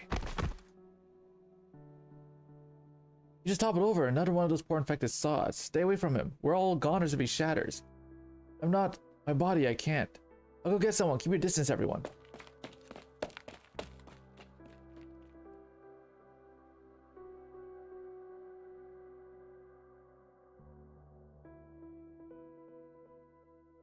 Here collapses on the street. The rays of the setting sun are not particularly bright, but they are enough to hurt his eyes. Or perhaps it is his body's way of reminding him that only another deep-seated desire can mask the pain.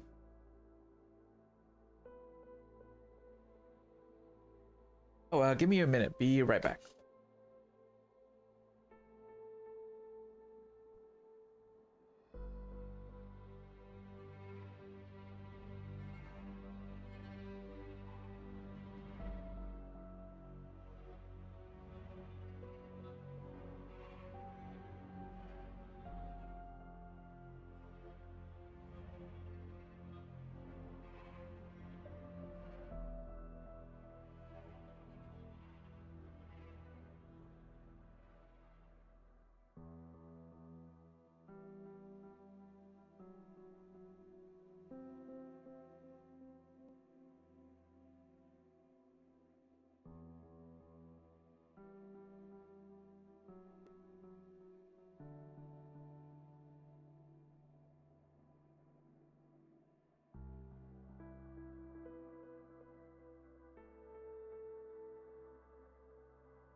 I'm back. Okay, where are we? He tries to adjust his breathing like he instructed the soldiers fighting pain during the war. Oh, but he fails. He's already lost the fight. Shira sees fire. It's so hot he can't open his eyes. The sky burns. The walls burn. He burns.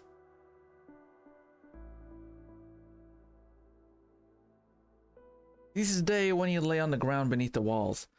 The walls of Londinium burn with Draco fire, burning brighter and brighter until flames consume the sky. He cries out in fear and tries to cover his eyes.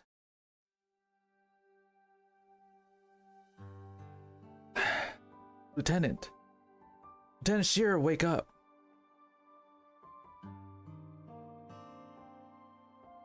He sees a hand reach out towards him.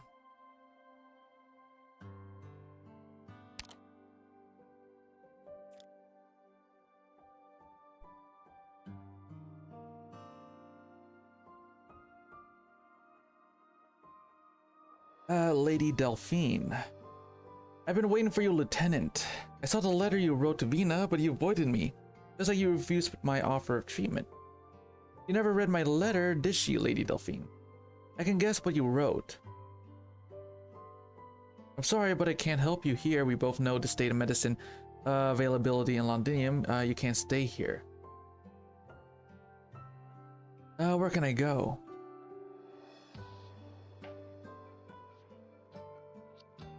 Lincardine. No, I wasn't asking, Lieutenant. This is an order, and don't give me that excuse about being retired. I know why you hesitate. I know what you fear. You're afraid to face the senior officers who betrayed and abandoned you at Ironclad Gallivey. You're afraid that you won't come good on your loyalty to me and my mother. And you're afraid to return home like this, aren't you? I don't know. You're not as strong as you think, Lieutenant, and I'm not as weak or noble as you think. Our home is Lincardine, not here. The war is over, Lieutenant. The soldier should go home. Don't be afraid, I'm going home with you. Let's go.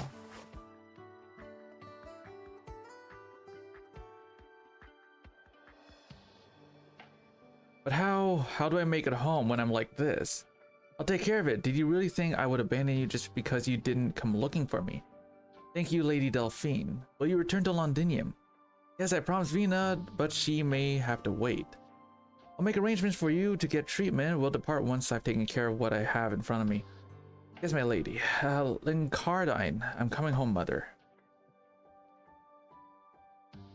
We did it, Doctor. Nice, okay. Even though this was a small victory, the day will come when these small rays of light will grow numerous enough to dispel the darkness. Okay, if I want, I could like get the thing right now, actually. I just need to do... Hey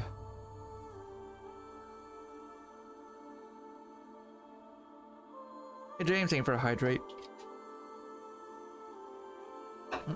Okay, yeah, if I want, I could do this one.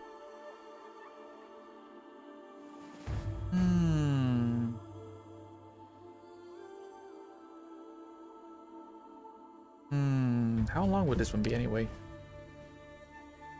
It's probably gonna take a while. Okay, I'll do this one. I'll pick it up like later. All right.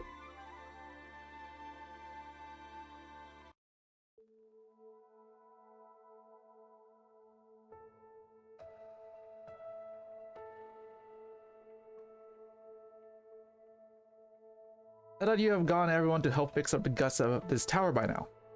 And I thought you'd be getting ready for the speaker's speech. You know, I'd rather not meddle with the designers while they work away.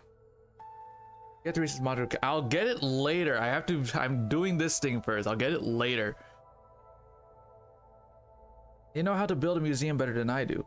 I'm looking forward to what little surprises the Knights at the Tower Museum they're making has in store for me.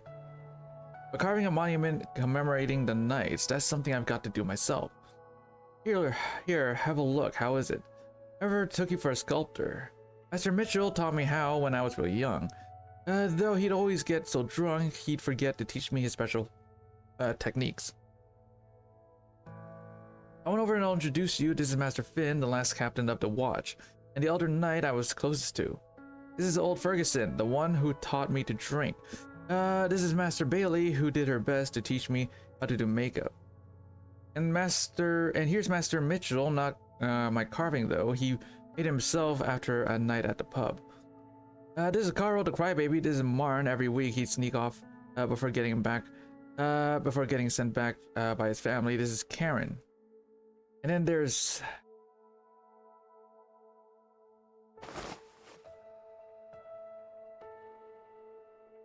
Vina gently hugs Dagda, comforting her. Thanks, Vina, but I'm fine. It's just that every time I come back here, those fading memories of mine become a lot clearer. You carved your own name too, Isabel Montague. The Knights of the Tower never left. We're still here. Master Finn would be glad to hear it. You know, Parliament could retain the institution of Knights even if you... Our duty is already over, no? Victoria has no need for a monarch. Naturally, she has no need for the Knights. Let the past be remembered in a museum. That's the best ending we could ask for. Since there's no need to light up the tower for the palace's sake, my own duty's done as well. These days, Londinium is no longer home to Isabel, the Knight of the Tower. There's just Dagda now, Dagda of the Glasgow gang. Avina, if you still have need of the Knights, I won't hesitate to say a word. Oh, don't tease me, Dagda. You heard those numbers. You heard those rumors too. We've been looking into who's been spreading them. It seems there's a lot of people who believe, even wholeheartedly support the idea that Queen Victoria will be crowned king.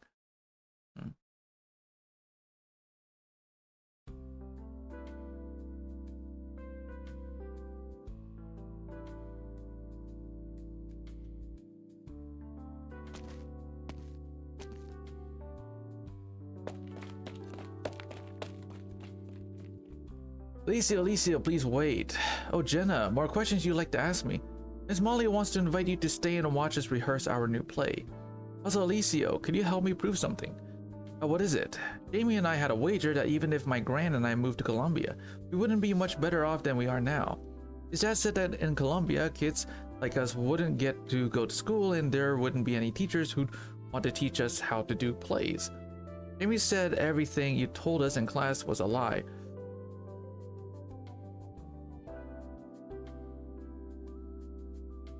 Jenna, you should be up on stage for the rehearsal. Don't be bothering Alicia now. Miss Molly, I was just inviting him to stay and watch. Allow me, Jamie's waiting for you on stage. He's about to cry any moment now. Without you, he can't say any of his lines. Go on. Oh, he's so annoying. Alright, I'll go. You got to stay and watch Alicio. You forget the children, Alicio. They tend to just speak their mind. I must admit, I'm not too familiar with Colombia, and I'm not entirely sure how infected children will be treated. They'll be treated very well, so long as their guardians can afford health insurance. I see. The children are very fond of you, and I'm grateful that you took the time to explain how they should take care of themselves after infection. It's important for them to know. Thank you, truly. I have to give the same lectures to kids back home pretty often, so it's no trouble at all. Also, I'd like to thank you for letting me teach them. I thought since Parliament's on bad terms with Pure Heart Medical, the schools wouldn't let me near the children. Parliament's never forbidden us from reaching out to you, though. On the contrary, they tend to approve of this sort of thing as long as we're quiet about it, up to a certain degree. Not just you either, we've also invited Rose Island doctors over to give the children checkups and lessons. Parliament knows that children will need assistance.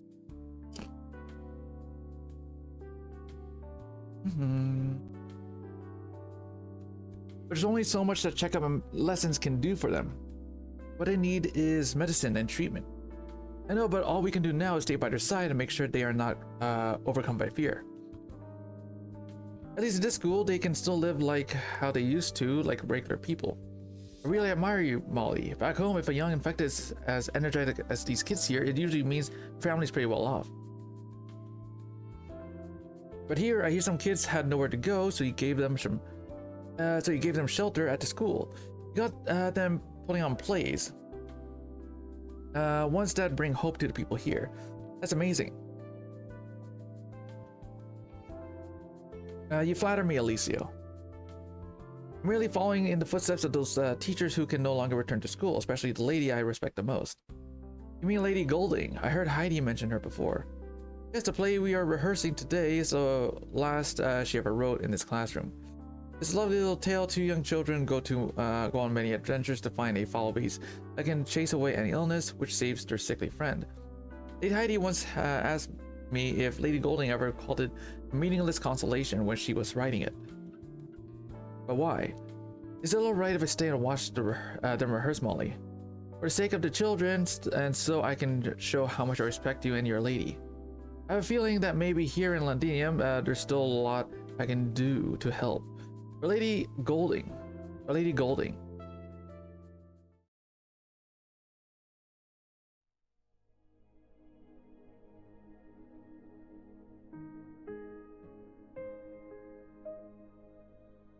All the MPs present. They are. How much longer until the citywide broadcast? 2 minutes. It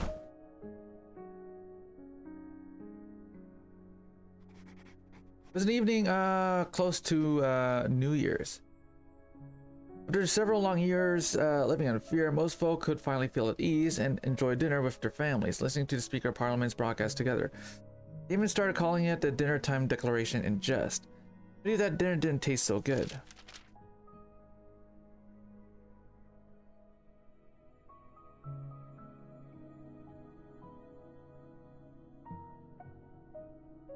Testing. Shall I begin? Go ahead.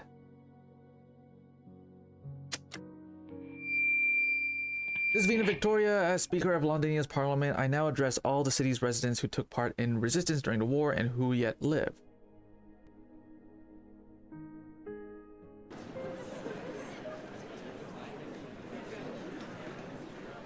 Months ago, we walked out from the midst of a tragedy.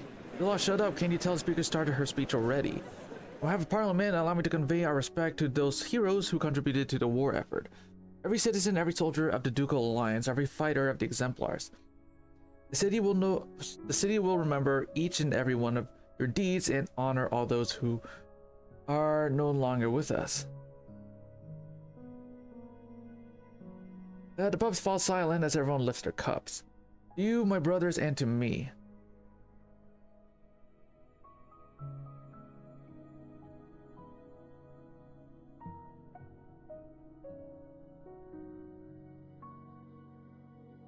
Now Londinium has begun her long road to recovery. Order will be established, and those lives once so familiar with us will return.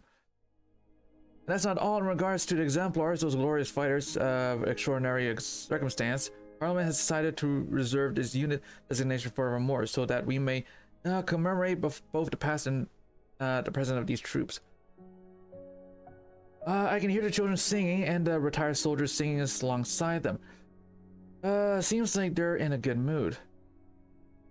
Now the song they're singing is from the end of the play.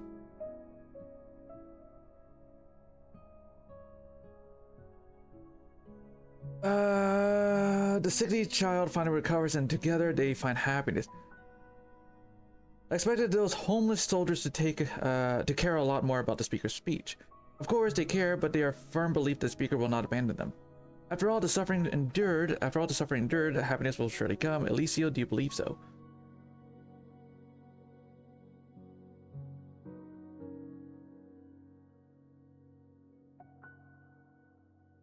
The Exemplars came together once more for one simple dream. To go home, no matter their status, no matter their standing.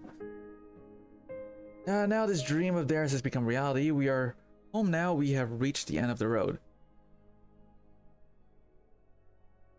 Reached the end of the road. Seems the speaker lady really is set on disbanding them.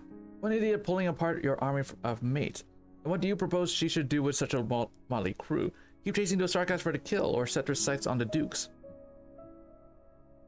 We got better things to worry about than the Exemplars. Such as replenishing our strength as quickly as we can. Focus on that instead.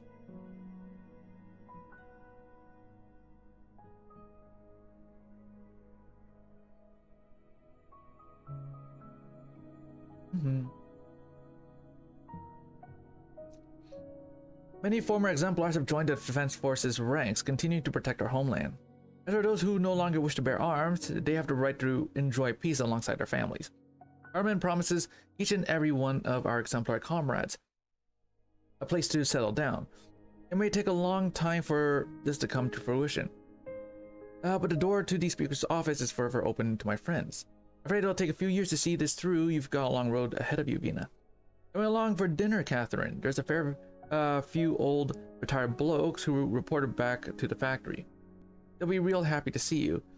Sure, you're not just angling for my stash of smokes. I work real hard to collect them.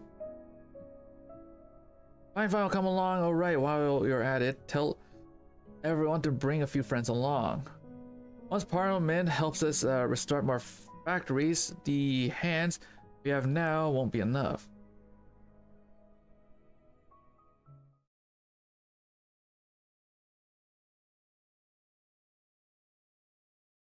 And I, Vina Victoria, do promise to every one of the city's residents that in this coming future without a king, broadcast abruptly comes to an end. As it does so, Dagda hears an uproar suddenly echo through the skies above the city. Why the cutoff? What's going on at Parliament? Uh-oh.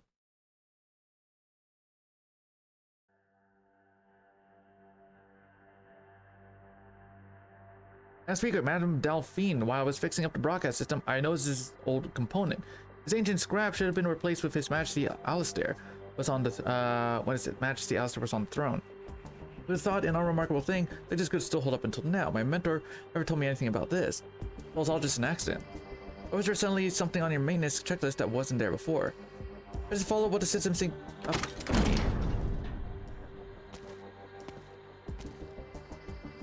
Ladies and gentlemen, may I sit on this round of parliamentary discussion? Earl of March.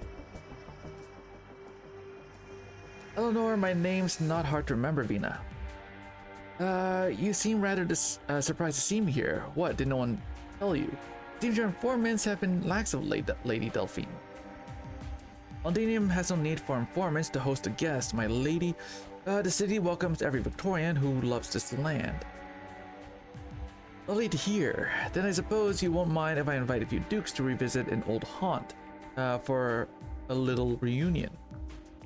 Judging by the time they should be arriving any moment now, considering their sensitive position, the dukes are hesitant to drop in on any specific person's home, so it's forced to borrow one of your places. I hope Parliament will understand. You're also welcome to join in, Vina, and you too, of course, Delphine. I know you're about to leave for Windermere. There are a few old friends who hope you could take their condolences for your mother along with you. Eleanor doffs her hat, greeting Delphine with a smile. Then immediately walks to Vina's side and lowers her voice.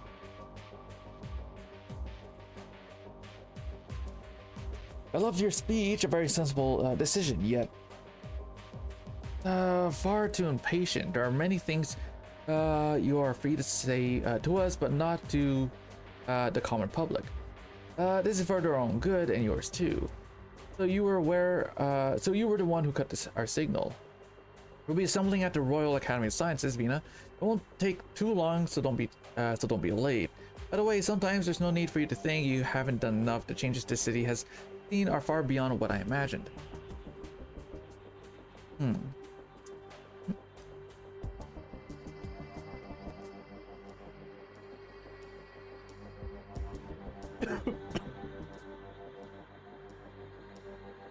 assume your grace would have less of an appetite.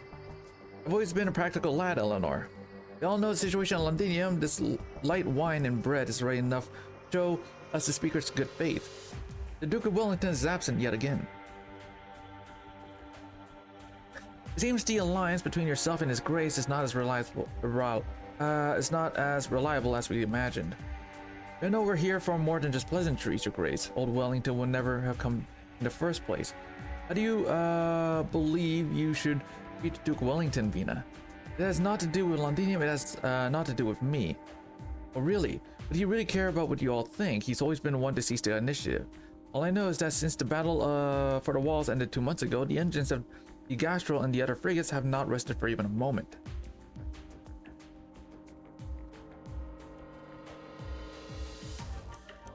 Wellington has been waiting for you to bite.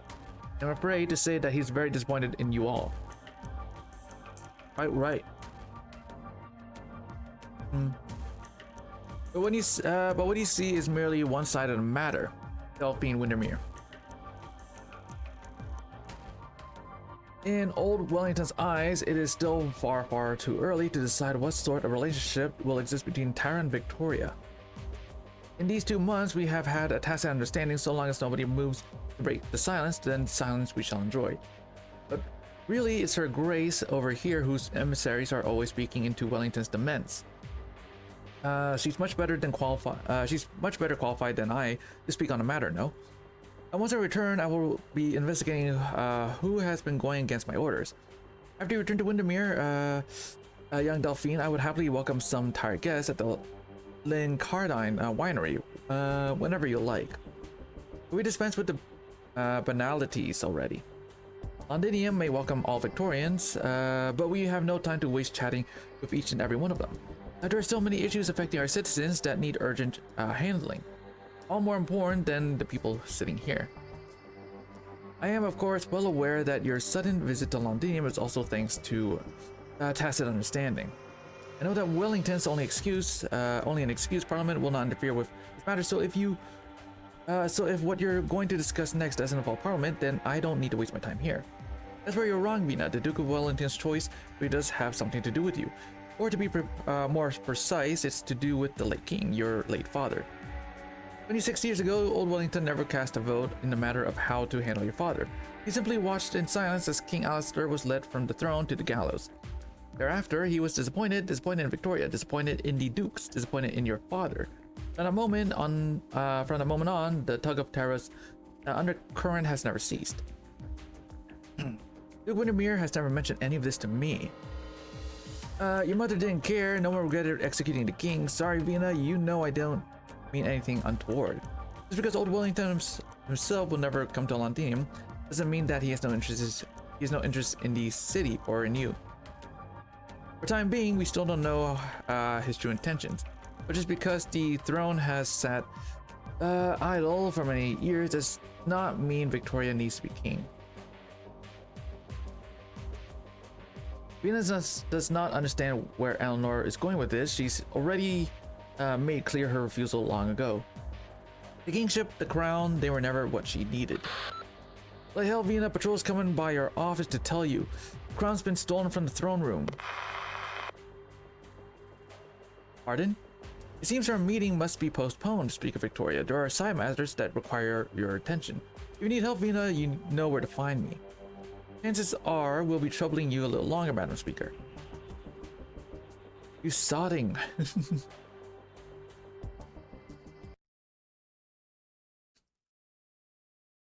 Okay, we're on 6. All We're operators actually making must some pretty maintain strict decent progress, not gonna lie. I'll do my best to keep everyone safe. Wait, where do I put? I guess here. I'm here to help.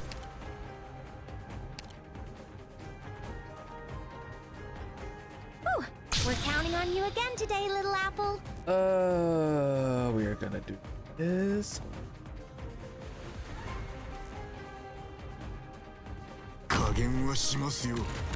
Gotta do this. For them, the bell tolls.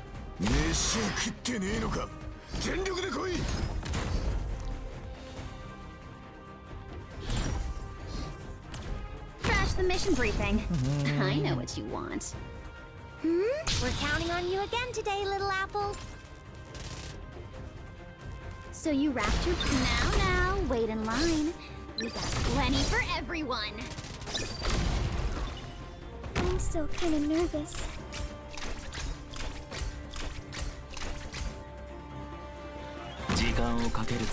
Period. The reverse. Turn back. Don't let your heart shatter. Gather around me, guys. Okay, yeah, we're just gonna do that then. Do this. Your hearts now unlocked.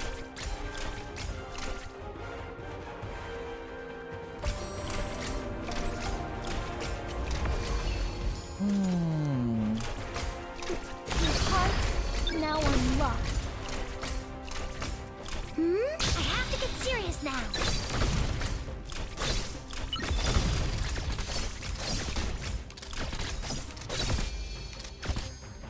Doctor, I have faith in your command. ええ、ここにいます。 I can handle this. Let my key whip reach your soul. Oh shit, okay. Please, trust. I will remember each and every one of you. Ooh, I have to get serious now. Ready with your lives. Now, Go.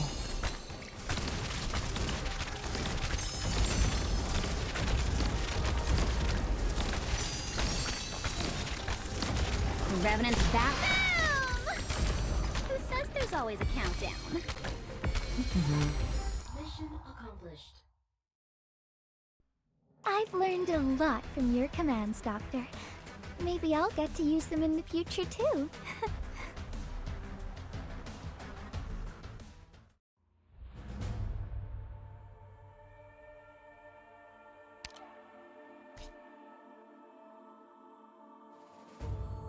Okay, wait.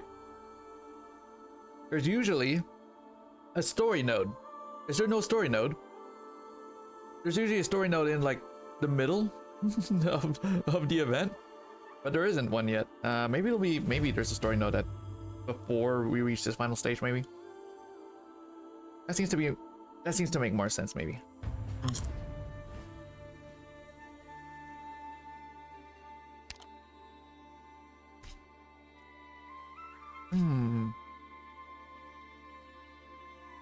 Ah, okay.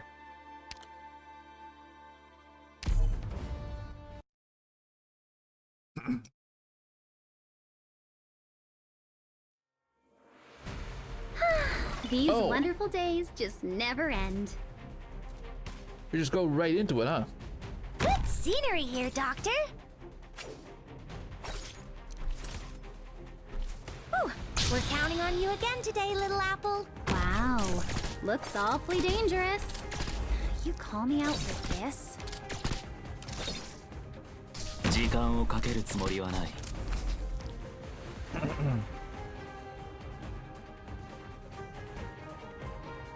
Whew, don't gather around me, guys.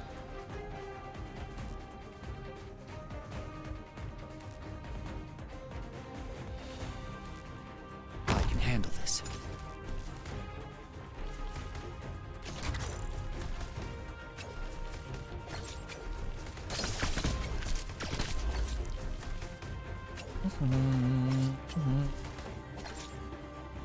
For them, the bell tolls. Oh my.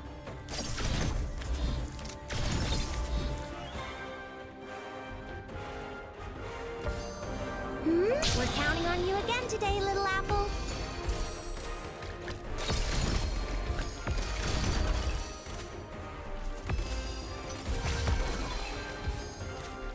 it's okay. I will remember each and every one of you. Morning star. The illumination. Now, wait in line. We got plenty for everyone.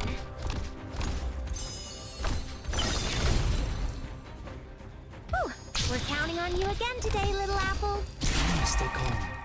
It's a bit tricky as long as you give me some time.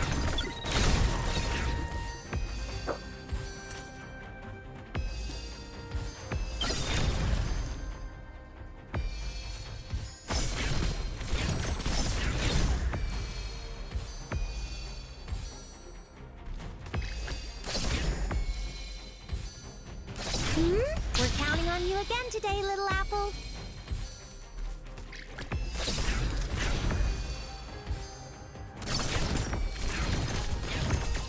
Mission accomplished. I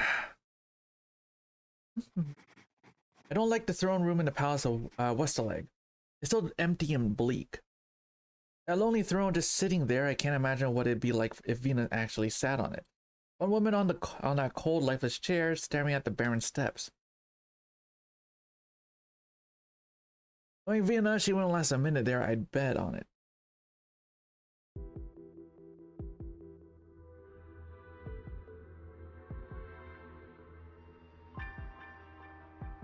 Need to find a crown, where is it? We didn't find it per se, someone delivered it to the speaker's office. We can't determine the precise time it was lost. Hold on a sec.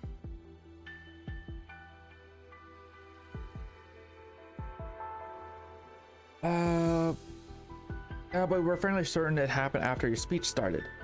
You already placed a crown on that empty throne, so what's the point of its? So what's the point of stealing it? Was it an order from the dukes? I don't think so.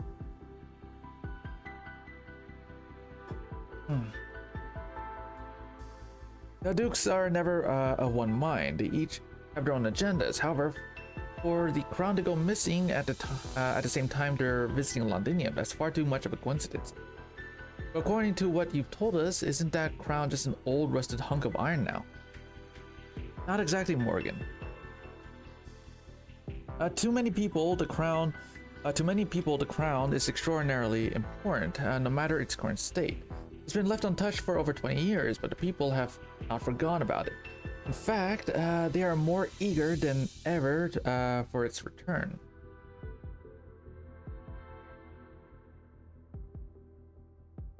They're waiting for a wise new monarch to put it on his or her head, someone who can dispel the shadows hanging over Victoria.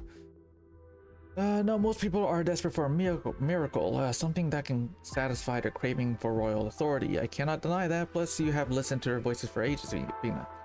Your identity is truly unique, a descendant of the royal family and a bona fide war hero, who was nonetheless raised on the streets. It's no wonder so many people naturally feel drawn to you. Now that Parliament is up and running and the dukes have willingly relinquished their authority, the people are all the more convinced that you are secured universal support. The next step is plain as day, but the dukes have no intention of doing anything like that. The public only cares about the outcome, Morgan. You guys have understood that since the day we returned home. Unfortunately, sometimes I'm still very good at letting people down.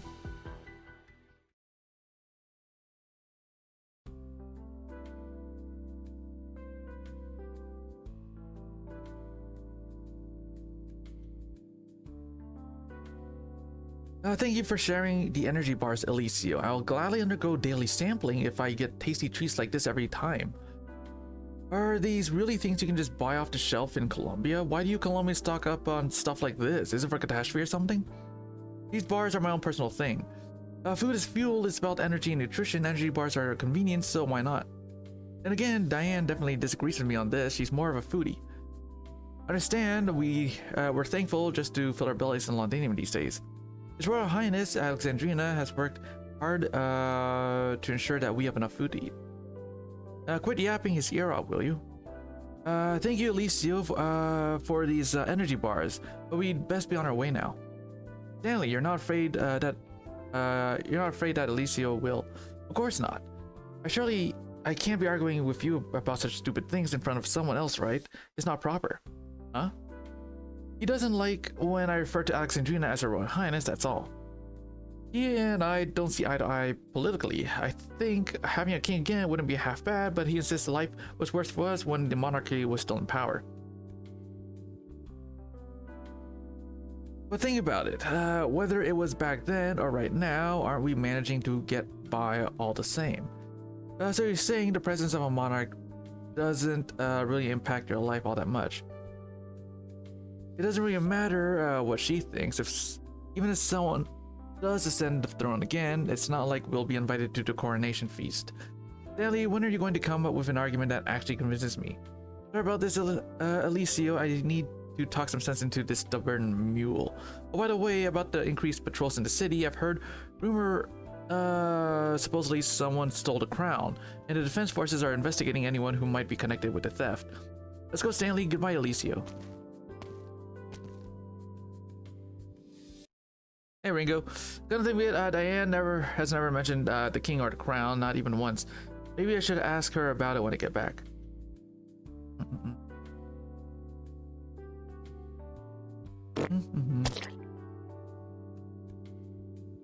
Alicio, you should take a break. You've been working nearly non-stop helping collect patient data.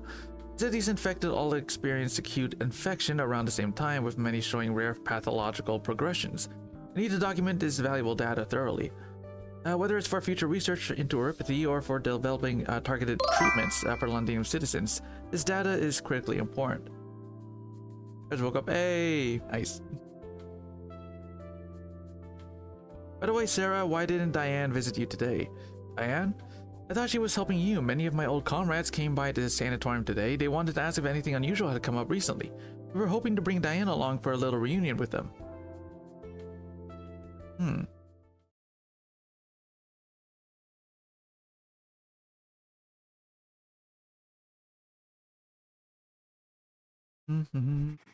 Throughout the whole war, Vina never told us where she found that crown.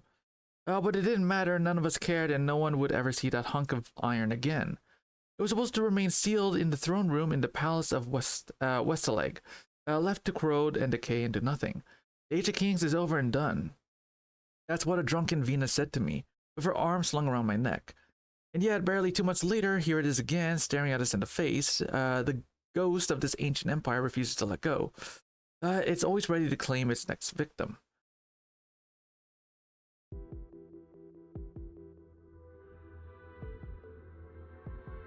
Does anyone else know about this? We've taken steps to contain the information and will do everything we can to minimize its impact. So what do we do with this thing? Morgan points at the battered crown sitting on the desk. This is my first time seeing it up close. Can't believe so many people were fretting over this old thing. No cook food? Okay. Go cook something, Ringo, go. Vina. She notices that Vina isn't looking at the crown at all. Instead, she's standing silently by the desk, her gaze fixed on the dejected figure sitting in the chair across from her. The one who stole the crown. Oh, it's Diane who stole the crown. Really have no question for me, Madam Speaker. I reckon many of you have fanciful notions about me. Besides, my colleagues will soon have a more complete and objective report delivered to my desk regarding this matter, so I go study. I'm gonna do my moderator do this. Alrighty, no problem. Don't lump me in with those people. All they care about is the throne itself. I care about the one on the throne. I know exactly what I'm doing. I'm well aware of every new law Parliament has enacted.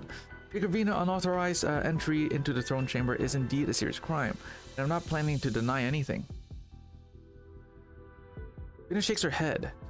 But it doesn't mean you're fundamentally different from those people. Provisional court will try your case according to the law. Do you have any further objections?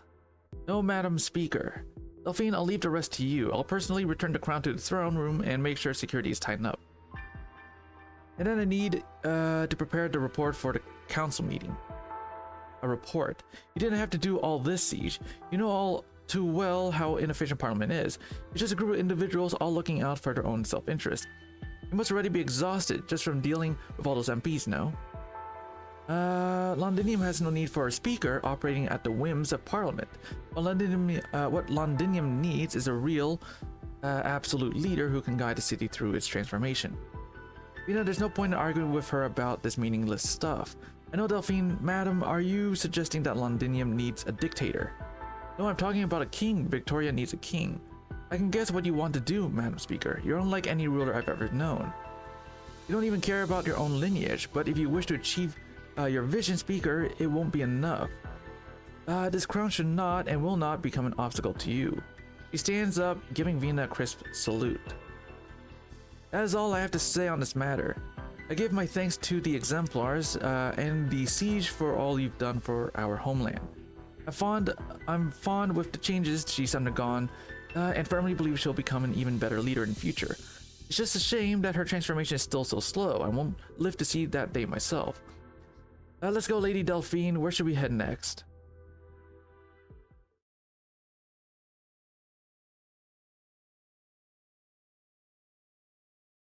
You really know what I wish to do. You want to change Victoria. No, you want to defeat her. You want to defeat the Victoria of the past.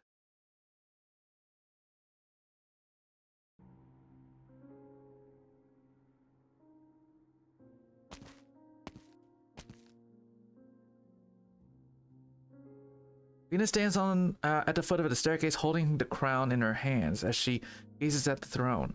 Besides the throne, a golden lion lay sprawled, his eyelids drooping halfway. Gawain, you should have told me sooner. Step by step, she ascends the staircase until she reaches the throne. Instead of sitting on it, she sits on the steps before it. The lion doesn't seem to open his eyes. His gentle breath brushes through his mane, sending up faint specks of dust. He is displeased. I'm sorry, Gawain. I had another sleepless night. There are still so many thorny issues left unresolved. She feels the warmth at her back. The golden lion has moved closer, and his massive body is now supporting her. Just like it had when she was a child, Vina catches a whiff of sunlight. Gawain, how nice it would be to fall asleep leaning against you like this.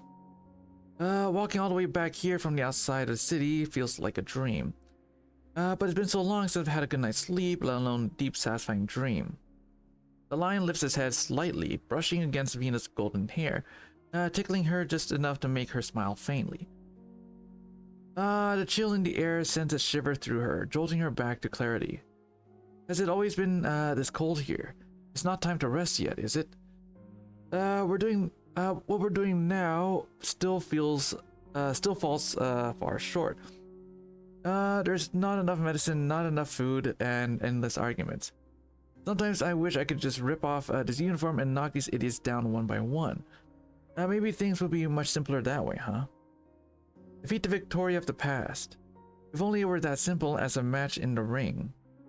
The Golden Lion closes his eyes, drifting off to sleep, though his tail is still lazily swatting against Vina's arm. Teacher, I'm sorry for complaining to you again. There are some things I don't know how to explain to Morgan and the others.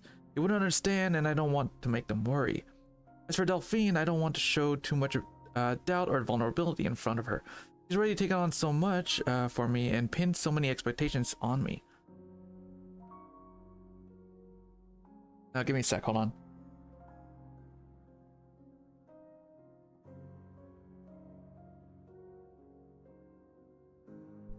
Oh, never mind. Anyway, there are already so many people calling me Gawain. I don't want to let them down.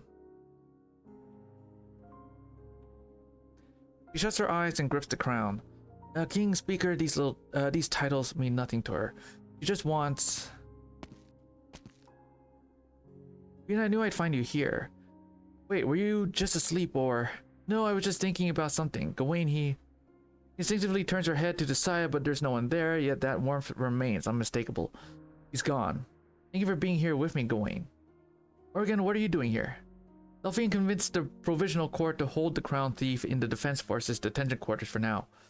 The full report on her is out now. I didn't want to waste time, so I came straight to you. Here, this is the report. Her name is Diane Weber.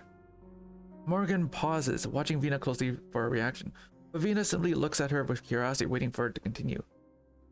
He didn't just decide to steal the crown out of the blue. He has been working with a pharmaceutical rep from Colombia for a while now, helping spread awareness about horipathy and infection protection methods.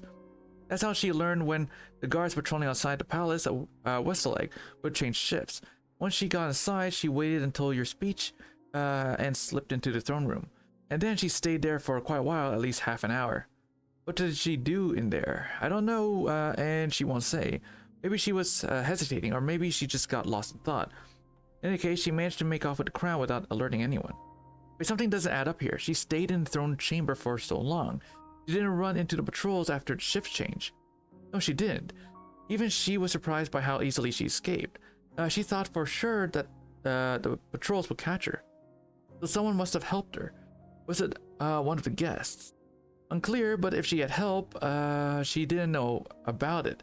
She came up with this whole plan herself. But why? Just to bring the crown to me and goad me into... Her name is Diane Weber. I know. You don't remember her. I kept thinking she looked familiar, and when I saw the report, I realized it's her. Remember that day when the Alliance surrounded us on our doorstep? The first soldier to defy orders and escort us forward. You recalled the sky that day filled with steam and lingering smell of smoke and gunpowder, and the soldier whose face had become a blur in her memory. This is Lieutenant Diane Weber of the 6th Column, 10th Infantry Regiment. Lower your weapons, soldiers, and escort the exemplars in their advance. Before I was a soldier, I was a Londonier. This is my home too. Go Siege, the fight is not over yet. We will take back what is ours. Diane Weber, the soldier who defied the Duke of Castor's orders. She contracted an acute infection in the final battle against the Naxara king. That rings a bell. She was the one who took the sides of kings from you and charged towards the Naxaras. She doesn't have much time left. We are short of erypathy suppressants, and she never got enough medicine to slow her condition. We took a look at her, but the crown lets out a faint metallic creak as Venus' hand tightens around it. It looks so fragile, yet its resilience is undeniable. She really loved our home, and she loved Victoria as well. That's why she volunteered to join the ducal forces, only to defy her orders and end up forced into retirement. She trusts you, even though I don't agree with some of her ideas. Vina, maybe we could...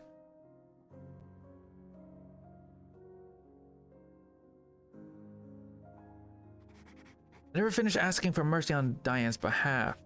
Vina knew what I wanted to say, and I knew how she'd respond.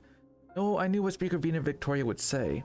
Even now, I can't imagine what must have been going through Diane Weber's head when she made that crazy decision, but I admire her. Even though she stole the crown, she did it out of love for Victoria. I don't understand, since coming back to the city, so many things have changed. Changed in ways I can't fathom and don't want to understand. And on that day, I finally made up my mind. From the end of that final battle outside the Palace of Westaleg, until now, I've lingered here for too long. Maybe it's time to go home, back to the boxing gym. Flawless victory! There we That go. was pretty good, wasn't I, Doctor? Okay, now we're on number 8. Okay, wow, we actually got here a lot sooner than I thought I was gonna be. I thought that we were gonna be here for like, until like 10 p.m. I thought we were gonna be here for like 10 hours or something. Let's see. Ooh. Okay. You know, we have a little time. Hold on. We have a little time. Yeah, we actually have enough time. I thought that we were gonna be here for a while, so I didn't do this one right away. So let me do this one real quick. And only melee ops, right?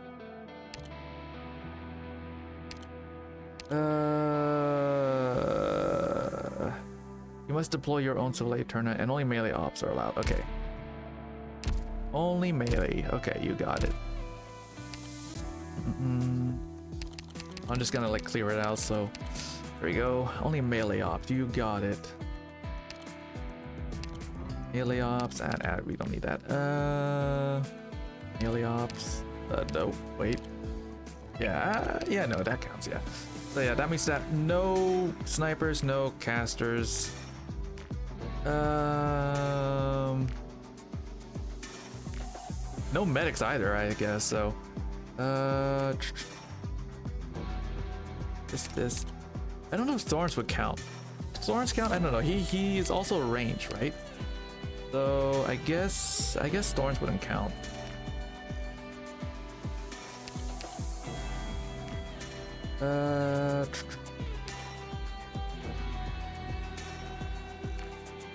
Just melee ops across the board. Yeah, sure, why not? There we go. I hope my meager assistance will prove fruitful. Yep, all of this is all melee. Okay.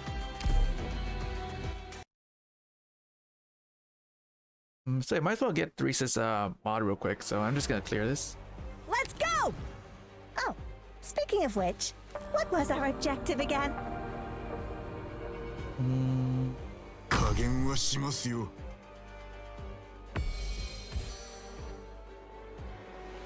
どこに向かえばよろしいでしょう。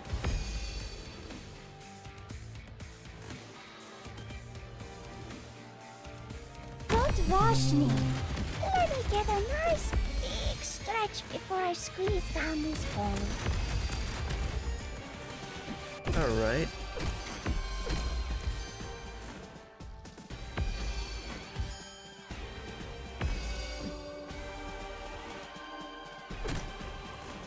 Fear not! Here I come! It's okay. Your ideals are equally worthy of respect.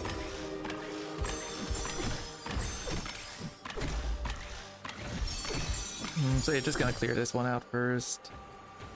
When chaos abounds, tugging a single thread can pull the entire net. Overture, face me!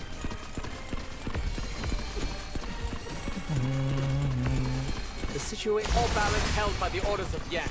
All beasts hunted by the sons of man.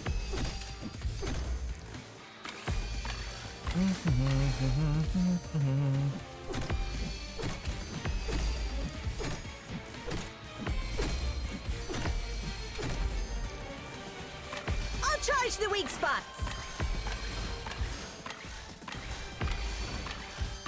Right. Almost Doctor, done. don't cry. Face me! The situation, such violence will not be tolerated. Oh, you're getting barbecue? Nice. If we run, put that down. Your filthy hands. Weather outside. Oh, nice, nice. Yeah, the weather outside is actually not that bad, so I think it'll be a pretty good day for barbecue. Everybody good? There we go. We've Sweet. got another battle waiting for us. Pump yourselves up. We're gonna crush this mission together. Nice. Okay, yeah, that's all I wanted to do. Doctor. Is Alexander today? Yeah. Yeah, it was actually a pretty good day today, so. Grab this. Nice. Oh, that's nice. Look at that. And I just need like more of these, which I could get. Ooh. Ooh, wait, up to each. Oh, recovers. Oh, okay.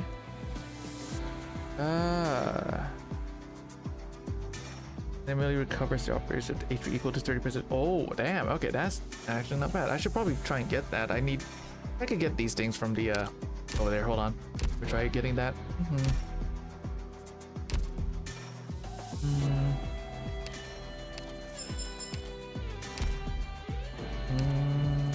Yep, let's go quickly do this one. Module blocks. Yeah, I need these. Here we go. Any module blocks, right? On. Any mats, I think. Oh yeah, I just need, I need 3 more of these. Okay. And I just need 2 more of these. Okay. Yeah, that's not a problem. Okay.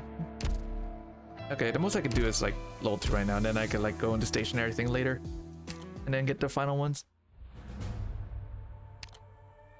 Just claim all this stuff. Save your hospitality, Doctor. I'm only checking in with grandson. I have a lot of rolls here. ready. I'll park for myself when... in your office for a bit. Give him time to hide all his gadgets. Huh. Don't. All right. So cool, cool, cool, cool. These 2. Nice. All right.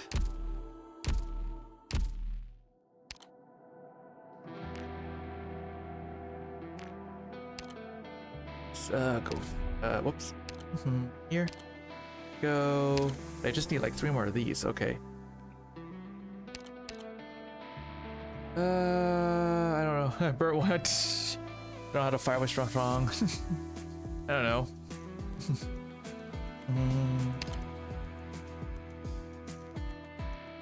Ooh.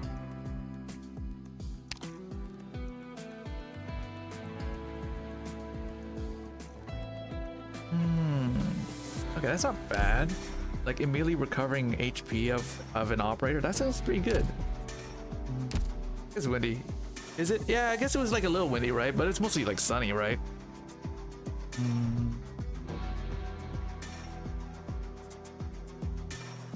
Let's see. Oh wait, I think, can I get more those here? I think maybe. Oh no, not. Oh wait. Oh right. Yeah. Ah, Dungeon Breacher. Right. Dungeon Breacher has a new skin. Oh, that's cool. Same with Blaze.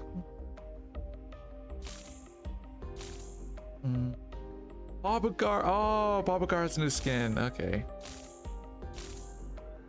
Okay, and then these are all just old ones. Oh, they changed the UI. Oh. They changed the UI for this thing. Okay. Oh, that's right. Yeah. I forgot that they changed the UI for this stuff. That's pretty cool. Ah.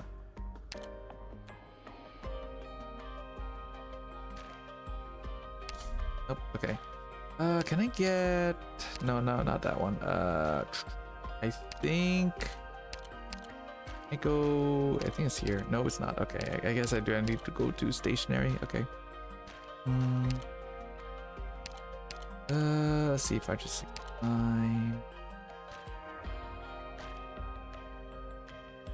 Also, Ringo, fucking get these red certs. Like, holy crap, man. Like, get those red certs, man. It's like, you don't have any red certs, so I can't get chip catalyst to E2 your operators. It's such a hassle, dude. I've been busy, I told you. Dude, it's such a hassle, man. Like, you need more red certs. It's finals. It's not an excuse, man. Got 2 finals. Tomorrow or Friday. Hey. Well, Ringo, I hope you do not sleep in. Oh wait, I still got those. Oh, I got 3 of these. Shit. Nice. So rolls. Oh, I got 90,000 now. Okay, hold up. Yeah, 90,000. 8. 2. Divide that. Whoops. Divide that by 600. That's 151. Plus it by what was it? It was 40 and plus it by 1. Yeah, not no, wait. It was 9 there. Yeah, 200. Yeah.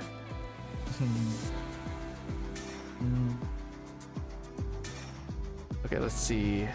We're making good. We're doing good. Let's see here.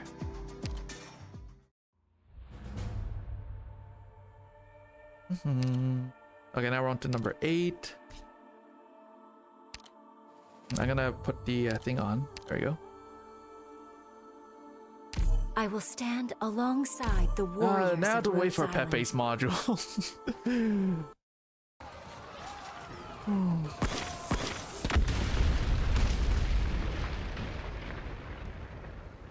October 2nd. Ooh. Going back a whole month, huh? I won't stream today. Oh, really? I guess it makes sense. You got 2 finals. Death awaits at the end. My liege watches death watches you.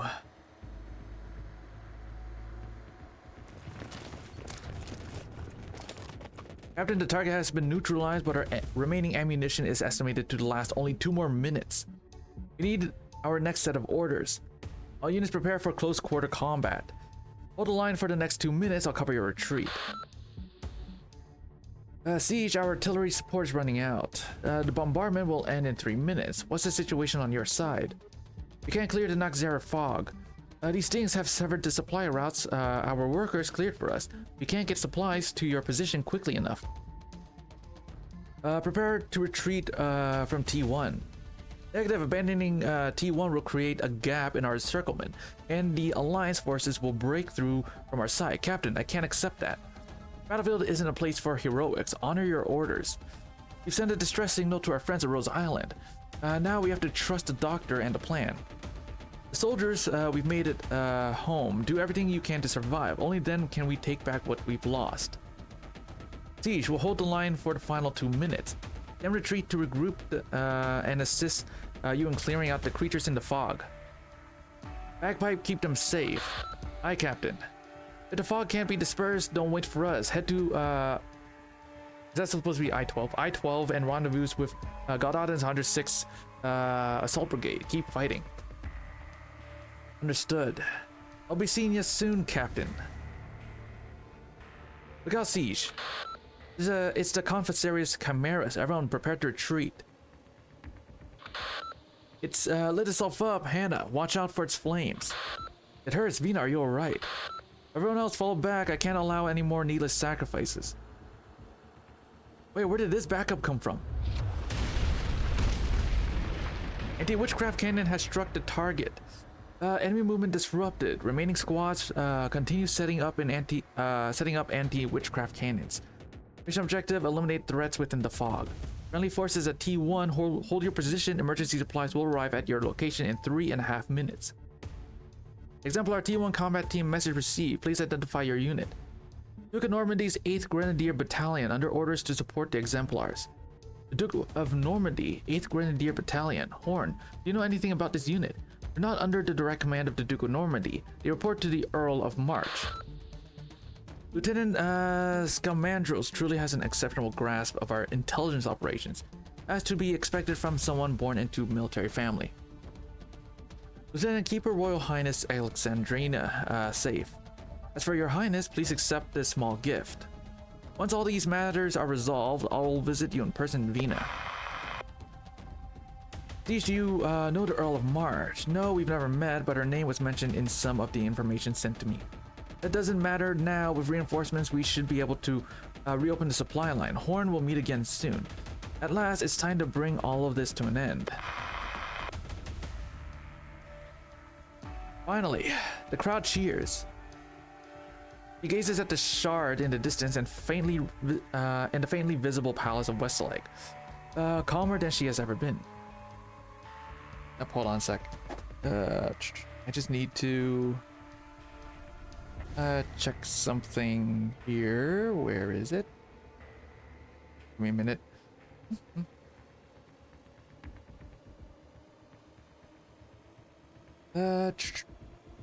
Let's see.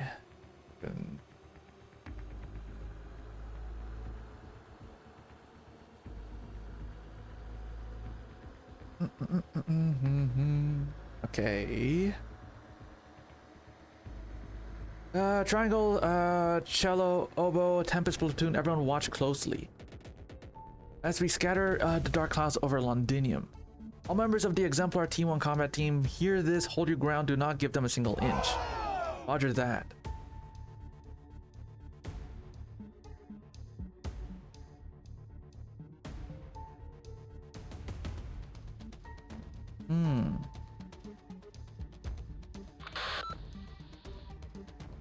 Captain, Rock 18 just uploaded the scan of the last segment of our route to parts. Did you receive it? Got it. Rock, we're already repairing the final track shift node. Give the current damage level. Given the current damage level, how long until the repairs are complete? 10 minutes. Located Granny yet? We need to retrieve that weapon as soon as possible. The Exemplars will need our support on the front line. Still trying to pinpoint the current location. The signals we found over the past few days were all decoy beacons they left behind. It might take a bit more to re-establish contact. At least that means Granny's team is still safe for now. Oh, what? Hold on a minute, hold on. I have to check this thing out, 1 sec. What? No. Unbelievable. Hold on a sec.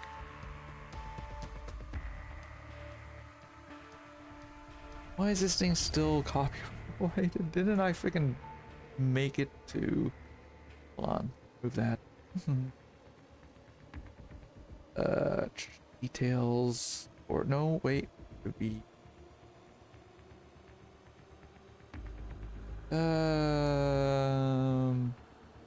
That's annoying.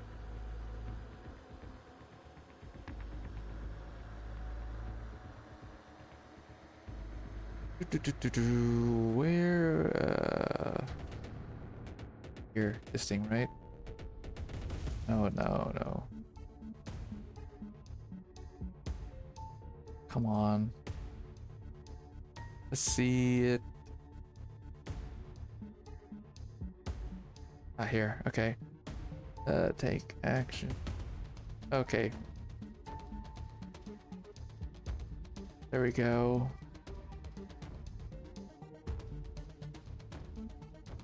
Okay, there we go. Okay. That should fix it there. Okay. Stupid YouTube, I swear to God. Catherine, if we can't get in touch with Catherine, what should we do? We'll use this passage to transport as much of Highbury's remaining supplies as possible to... Captain.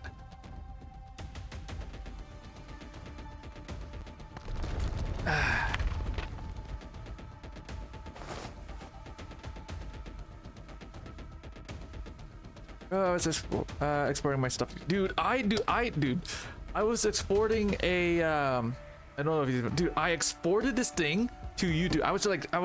That's what I was doing. I was like checking if the copyright thing is still on.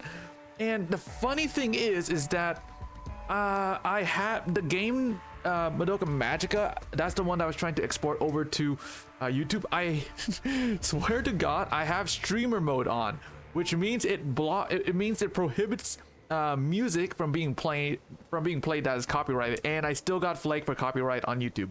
That is so dumb. So I have to like delete. So I have to like erase music in like those parts, which is not really that big a deal. I mean, like it's pretty small areas. I mean, of the video. Like it was so dumb, man. Like how can YouTube flag the VOD if streamer mode was active, dude? That is so dumb. Is everyone okay? Where did those sarcasms come from, and what was the artillery fire I just heard? The smoke shifts, yet the small ember glimmers brightly in the depths of the haze. The ember of a cigarette. A familiar acrid smell hits Feist's nose and makes his eyes stings. I keep telling you, when you're busy working, you always forget to watch your back. Welcome home, brat. Granny, we've been looking for you all this time. I know, when someone told me the passage was being repaired, I figured it was you. That's... He spots a massive shadow in the depths of the smoke. Remember the blueprints you left behind. It took some effort with the Sarkas blockade and all, but we finally managed to build your big machine. The crawler.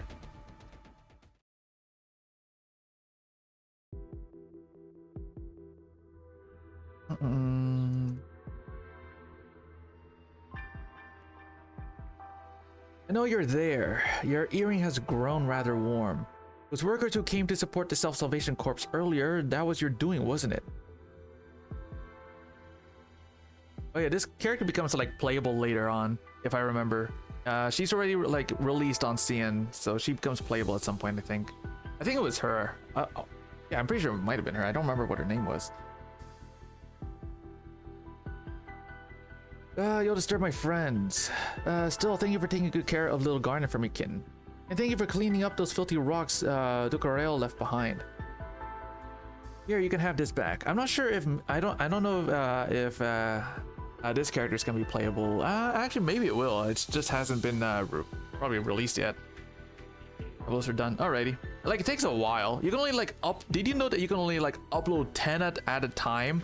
Like you can only like export 10 at a time to YouTube.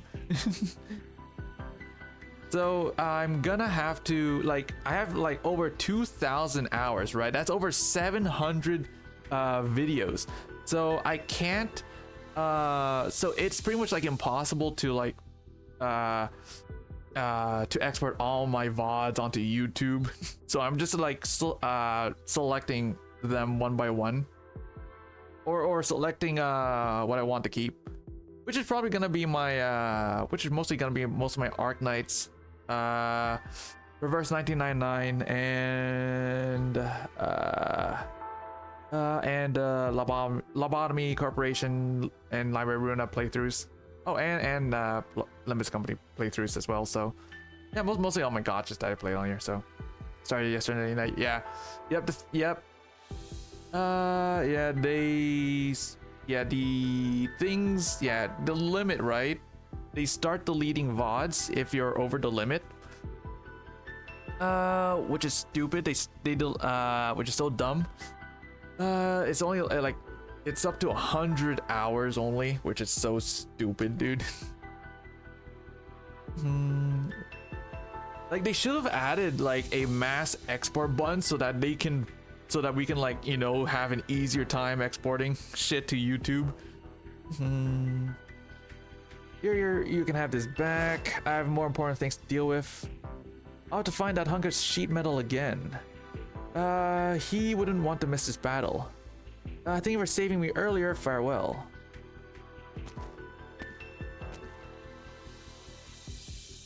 Where are you off to next? Oh, to meet with him. Hey, Ascalon. You're not going to help Dame Kaltzit. If Amia and Logos there, nothing will happen. I'll wait for them beneath the palace of Westaleg. It's his last known location as far as I know. Her Highness is gone. It's time to put the past to rest. Your wounds. Insignificant. You don't need to involve yourself in frontline work anymore. Take care of yourself. Don't you understand how powerful I am by now, Runt? You learned quite a bit from us back in the day, didn't you? Bringing you into the city was the most I could do. Whatever is between you and the Regent, Rose Riverside will no longer be involved. Good. Where will we go next? I'll keep tracking her down. She disappeared so suddenly, abandoning Her Highness at the most crucial moment. That demands an explanation. One of our sharp-eyed sisters managed to track her as she left Londinium. She's still heading west, though her destination is unclear. And when you catch her, will you bring her back or kill her? He owes all the riverbank canoes an explanation. Your motorcycle finally started. Nice. But you should worry about yourself first. The region is close at hand. Riverside canoes swore not to get involved in anything related to Babel anymore. However, helping an old acquaintance doesn't break the rules. The smear of blood is a gift and a blessing for less pain and fewer scars. Safe travels, Ascalon. Did you really have to wipe it on my neck? Not my fault. You always hide your face so well under that hood. You look better this way. Oh, by the way, I forgot to ask, what do you think of that kitten? She does not emerge from the shadows, and the wind carries her voice. My judgment is unnecessary. When the dust settles, the truth will reveal itself. We're all the same.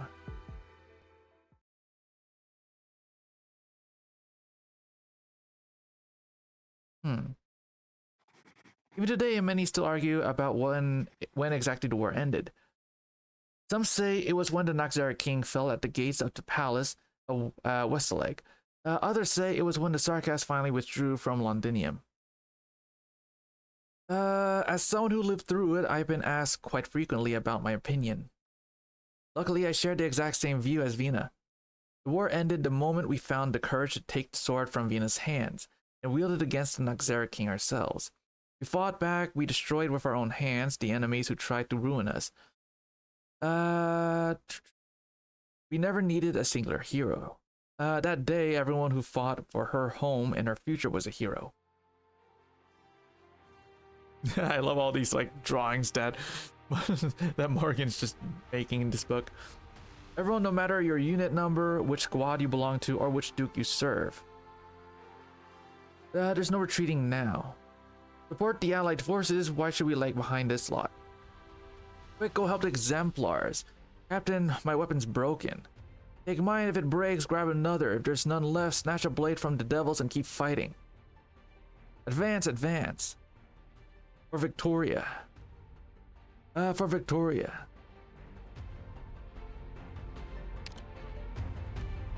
Screenshot. Soldier, you should not continue this assault empty-handed. Take this sword. But this is the Saya King's. I can't possibly. It belongs to your Royal Highness. No, it belongs to Victoria. On the wreckage of the glorious trusted allies, pass this sword from hand to hand until it reached me, completing its mission. Now take it from my hand, let it reach the hands of everyone who needs it. Let its mission continue anew. This is your right as a Victorian. But if we take the sword, what will your Royal Highness use? I still have my hammer. I will not stop. I will stay with you until the end. The early morning sun breaks through the dark clouds. A golden-haired feline and a Victorian stand together. The soldier grips the sword tightly, her gaze locked on the determined Aslan despite the blinding sunlight. She refuses to look away, for she sees that the thousands of Victorians rally behind her, fighting for the same cause. She sees the king walking alongside her people. as he bid. All survivors of the 6th Column 10th Infantry Regiment advance with me for Victoria. In the vast lands they keep our king. She cuts down into Noxera Royal Court elites and a caster. Her blade bears 2 new notches. His people and all is well. Well, however, she is too gravely injured to continue, so she passes the sword on. A worker grips the sword and presses forward. He perishes alongside a Royal Court elite, leaving yet another notch on the blade.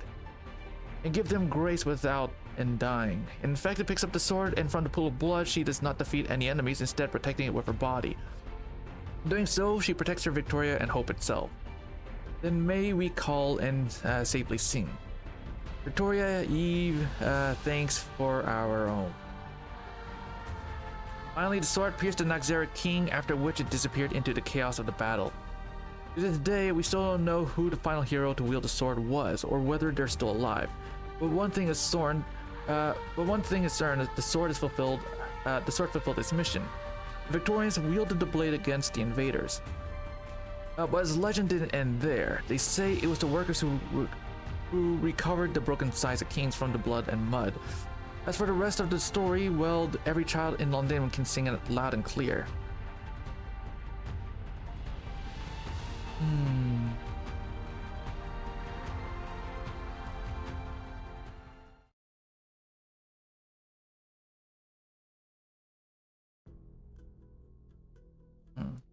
Final camp. All right. I don't see any more Noxerers. Is the battle finally over? But his blasted fog hasn't let up one bit. Something's not right. The Sarkas aren't attacking under the cover of the thick fog like before. Is this a trap? Based on our previous encounter with the Noxera army, they are far more elusive than they seem. Warren, what do you suppose we should do next? Coordinate with the main allied forces, hold off on advancing rashly, and minimize unnecessary casualties until we get a clearer read on this situation. Alright, sound strategy. Dagda send the orders to all our troops. I'll pass it on to the Alliance commanders as well as Closure and the others. Hey, did Hood even get the frequency right? Oh, we're already live. Everybody listen up, Babel's captured the Military Commission's command center. The bastards don't know their heads from their asses right now, and nobody's got it in them to help out the crusty old Noxera king.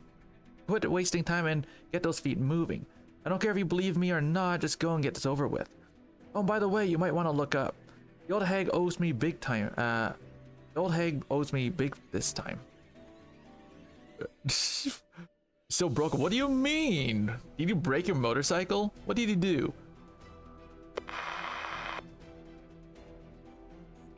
If it's something you have to like bring into the shop, it's not gonna be it's not gonna be cheap, you know.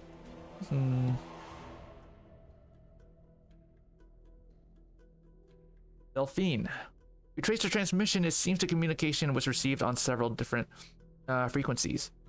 Both the allies and the Sarkas probably heard it. That voice it was. With Adele, sounds like they've been busy. Orn, please reassess the situation. We don't look at the sky yet. All eyes turn upwards, and soon they hear the sound of steam bursting at full force, echoing above the palace of Westaleg. Victoria. The Victorian army boils. It's Charles Lynch. He's gone into the fog. I can hear the commotion inside the clouds. He's battling the Noxeras. Orn? Although morale is currently high, the Alliance has yet to make any major moves. Clearly, the Dukes are still hesitating. And they have reason to be cautious with intelligence from an unknown source. If Rose Island trusts with Adele, then so do I. We trust you as well, Siege. I'll go tell everyone to get ready. Oh, what's going on? Did you hear that sound right beneath our feet? Exemplars, we meet at last. Wait a minute, Vina, am I seeing things, or did a giant thing just burrow out from underground? Oh shit. Yo, that's sick. Oh, whoops. I actually shut it off. I meant to take a picture, but there we go. Okay, and now. There we go. Let me just... Where did I put my... There it is. Alright. A giant thing? No, it has a name. The crawler, my grandson designed it. Pretty good, right? The gray-haired pilot blows a smoke ring, standing proudly on the ladder of the massive machine. It has 4 massive steam-powered hydraulic legs encased in protective armor that bears the unmistakable signs of a worker's handiwork.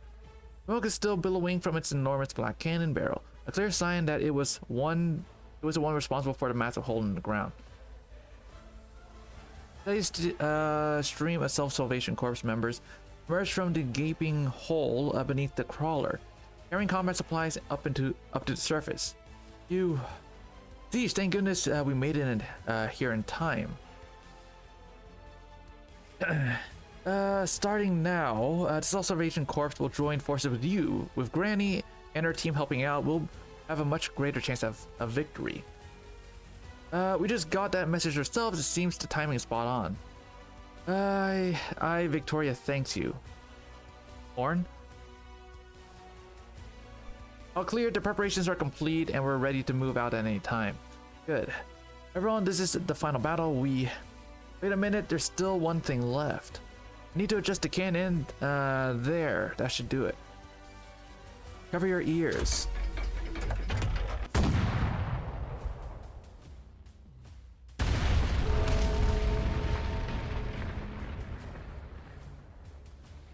Cannon strikes the giant bell at the center of Octoric, an ancient relic that has stood for centuries. The bell tolls loud and clear. Loud, clear, and beautiful, followed by the sound of the Alliance war. Horns and their furious battle cries. We got to let certain people know we're here. You're in command now. Victorians charge forth to our final victory.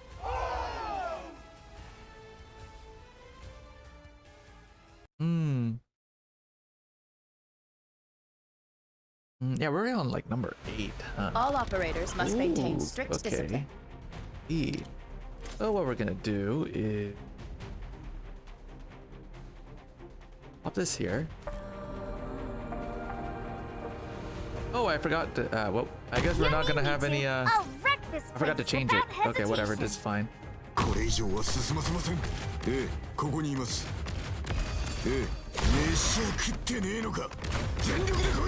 Jesus Christ, dude! What is that healing output? Hold on, no, play that. Hold on, wait, no, play that again. Wait. What is that healing output, dude? Capacity calculations complete. Oh, dude, dude, his healing output is just gone insane. What the hell? That's sick. Okay. If we run into tomb robbers, oh yeah, and it also heals like a portion of her health as well. That's cool. Doctor, now do this. Yay! Look at that healing output. I love it. Anyway, just do this. We're gonna put this here. Oh, looks good. I'll give you both capacity calculations complete. Nice. It's my turn. Now we wait. Okay, we have to deal with. Okay, this is fine.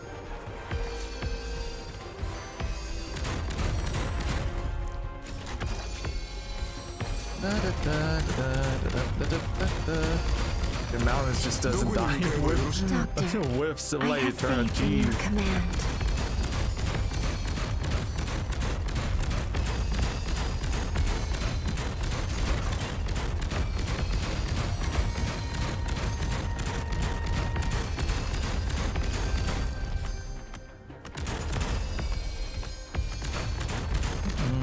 Okay, yep, just do this.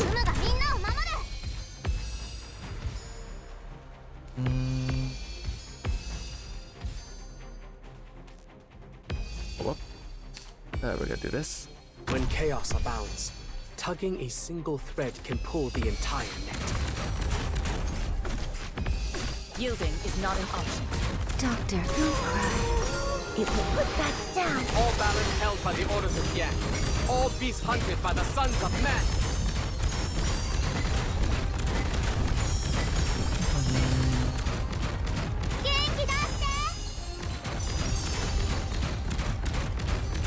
I have to get her Doctor, to level 3, dude. I have faith in your command. Mission We're gonna be golden, Alright, victory. In the boxing ring, victory is about honor and glory. On the battlefield, victory is about lives saved and lost. The Noxera King's death terrified everyone who saw it. I don't want to think about it now, much less include it in my book. That sarcasm won't get a eulogy from me. But I'll forever honor the last Steam Knight, Sir Charles Lynch.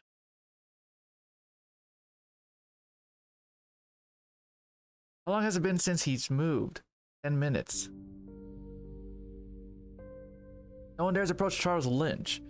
Everyone gathers around the last Steam Knight, down on one knee in a show of respect.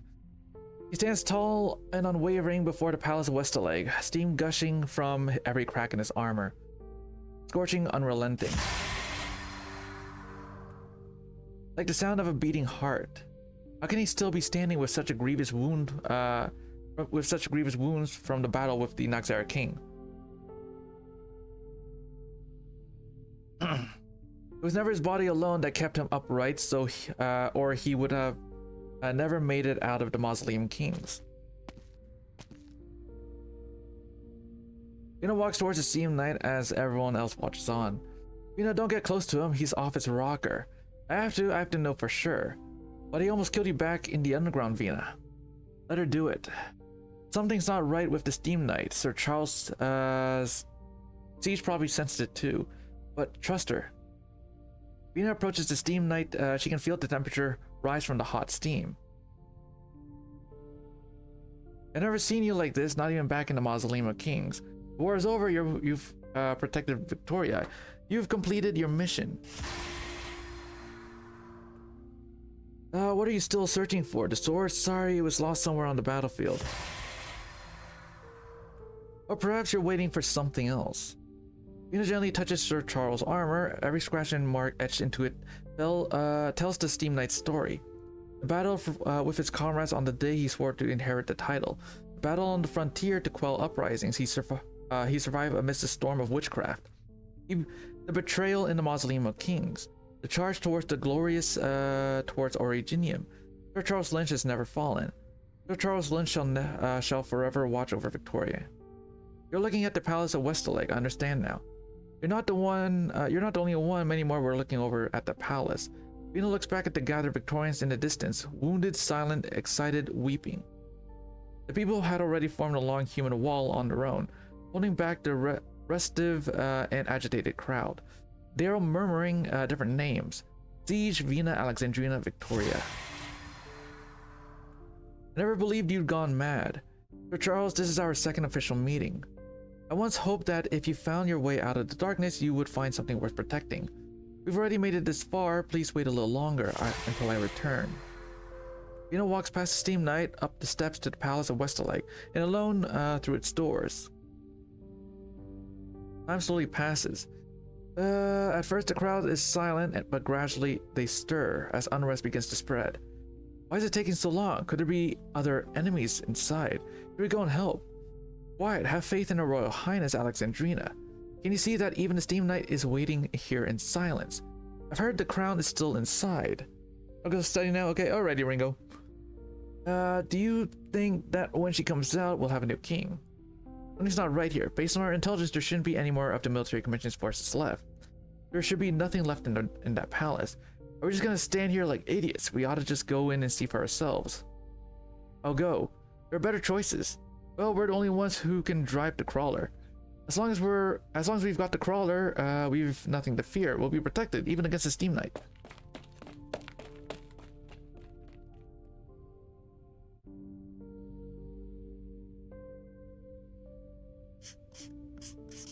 Vina never told us what she saw in the Palace of Westerleg, and we never asked Feist about it either. It doesn't matter. I'm just relieved that once the military commission's banner fell from atop the palace, Vina didn't actually walk out wearing the crown. That's my Vina. At least that's how I felt at the time.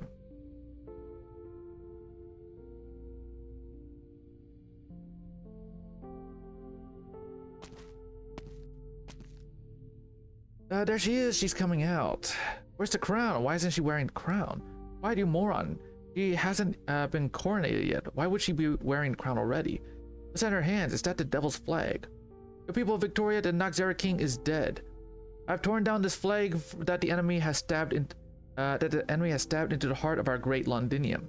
We will tear down every Sarkaz banner left in our home and drive out every enemy still consumed by their bloodlust. But please spare the unarmed ones. Spare anyone willing to surrender.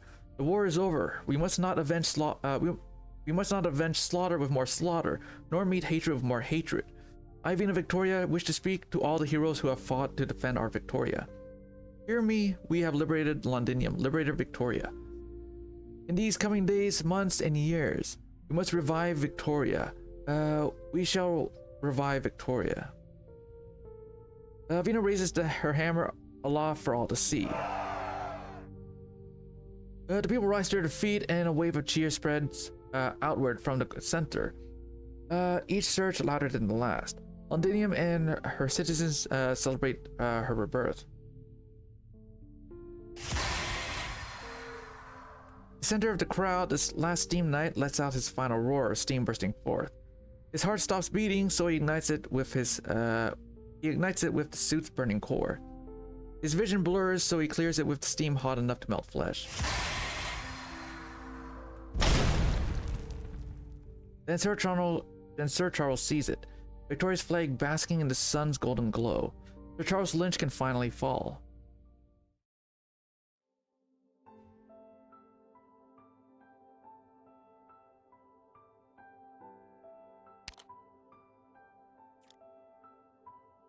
He falls to the light of dawn, to a new beginning. Steam completely envelops Sir Charles' enormous body, making his demise unceremonious and almost unnoticed. Amidst a cheering crowd, a figure walks into the cloud of steam. Allerdale bids farewell to the hero she once so deeply admired. You could have killed me back then. The despicable meeting her end at the hands of a hero. That would have been the perfect ending to her story. But why must the despicable be the one to bid farewell to the hero? Sir Charles, you have completed your mission. My father once taught me that every steam knight returning triumphantly from his mission would be a squire to remove his armor and wipe away the dust. Allow me to remove your armor. It is allowing feast with your body. Core temperature dropping. I will keep it core. I promise that your heart will never stop burning. It will bear witness to Victoria's future. Sir Charles, you've seen the things you hoped to protect restored to their former brilliance. Have you any final words, good steam knight? From this day forward, you will be honored as a steam knight. Sir Charles Lynch, tell me, what do you want for your reward? Your Majesty, I wish for your blade to always be sharp. I wish for the wheat my wife harvests to fill the granary by our doorstep, year after year. I wish to hold my newborn daughter in my arms and fly over Londinium, gazing down at the factories bustling day and night throughout the city. I wish for my neighbor whose legs were crippled by illness to stand again so we can drink, sing, and celebrate through the night with our comrades we know so well. Majesty, what I wish for is a life of lasting peace. If this reward requires me to fight for it myself, then Your Majesty, I pledge to you I will always keep fighting for you, for all my loved ones, for myself, and for Victoria. Victoria. The oath of Sir Charles Lynch, the final words of the last steam knight. Never abandon yourself, even when Victoria abandoned you. Steam Knight, I don't deserve that title, nor the set of armor. This war has already claimed too many lives. I hope yours is the last. Goodbye, Sir Charles Lynch. Listen, they're all bidding you farewell. Victoria. Victory. Victoria for Victoria. Last burst of steam. Victoria, his final hoarse whisper merges with the crowd shouting like raindrops quietly dropping into the sea. Allerdale sees the excited faces in the crowd, yet cannot help falling into silence. Her eyes are drawn to the woman standing on the steps of Vina. She knows Vina can see her as well. Vina just stands there looking back at her, her lips moving slightly. Did she recognize me? Allerdale sighs. You made the right choice. You are standing exactly where you belong. As am I. Londinium does not need any more heroes, Vina.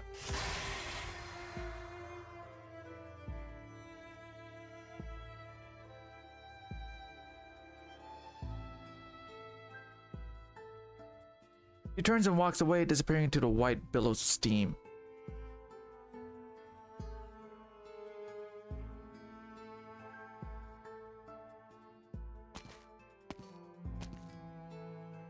What are you looking at, Vina? Steam Knight is gone. He has completed his mission. A Steam Knight, I thought it was like the last time. This time is different.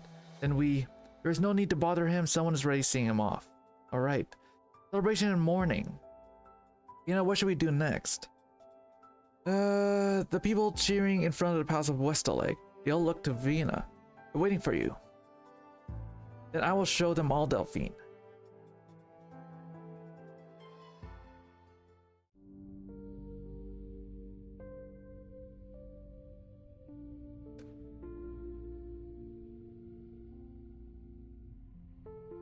Is this the speaker's answer? She sent you, her old comrades, to drive us away.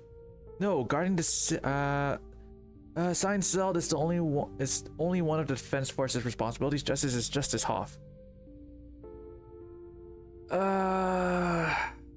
Heroes shouldn't be treated this way. Diane and all the exemplars who bled don't deserve this, do they, Commander? I understand what you're saying, but this isn't how Parliament makes decisions. We cannot let this become a precedent. I do not know politics, Captain. I only know that Diane is a good person. If Parliament insists, many hearts will be lost. And you, sir, you will not eat. How will you wait? You still will not yield. I know Diane well. She would never act out of selfishness, nor does she have any ties with the nobility. Therefore, I humbly ask the speaker to take time out of her busy schedule to reconsider Diane's verdict. This was a decision rendered by the Provisional Court. Diane broke into the locked throne room in direct defiance of Parliament. We also know Diane very well, but I'm afraid there's nothing.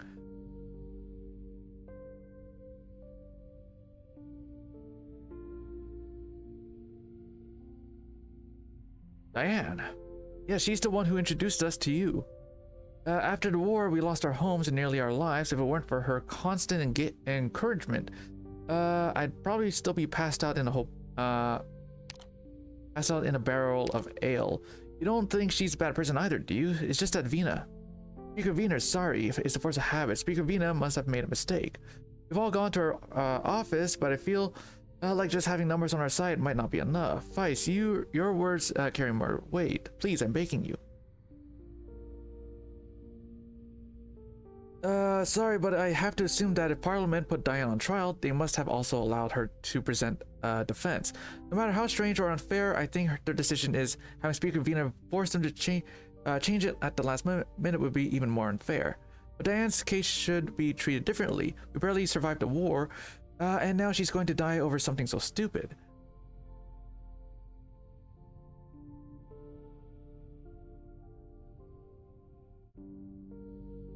Listen to the radio, listen to the patrons in the bars. You'll hear that nobody's happy about this decision. What do you think, Catherine? You said we could lodge our complaints with Vina any time. I think Diane is just a stupid girl who did this stupid thing, nothing more. She means well, but what she did was moronic. She defied a direct order of Parliament and left Vina with no other choice. So you're planning to turn down the pharma rep. How do you expect me to convince Parliament? Actually, Vina does have a chance to solve this with her reputation. Persuading Parliament to impose a lighter punishment is not impossible, but many eyes are watching as she makes her final decision.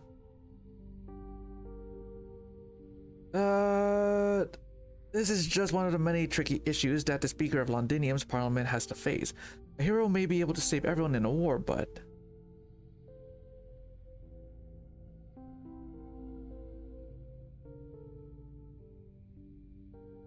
Lady Delphine, we spent quite a bit of time trying to find you.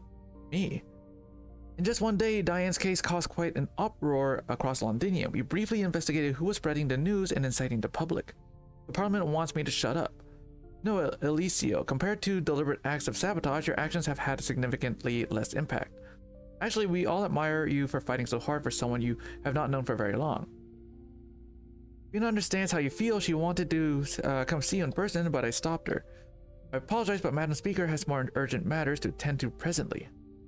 Is there absolutely no room for negotiation regarding Diane's case? No, Vina could change things, we all know that. Frankly, this is a very sad case. However, it will serve as a message from Parliament to all the citizens. I saw that you requested to review Parliament's records, so you must be well aware of Diane's charges, the defense that she herself presented, and the various PM's opinions of her. The citizenry has collectively established Londinium's current laws, and the Provisional Court made its judgment of Diane in accordance with those laws. Isn't this how you do things in Colombia? But she's a war hero. Shouldn't her merits outweigh her faults? That's a notion steeped in reason, yet brimming of arrogance.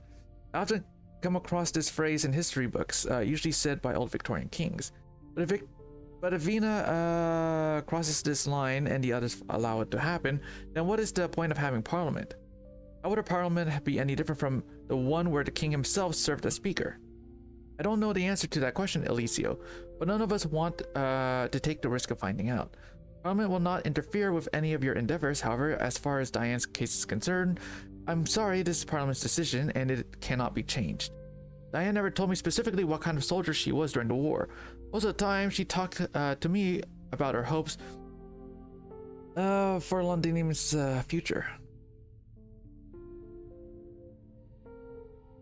Most of the people I meet in Londinium harbor high hopes and dreams for the city's future.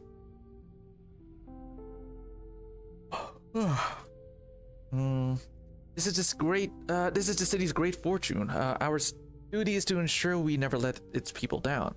I see. The herbs Diane grew in the greenhouse, against all odds, will mature in February. I hear they can alleviate the excruciating pain of oropathy. I'll wait until they mature and take some samples back to Colombia. Okay, if you need help before then, just let us know. Actually, when I first arrived in Londinium, I was so curious as to what kind of person speaker Wiener was.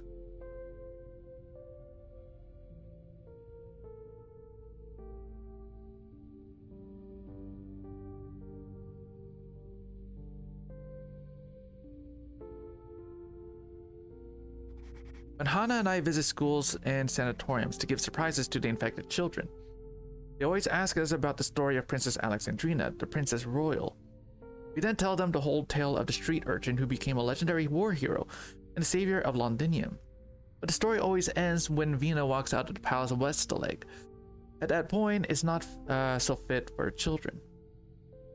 How I wish the story could end with Vina tearing off those fancy clothes and returning with us to Norport, to the Glasgow gang. But I know that's not possible anymore.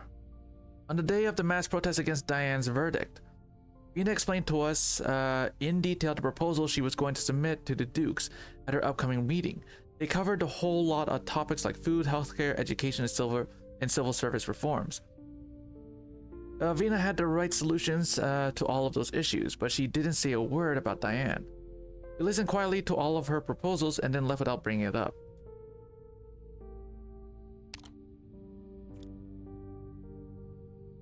Fuel inventory report, comprehensive report on all city sanatoriums, report on oropathy, suppressant distributions.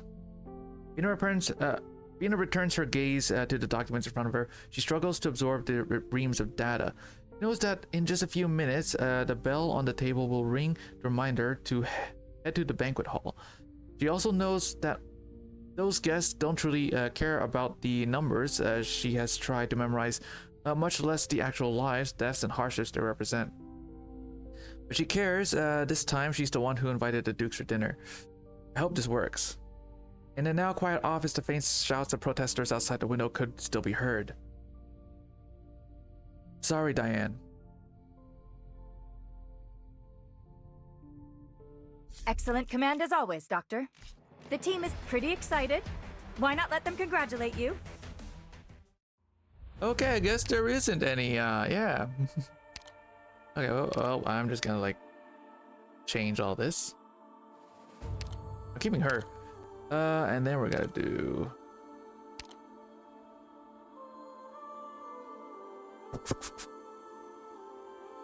do this, okay, take you.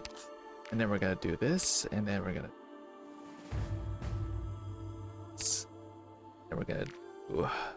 this and this and do this and yeah, W, yes. Then bring along you. Yep. Oh, and then we're gonna bring along you. Maybe I'll bring another healer. Hold on. Yeah, maybe I'll bring. Actually, maybe we don't need her, and then we could like bring.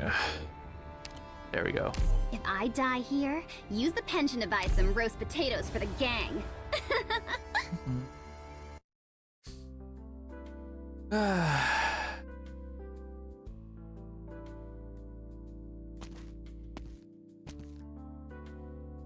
Zone 2 is finally all cleaned up. Now it's just Zone 4 left. How are you doing? Tough work, eh? Want to take a break? I'm cleaning just as fast as you can plainly see. You don't need to try and accommodate me just because I'm an infected. That's not it at all. I just thought you must be tired with everything you've been through and all. Oh, I thought, never mind. As for that incident with the crown, I'm fully clear on that now.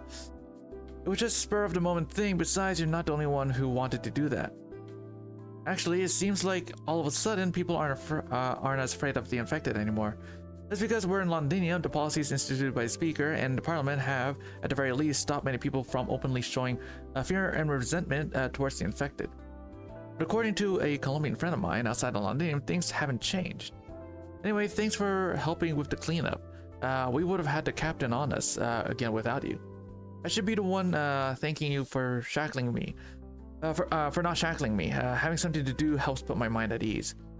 If you ask me, you need to not worry about Parliament's decision. Think about it. Of all the places in Londinium where they could have detained you, why did they choose the Defense Forces lockup? It's because we're all either old war buddies or familiar faces who can look out for you. Don't worry. Once things cool down, we'll find a reason for you to go home. Protesters outside the Speaker's office, they're the ones who are missing the picture. We all know what kind of person Vina is. Are you feeling alright? Do you need something to drink? You're saying the Speaker is going to release me. I'm saying just rest here for now, where it's safe until things die down out there. The captain didn't allow you to have a radio or read the newspaper, right? It's because he was worried that you might get to thinking too much. If you're still feeling jittery, my good buddy, he gets thrown in a drunk tank every few days. He stashed some premium hooch around here somewhere. I'll go grab a few bottles for you.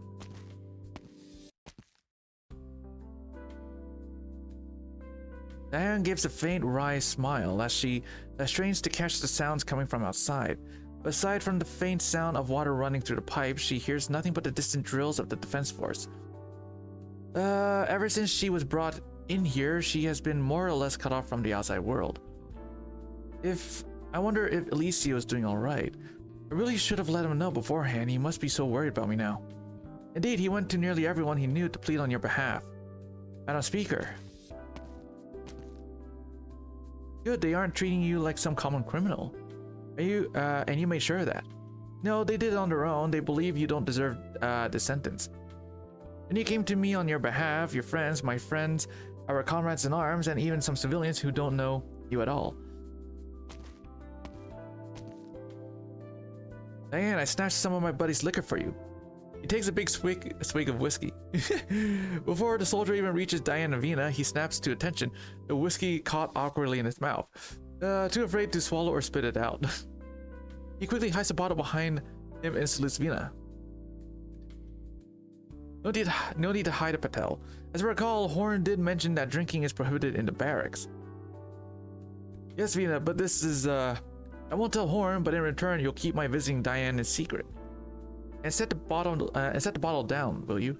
When you bring it to Diane anyway? Alright, Vina, you came here to discuss the plans with Diane, right? Yes. See, Diane, I told you not to worry, didn't I? I'll go finish cleaning zone 4. I've been on duty all day, and I didn't see anyone here. Would you like a taste of the whiskey Patel left? It doesn't smell all that bad. Diane shakes her head slightly, a bit downcast. Mind if I have a sip then? Meeting with those dukes have left me parched. And Speaker, did you put me in here because you really wanted to? If you thought you'd feel better among old friends, you would rather I threw you in solitary. No, of course not. Honestly, I'm not as resolute as you think. My past isn't much different from yours or that from most Londoniers. Diane, I did hesitate over my decision. So does your visit mean Parliament has come to a verdict? I feel it best that I inform you of Parliament's decision in person. I bid you adieu, Lieutenant Diane Weber of the former 6th Column 10th Infantry Regiment. You are unquestionably a war hero. Thank you for your great service to our homeland. Parliament, I see, Madam Speaker. When will it happen? Tomorrow. All right. Have you any regrets? Have you? Perhaps my biggest regret is that after the war, I didn't merely strip off this outfit and hide myself way back in Norport. You would never have done that. I know you. The siege will never abandon our homeland, and the Speaker of Londinium will never abandon Victoria. I have no regrets either. Vina, may I call you that? You may.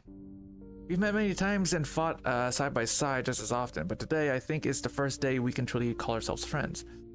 Vina, before I go, will you share a drink with me?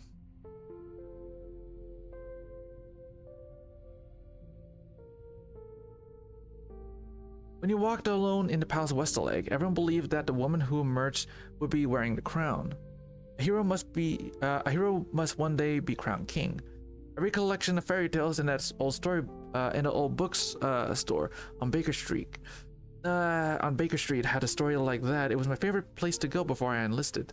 I really did want to witness history, Vina, but I let you down. I let a lot of people down. Yes, you could have been a great ruler. Just because I wanted to make Londinium a better place, didn't the old king, the one who was hanged public, also want to make Londinium, to make all of Victoria a better place? Things rarely go as planned. Sometimes what you believe is right may look wrong to others. I've only recently begun to understand that. Then what is there to do? I'm still searching for that answer, Diane.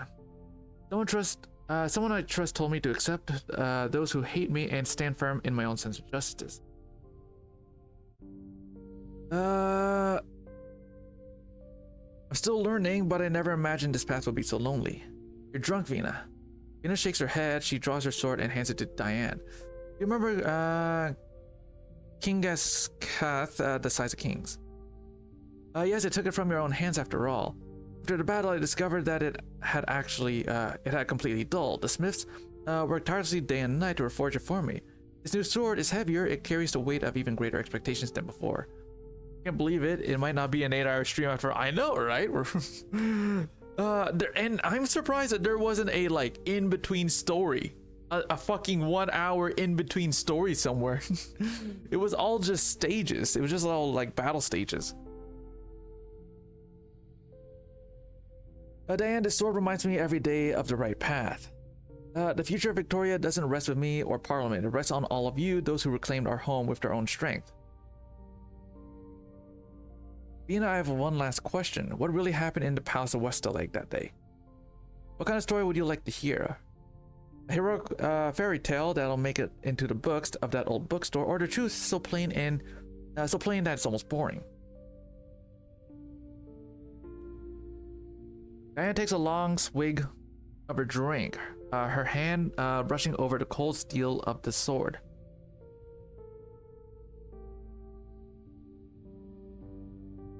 To be honest, I prefer the old sword. When I used it to strike down our enemies, those were the moments I felt closest to Victoria. Back when I was living a simple, uneventful life, I never imagined I had thoughts like these. Besides, there's hardly any time left to savor those quiet pre-war days, is there? Forgive me, but I can't save the last bit of whiskey for you. I really need it. Why now, of all times, am I suddenly afraid to die? Before I'm completely drunk, would you tell me one last fairy tale? Her tears fall on the sword sliding down his blade. Diane, you already know the stories of the past, and you were there for the best parts of this fairy tale. But you may not know how it ends. That day, I entered the Palace of Westerleg, tore down the Sarkaz banner, and was about to leave, but suddenly I heard someone call my name from the throne room. Alexandrina Vina Victoria. Then I pushed open the door that had been sealed for so long. I saw.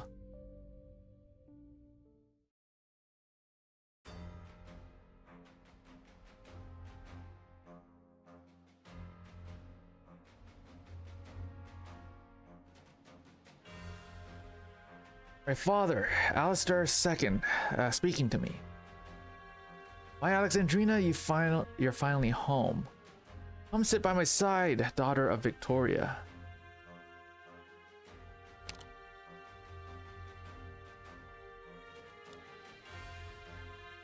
Vina couldn't make out the king's face. The golden mask blended with his golden hair, radiating authority and an air of mystery. He was Victoria personified. My daughter, are you afraid of me? Are you afraid of Victoria? Vina never revealed even the slightest hint of fear to your subjects. Your teacher should have taught you that. You died long ago. 26 years ago, they hung you from the gallows. Laughable. Who could kill Victoria? Those greedy condor wings thought they could tear the flesh from my body to feed themselves. They were so blinded by fear that they conspired in regicide. Also, they could feast upon the lands of the Aslans for their own gain. But no one can kill us, not the Dukes, not the Red Dragon. We are the beating heart of Victoria. So that's why your statue in the Mausoleum of Kings was never completed. The Dukes never truly laid you to rest. You've been here all along. What little courage they possessed drove them to confine me in this throne room. But I'll never claim my throne, cowardly usurpers. They fear my people, they fear my steam knights, they fear us, Vina. My daughter, tell me, do my people still remember me? Do my knights still guard our palace? The people of Victoria have long since adapted to life without a monarch. As for your knights, they're all gone. They were murdered by the very people they were sworn to protect. What of you, Vina? I can barely remember what you look like. And come closer, take off my mask and look closely. You'll only see yourself, Alexandrina. The blood of the royal line flows in us both. I'm sorry, my child, that I failed to keep my promise. I intended to hand you a peaceful and powerful Victoria, yet betrayal has left me sitting here, rotting on my throne for over 20 years. But at last you've returned, take my scepter, wear my crown. Proclaim to our people that their sovereign has returned. Purge our land of all dissent, and punish every coward who betrayed the crown. Let glory endure. This is Victoria's rightful way. The king's scepter struck heavily against the throne platform, its dull echo reverberating. Blood was never the source of our strength.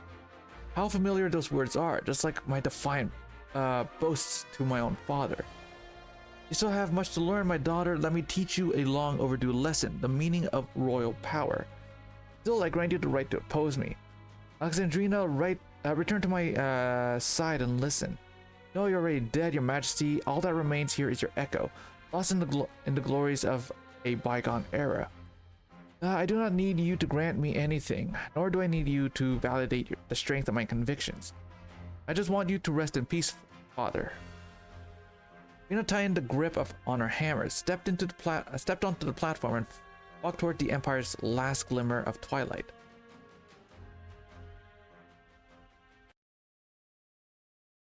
Oh my god, am I gonna fight the king? No, we are fighting the king, aren't we? Warriors of Rhodes Oh my god, Island, we are fighting the king. may you all return victorious. I can hear the sorrow within you all. Fuck, man, we're fighting the king, dude. What is this, man? Unbelievable. Whew. We're counting on you again today, little apple.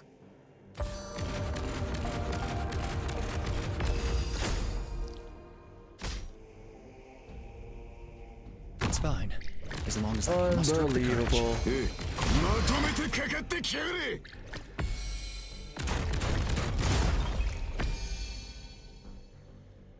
For them, the bells. I have to get serious now. Do this. Your lives are mine to protect. Unbelievable, man. Okay, well, this is fine. We're just gonna do this. Crash the mission briefing. We're just gonna, like, I know completely block this area here. Doctor. As long as I hang in there, the treatment will be done in no time. Okay, we're gonna remove this. Put this here. We're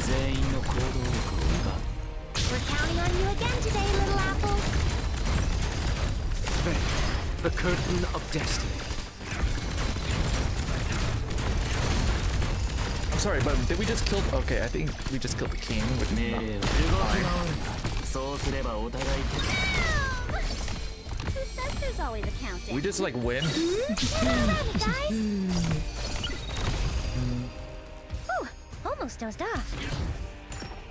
Forward. Doctor, The Revenant's babbling again. I hear the elegy. Doctor, keep striding forward. I shall be at your side. It's my turn.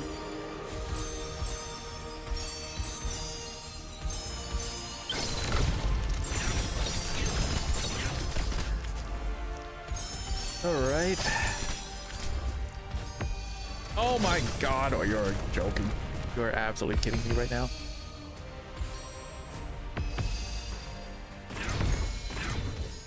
Fucking Steam Knights here. Cool. Okay, well that was easy.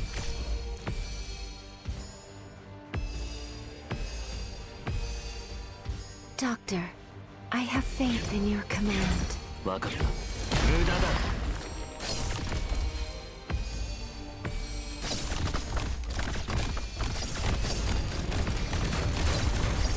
Doctor, don't cry. It will all be over soon. Okay, wow. Okay, yeah, we just like cleared it, I guess. Mission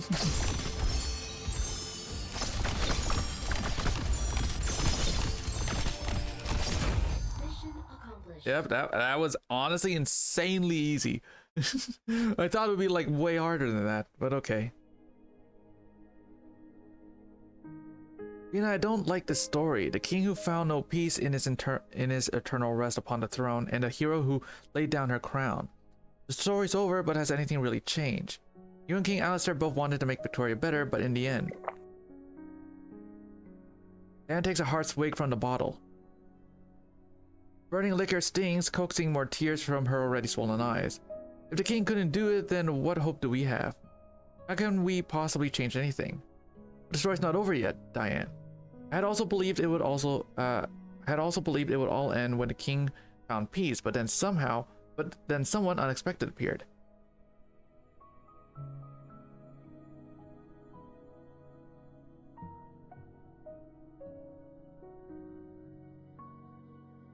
Should I even ask what brings you here? A white figure emerges from the shadows behind the throne. Faint glimpses of that fairy can be seen in so many of Victoria's legends. Power, intrigue, destiny, dreams coming true throughout the centuries-old tales. She seems to possess different powers, yet no one can say for certain which one is truly her. You know, who do you see? I saw the unicorn. Rina, you far exceeded my expectations. You've shown me new possibilities. Put down your hammer, I am not your enemy. We fought side by side once, didn't we? Who are you, Unicorn? Taylor's daughter, a leader of the Self-Salvation Corps. A witness to Victoria. I like her name's just... yeah, the Unicorn, of course. Of course, many old men, even as they faced death, insisted on calling me the nation's sentinel in their history books. Wishful thinking, I suppose. Over the 100 years I remained in Victoria, I've assumed, and later erased countless identities, but at present, I'm Clovisha. In short, I am your friend, one sincerely pleased by all you've achieved. Does this answer satisfy you, Bina? Another one of the long-lived. You deceived every ally in the Self-Salvation Corps, as well as all of Rhodes Island. See, if I've never deceived anyone, everyone has their desires. I merely fulfill them. Ordinary people tormented by sarcasm, bloodshed, wanted to survive, so I led the Self-Salvation Corps to find a way out.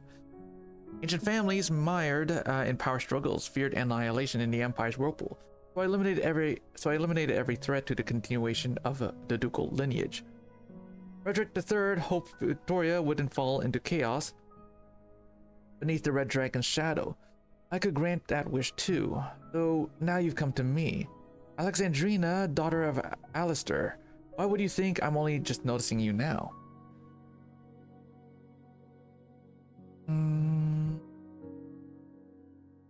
Rina, history is like a sailing ship, and you all are the ones who steer its course. Since you wish to change Victoria, I can help you. What role would you assume to realize your ideals?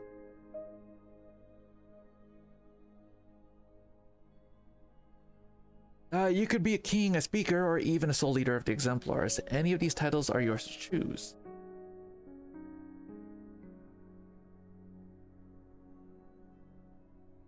You could be a oh wait, I read that, yeah. Okay.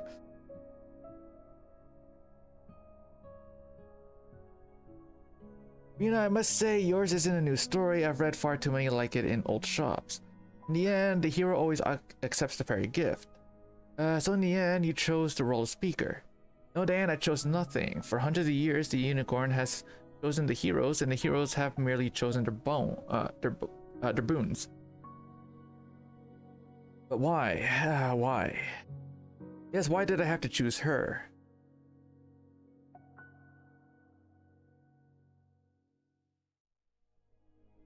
Why are you laughing, Vina? Do you hear that sound outside? They're cheering for victory and for Victoria. Many of them do not have grand ambitions. They don't think of protecting anyone.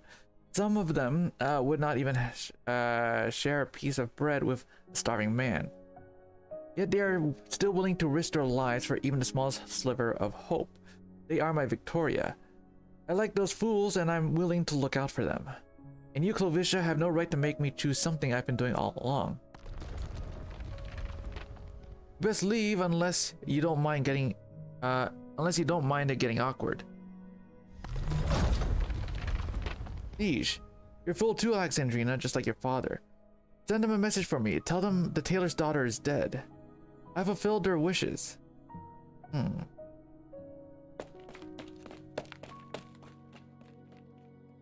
Siege, I got the crawler in here to back you up.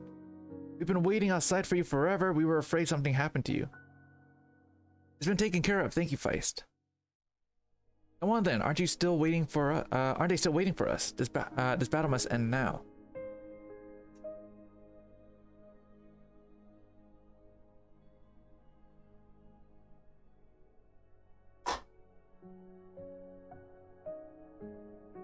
That's the end of the story, Diane.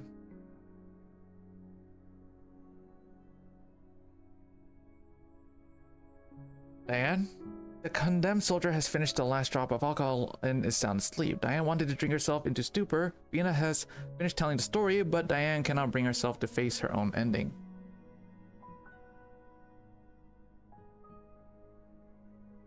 She wanted to drink herself into a dream in which even death could not catch up to her. She gets her wish. I'm sorry, Diane, I'm not worthy of being a monarch. I'm not even sure I'm qualified to serve as a speaker. Besides, this war has changed many things. All beliefs has been shattered, and we are striving to rebuild our lives amidst the imminent threat of destruction. I believe that soon a great transformation will begin in Londinium and sweep across all of Victoria. I don't know what tomorrow will bring, but I'm certain of one thing now that we've found the courage to face adversity. Why should we ever return to the past? Victoria no longer needs a monarch, Diane. Sweet dreams.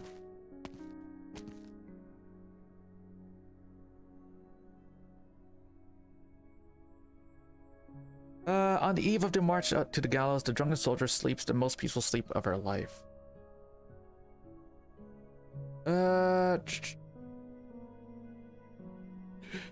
She dreams of the king's coronation. She dreams of the factory in her hometown. The whistle blowing to signal the end of the workday, as the workers shake off their hats and step out through the factory gates. And she soars into the sky and sees Londinium gliding across the mist-covered verdant earth. She dreams of Victoria. She is singing her song. May the vast lands they keep our king, his people, and all is well, and give them grace without dying. And then may we call and safely sing. Victoria, Eve, thanks for our home.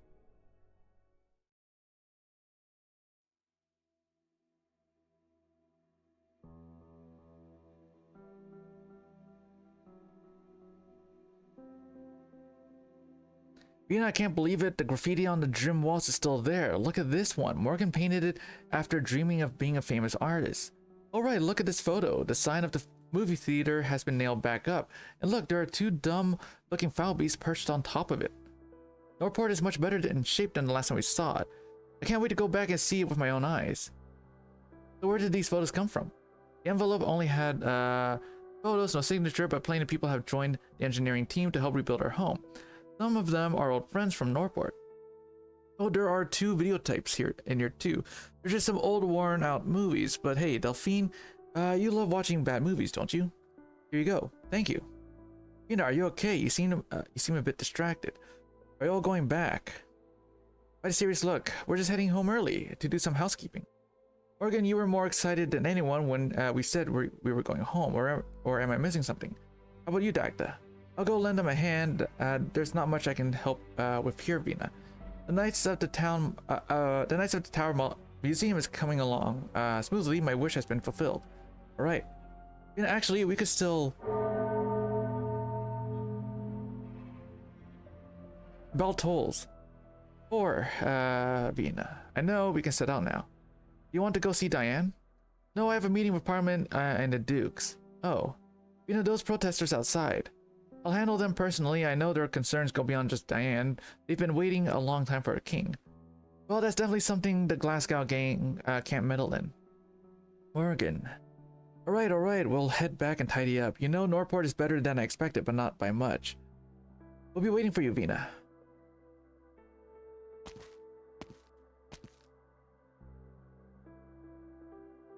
Ah. Oh, this scene's a little sad, not gonna lie. Vina, you could ask them to stay. Of course, I'd love for the Glasgow gang to stay together, but Octorig isn't their home. Besides, just take a listen. There are plenty of people outside waiting for my response. But before I address them, I intend to bring back more than just empty promises from the Dukes. Vina, Parliament has done more than just make empty promises. They've helped revive our industries, restore order, resettle those affected by the war. Tell me, Delphine, does everyone now have an equal right to a decent life? I need to show them that even without a king, we can prove this nation's potential to any doubters.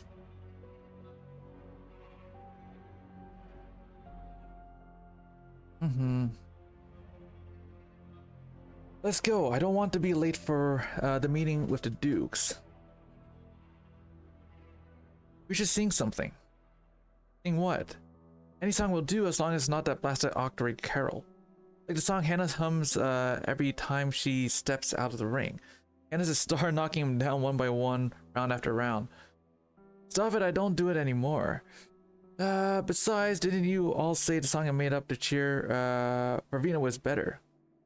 Oh, please remember you just replaced all the names in Dagda's favorite song with Vina, right? I wonder if Vina even remembers something that's silly. Of course she does. I know she mustn't have forgone, it's just... Forget it, she said it best herself. Looking forward is what really matters. And there's still a long road ahead, isn't there? That day we didn't take a detour to watch Diane's end. And we didn't listen to any radio broadcasts. I heard her ripathy was so bad that they had to separate her to prevent any incidents. To think that her last shred of dignity came from a ripathy. I stopped trying to make sense of these things as we left Central Londinium and caught sight of the factories of Norport. I knew we were home.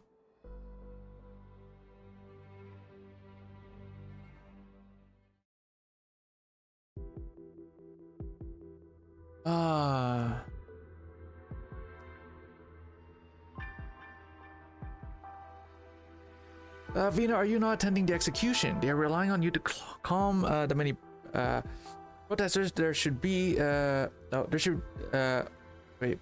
should things take an unfortunate turn. My good Earl of March, I'm not that indispensable. Besides, the defense forces are already maintaining order on site, and several MPs are there to oversee the proceedings. They don't need me.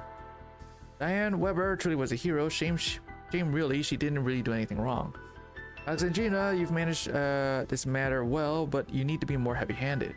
You're too concerned with dissenting voices, most of which don't matter.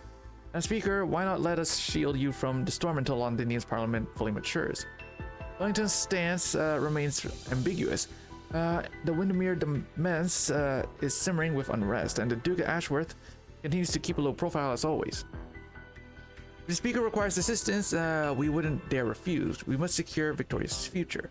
Very well, since you offer, I won't hesitate to accept. Your Graces, you are undoubtedly aware of the dire situation with the infected within the city. I must insist that you promptly reopen the supply route. You have kept closed for over a month under the guise of ensuring safety. Return the medicine and supplies we've already paid for, of course. If you're still concerned that defense forces can escort this shipment and clear out those bandits along the way.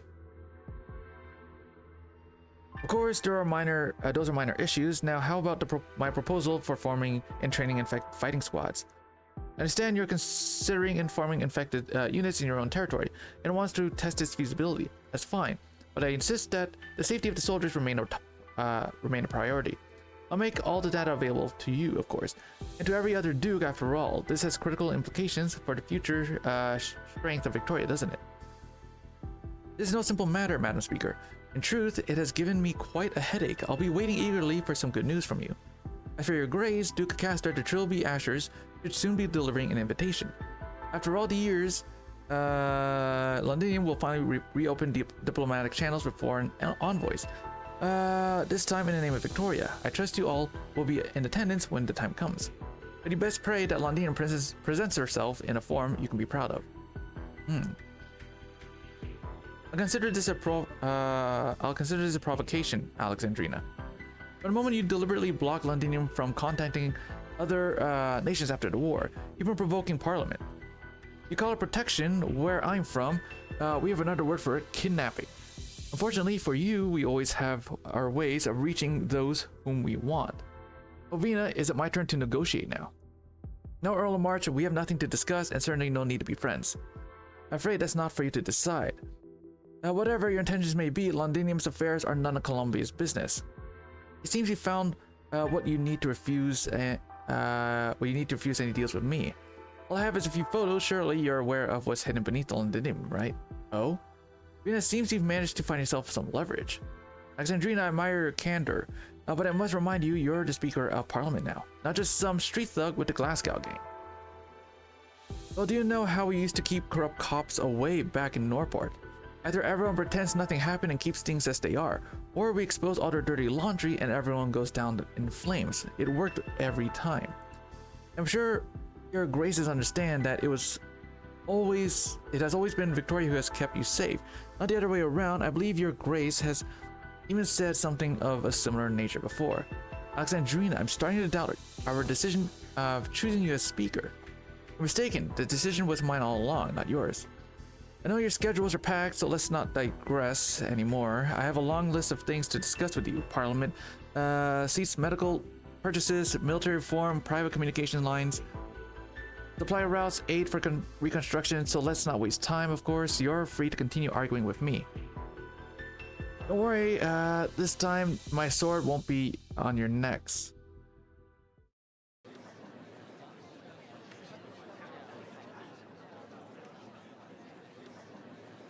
He's coming, everyone, get over here. If we can make the Speaker hear us, we can save the poor soldier's life. On the street, the eagerly waiting crowd surrounds Vina, who stands alone. He knows they are all waiting for her answer. You've heard us. The innocent hero doesn't deserve this fate. It's not too late to change your mind. Sorry, I have nothing to say with regards to Diane. The Parliament has decided. As its Speaker, I stand by its decision. Everyone, please disperse. And again, if you absolutely insist on a resolution, you're welcome to stay. Just now, I reclaim many things from the visiting dukes, things that rightfully belong to us and are crucial to our future. I will tell you about each of these things one by one. This is the only matter I'll be addressing. Sounds of protest begin to subside while most await the outcome of the meeting. A few discontented voices will rise from the crowd. There's really nothing that can be done for that poor soul, but why? This isn't something that needs explaining. Do you want the Speaker to go back on her word? If we start bending the rules now, the new laws passed by Parliament won't be worth the paper they're printed on. Catherine, what brings you here? Some old friends passing by saw the protest and worried things might get out of hand, so they asked me to see if I could help. As luck would have it, quite a few workers just got off their shifts, heard about it, and came to support you. Take a look.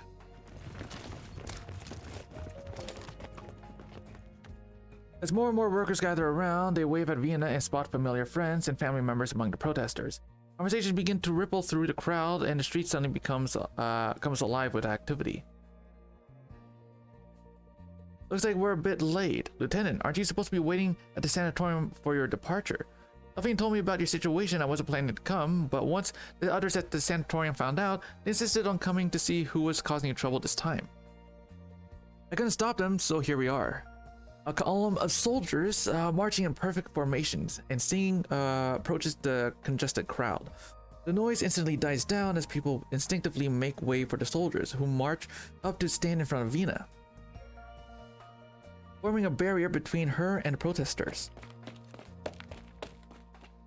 Vina, we all know you went to negotiate with the Dukes today to fight for us. We're not about to let you be humiliated in front of the Dukes today. We might not be ready for another battle, but we'll win anyone in numbers. Thank you, all of you. Everyone come quick, I think they're over there. A group of rowdy children fearlessly push through the crowds, squeezing their way right up to Vina. It's really you. You know me. Of course, we've all heard your story, the great hero of the Exemplars, our very own speaker. I've made so many new friends recently, they're all people who walk back to Londinium with you. You told me you would definitely recognize them. Take a look. Hello, Vina. Annie. And there's Annabelle. Oh, Jones, you're here too. I guess they were telling the truth then. But why have you come? We ran into this lady with really tan skin. She said you might run into trouble and told us to come help you. Did we actually help? Of course you did. Thank you, Morgan.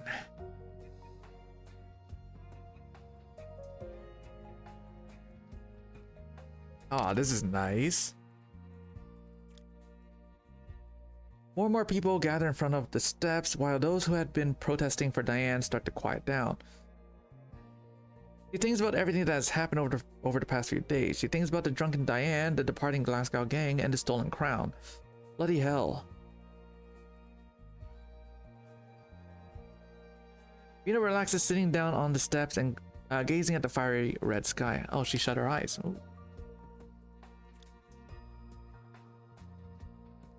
The retired soldiers sit as well, huddling with the other citizens around Vina. Let's all take a break, okay? Can I ask you something? Will we ever have a king again? I don't know, but not having a king might not be such a bad thing. Why is that? You understand when you grow up. What do you think? Will this be a good or bad for Victoria? It's still too early to tell. If we have to accept the dawn of a new era, then we will need to change the way we think to keep up. Parliament regulated by the people, no more individual authority, no king. That's a first in Victorian history. Even I have to admit, she may well be biting off more than she can chew. Catherine glances at the speaker, who is sitting on the steps without her expected grace, and can't help but wonder. Vina is surrounded by the children. They all smile and laugh together. Every so often, she raises her voice to share jokes about the Dukes or what she managed to wrestle from the Dukes, things that belong to the people. Sunset's warm light bathes her figure, before slowly fading as the time passes. I'd say the days ahead will only get better. He breathes out a ring of smoke, watching as the thin wisps drift away into the dying light.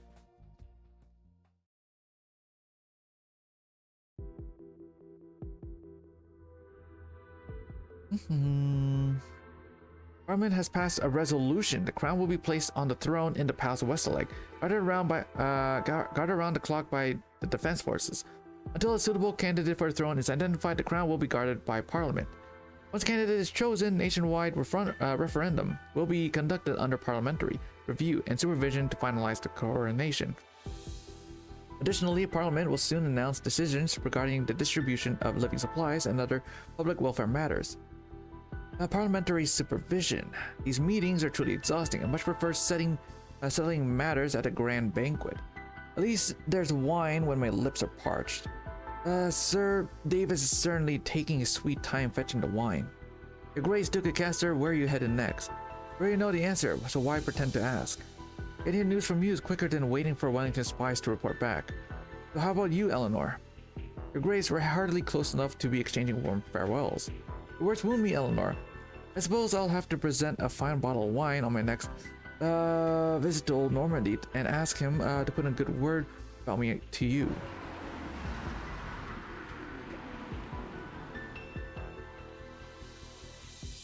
Your carriage has arrived, sir. Allow me to get the door for you. Much obliged, Earl of March. And remember, we are all Victorians after all. Of course.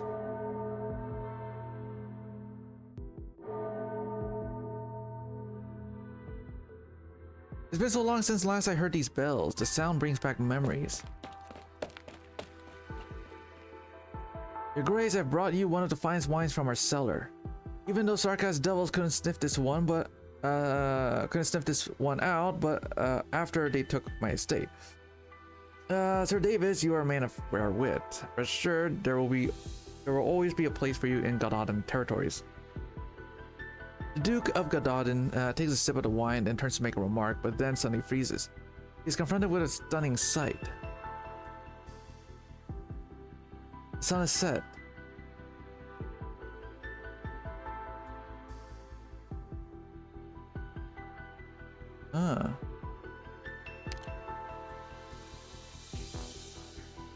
Crimson sun sinks slowly as though setting the entire city ablaze. The scars the Sarkaz had torn into the city stand out even more vividly in the evening glow, as if they are still bleeding. Winter sunset truly shows no mercy. Much like the speaker's attitude toward us, I suppose. I could send someone to deliver a few sets of winter clothing for your grace. Take care of yourself. Victoria isn't ready to do without you just yet. Many thanks. After all, we can't very well go before Wellington, can we? Why the sudden melancholy, your graces? I find this sunset rather breathtaking. Day fades into night and night into day. How often do we get to witness such a sight? Londinium's thick fog and heavy clouds rarely part like this. Eleanor, back in the day, the lads at school would always joke that it was the sun that had to follow behind Londinium. We would rise as we please, and we never set if we willed it. Now, though, she has to go full speed just to barely keep up with the setting sun. That thought keeps me up at night. Day or night, sunrise or sunset, only Londinium can be Victoria's capital. Earl of March, remember my words. Droll, very droll indeed. The sun really does move. Another bell tolls. More black feather fowlbees stir and take the skies over the city, circling before flying through the steam towards the setting sun. As the sun dips outside, the glow of the twin moons becomes ever clearer. Night approaches. Finally. Do you like my nails? Hey, I got another medal. Did I get a trim medal? Hold on a sec. Did I just get a trim medal? One sec. Let me check before I read the final thing. That's not it. Whoops. I skipped. Did I get the trim medal? Oh, it's been trimmed. Wait, what? Oh, damn. Okay, yeah. I trimmed the medal. Let's go. Let's go. And I have to collect 100 pieces of equipment. Alrighty. Hold on, wait, let's see. Okay, that stuff. Okay, I guess I could farm these things. Yeah, I need those, so. Okay, I have 35 of those. That's fine. And then we got 77 of those. Yeah, I don't need any more of those things. Cool. Alright guys, this is the last one, I think. This is the ending.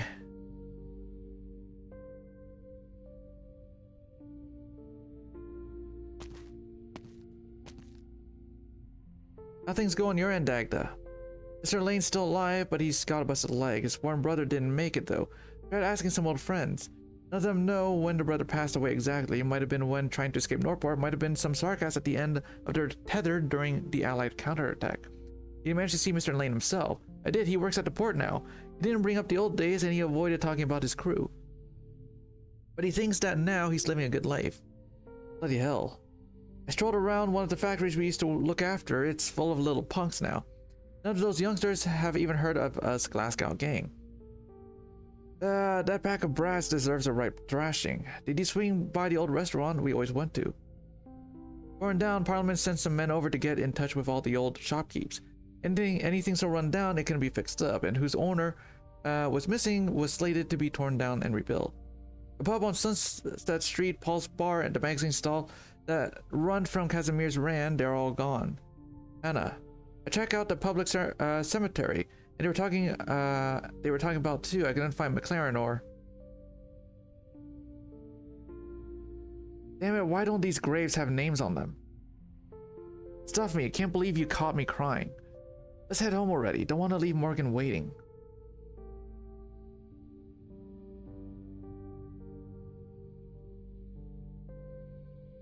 I thought the gym was going to be a rougher sight. Thank you. Looks to me like you've been taking care of the place this whole time.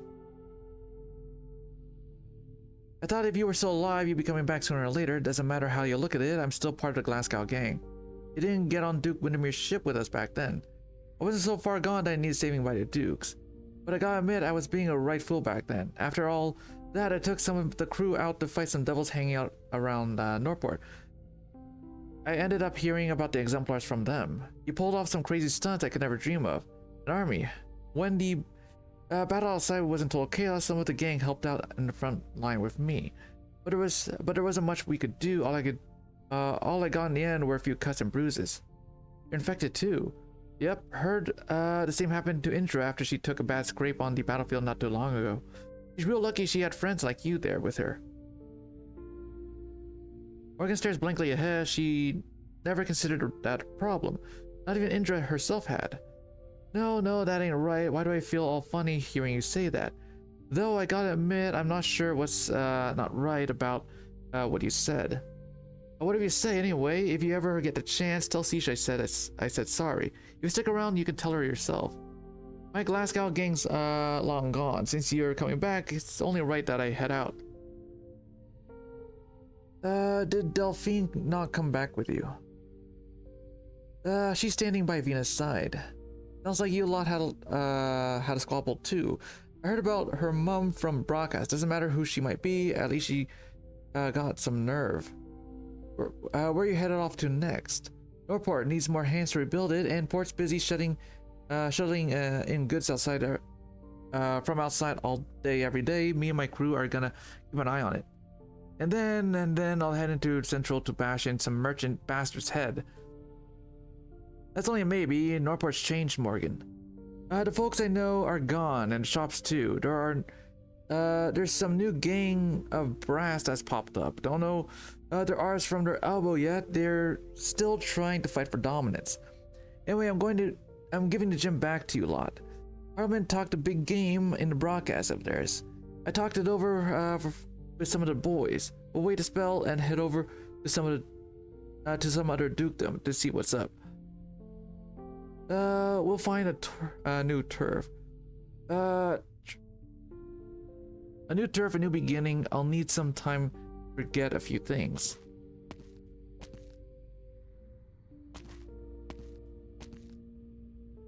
Morgan, was that Cador leaving just now? Yep. He came to say goodbye and decided to hand this back to us while he was at it. He pulls out a butterfly knife from her pocket. It's badly scratched, but the emblem of the Glasgow gang can still be clearly seen. Baird's butterfly knife. Hannah would recognize it anywhere. It was her who insisted on engraving that emblem once she beat Baird, after all. Cador found it on the body of a cleaner. He couldn't find Baird herself, though. I went there too. All I found was some stuff on the wall. I didn't get it. It's almost all gone. What's with all the rain? But I'm sure she was there. I saw her handwriting. I hope so too. Hold on, wait, what?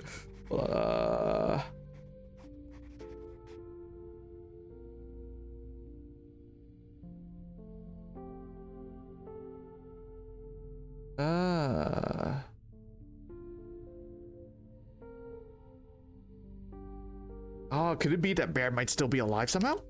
I hope so too. What did Baird hope for? We thought about it for a long time, but we were never able to make sense of it. But I don't think that she is, right? She was stabbed and then left to die. Who knows? The witches had already been washed back into Northport soil by the rain. We decided not to dwell on it much longer. We never could guess her last little secret. She's definitely having a good laugh at us right now. I remember that whenever we went to the video shop, Baird hated weepy scenes about grieving the most. Yeah, she never thought death was worth being all that sad for. Pass the knife to me. I think I have a way to hang it up on the wall. Then I'll go get some drinks to celebrate us coming home.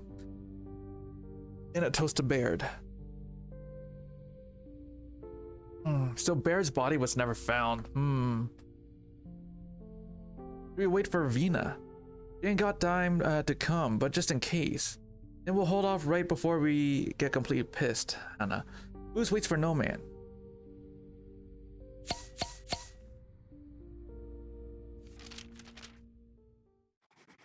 That day, without having to say a word on the matter, we all drank our drinks real slow. We were waiting for one more person. It seems there was a lot of chit-chat going on that day, and not that we remember any of it after the hangover. All I remember is that Hannah and I got in a fight and Dagda Brow got herself another scar. Why? None of us knew. If Ina were there, it'll be fine. She always stayed the most sober out of all of us, and she'd remember for us, but she never showed up that day.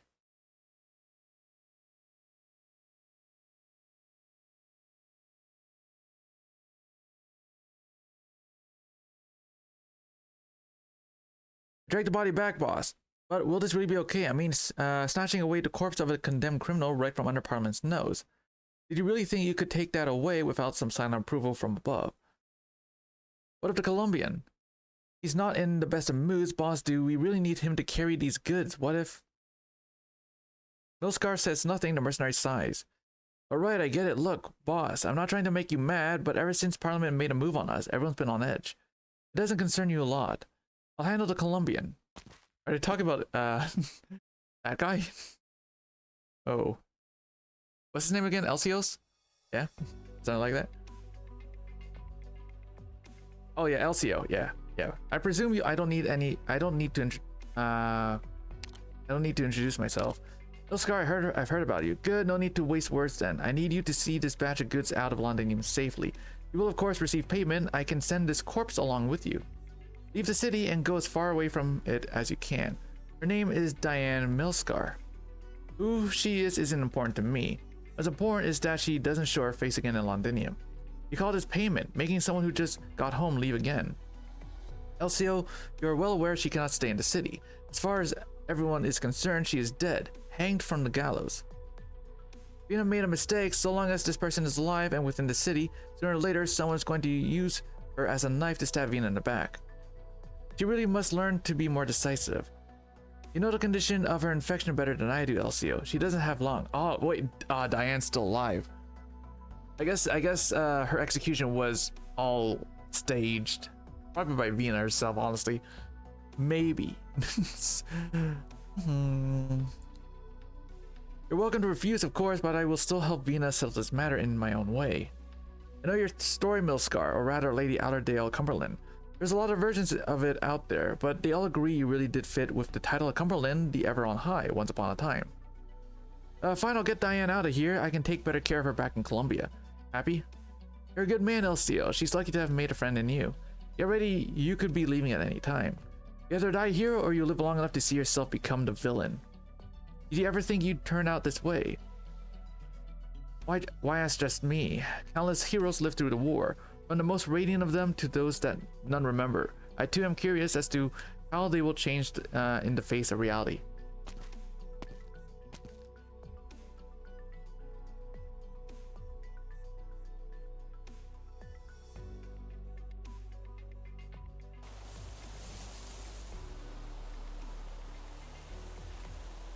Lying down amidst a meadow, the soldier senses a slight itch. The cold wind blows at the stalks of grass, and the tips tickle her face.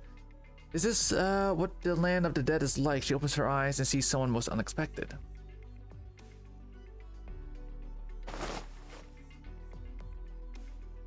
What? You're awake. It's me, Elcio. You shouldn't just go off on your own to do dangerous stuff without a word, Diane. I remember standing atop the gallows.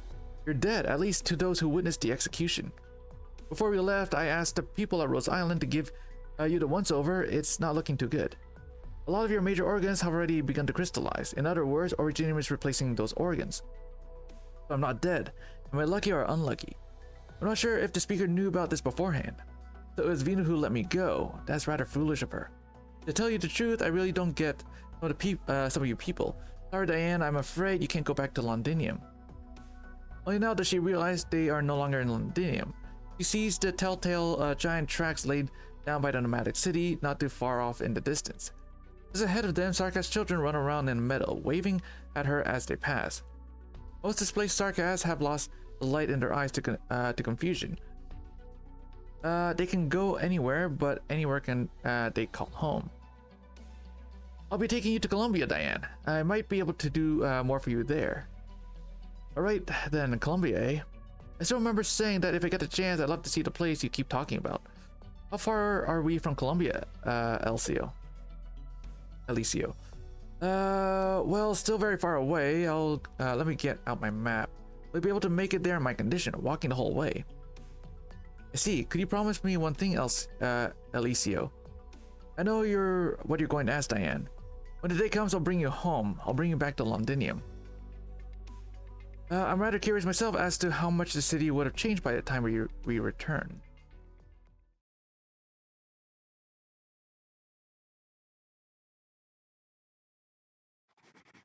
The day we went back to the gym and got drunk, I had a dream. In that dream, there was a tomb all dressed up to the nines. Our names were carved onto the plaques inside it.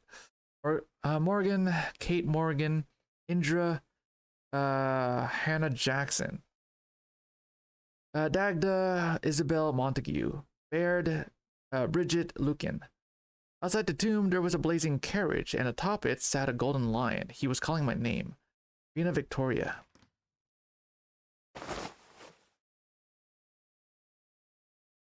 A blanket? Who put this blanket on me? And my head hurts real bad. What time is it? Morgan, didn't it tell you not to drink like a sodding wino all the time? Considering how wild Hannah and the rest can get, shouldn't you be looking after them? Vina. Aww, this is nice. Morgan nimbly launches herself out of the sofa, leaping over the short table to throw herself at Vina. Vina, you came over. I thought. You thought what? Why didn't you wake me, Hannah? Weren't you yapping and yowling yesterday about how she definitely wasn't coming? Look at you turned out the most excited out of all of us. I'm not, a stubborn prick. Quiet down, Morgan. Dagda's still asleep. The one resting her head atop Indra's lap twitches her ears, still lost within a lovely drunken dream. Seems like Dagda drank the most out of you lot. I tidied up a lot of empty bottles. You must have been in a real rotten mood, Vina. Sorry. I just hope I'm not too late. Well, of course you're not. Wasn't that what you said yesterday, Morgan? Got it, Hannah. Welcome home, Vina. Aw, that was so nice. I was really hoping to pop in earlier, but there's simply far too much to handle over at Parliament. Then how do you... I'm afraid I've given Horn another headache to deal with. I suspect she'll only just have discovered I slipped away. Then does that mean you need to head back? I can't run away from my responsibilities. But I owe you all an apology. Vina, you don't need to. Siege, Vina. How long have I been asleep? Relax, Vina's only just arrived back. That knife hanging on the wall. It's hers. Cador brought it back. Cador.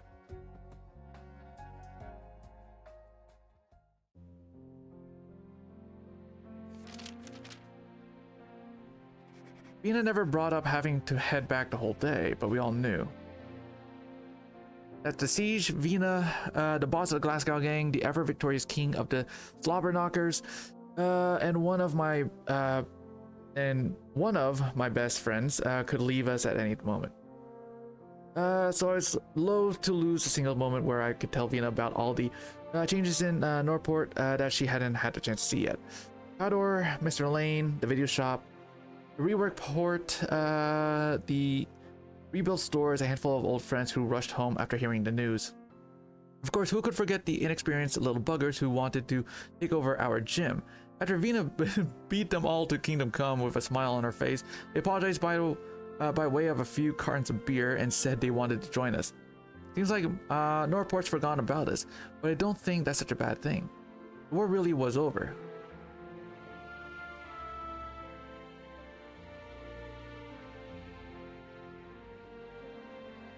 You still remember this place? Why don't we get back to our little games? See who's fastest this time around. Before Vina has ever finished speaking, Indra has already begun to set off. I know you lousy cheat. You didn't say nothing about a countdown. I'm still the champ here.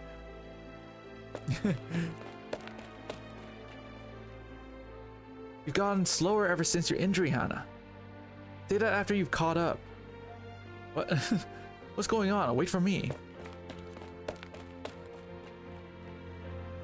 Don't fall behind, Delphine. Follow me. Hear that, Del? You're a real slowpoke. Several figures speed through the streets and a few workers heading home after work give an inquisitive glance at the brash crew. They can't quite seem to remember who this gang is. Must be another bunch of outsiders just arrived at Northport, maybe.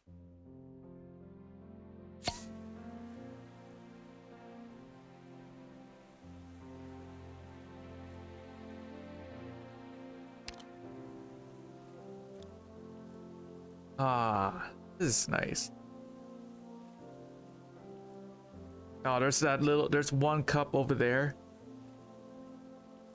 High above the gaps between the factories, the Glasgow gang returned to a favorite spot of theirs.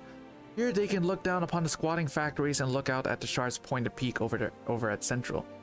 It was here that they started, and it was here that they left home. After a long period of wandering about, they have finally returned to this familiar place. But I left it a glass for Baird. Yeah. Sure you don't want a tipple, Dagda. No, thank you. I'm not going to embarrass myself in front of Vina again. I'll give your share to her then. Just fruit juice for you, Del. Don't call me that. I'm still not too used to alcohol. To yourself, I'll keep watch over you all. Oh yeah, finally the part where we can start bloody drinking. To Baird to the Glasgow gang. Baird to the Glasgow gang. Rose Island to the Exemplars, to everyone who fought in the war, and to all those who risked their lives coming home, to all those who live and who left, to all those who to all those still by our side, to all those who shed blood and tears, to all those who struggle in darkness and in pain. Victoria, Victoria. There is no need for sorrow. The living engrave the moment in their memories, while those who left leave behind their hopes and dreams. If I'll be strewn as they spiral overhead, echoing their words. You heading off too, Delphine? Only for a short while. I need to get back to Lincardine. Shearer will come along to recuperate. If you ever get real fed up with those lousy bastards, you can always come back here. This is your home too. Of course I will. I promised Vina after all. If there's ever a day you feel like it's all too much for you, Vina, I'll come back. But I think I can handle it. I hope the Londiniers can live in peace and happiness, and I hope that everyone can live their best lives. It's what they deserve. Everyone should be like us, smiling without a tear in sight, or an empty belly to be heard. I'm not going to let everything we've accomplished go to waste. If someone tries to take it from us, I'll be fighting back. Just like how we looked after this place back then. Vina. Vina Alexandrina, either's fine. There's no difference the way I see it, no? If Baird were here, that's what she'd want me to do. What a happy ending. Aw, look at that.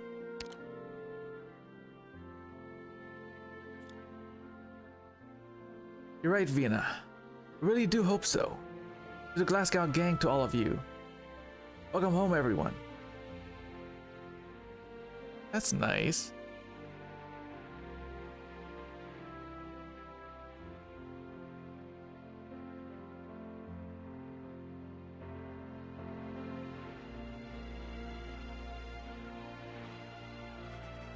Vina left us on the morning or the day after. She didn't let us see her off. Maybe she didn't want to wake us. Yeah, of the day after. She didn't let us see her off. Maybe she didn't want to wake us. In truth, we were all awake. I watched her change into those clothes I was never fond of and walk off on her lonesome towards Central Londinium. I hope Vina managed to get a real good night's sleep. The best she's had in a long while. After all, it's only when she's at home she doesn't need to think about anything. I spent the entire night writing down everything that happened the day Vina came home, no matter how big or small. Aw, this is nice.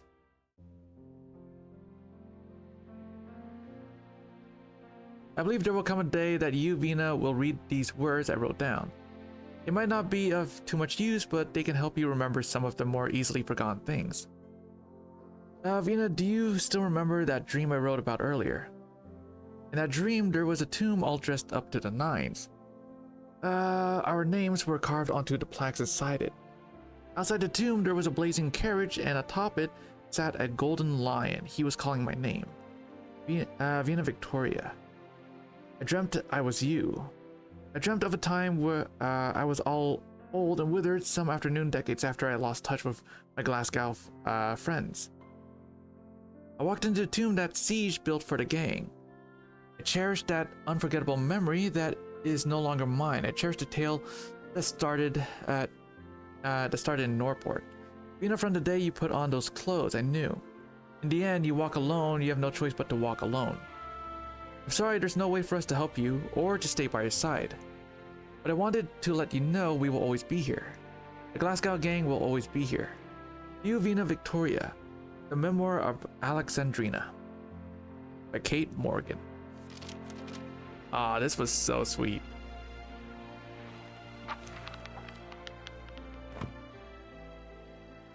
Oh, this was such a nice story, dude. That was so good. The story was so good, man.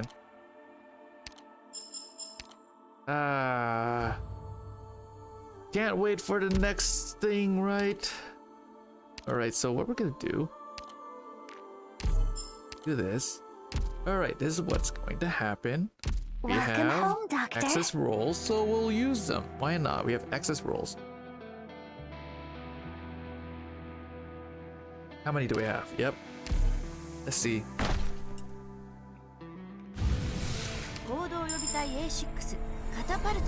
We have some excess rolls.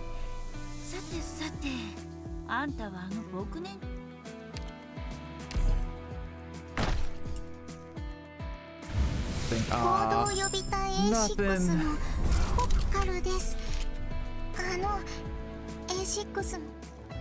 Oh well, that's fine. She's a perma character, so I don't have to worry too much.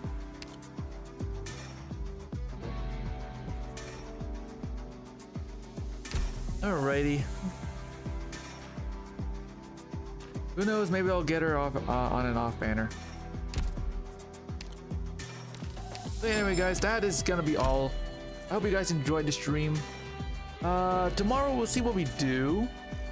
I might be busy again tomorrow, but we'll see. We'll see. I think I'm gonna be fine tomorrow, so we'll see what happens. Anyway, guys, hope you guys enjoyed the stream. And yeah, we will see what we do. We might be playing more, sort of Convolaria. Yep. Ooh.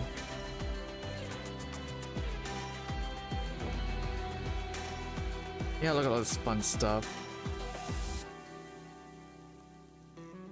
Anyway, Lapland Altar is coming really soon, so hopefully we'll yeah, hopefully everything should be fine. Anyway, yeah, guys, hope you guys enjoyed the stream, and I will see you all when you stream again. Yeah, bye.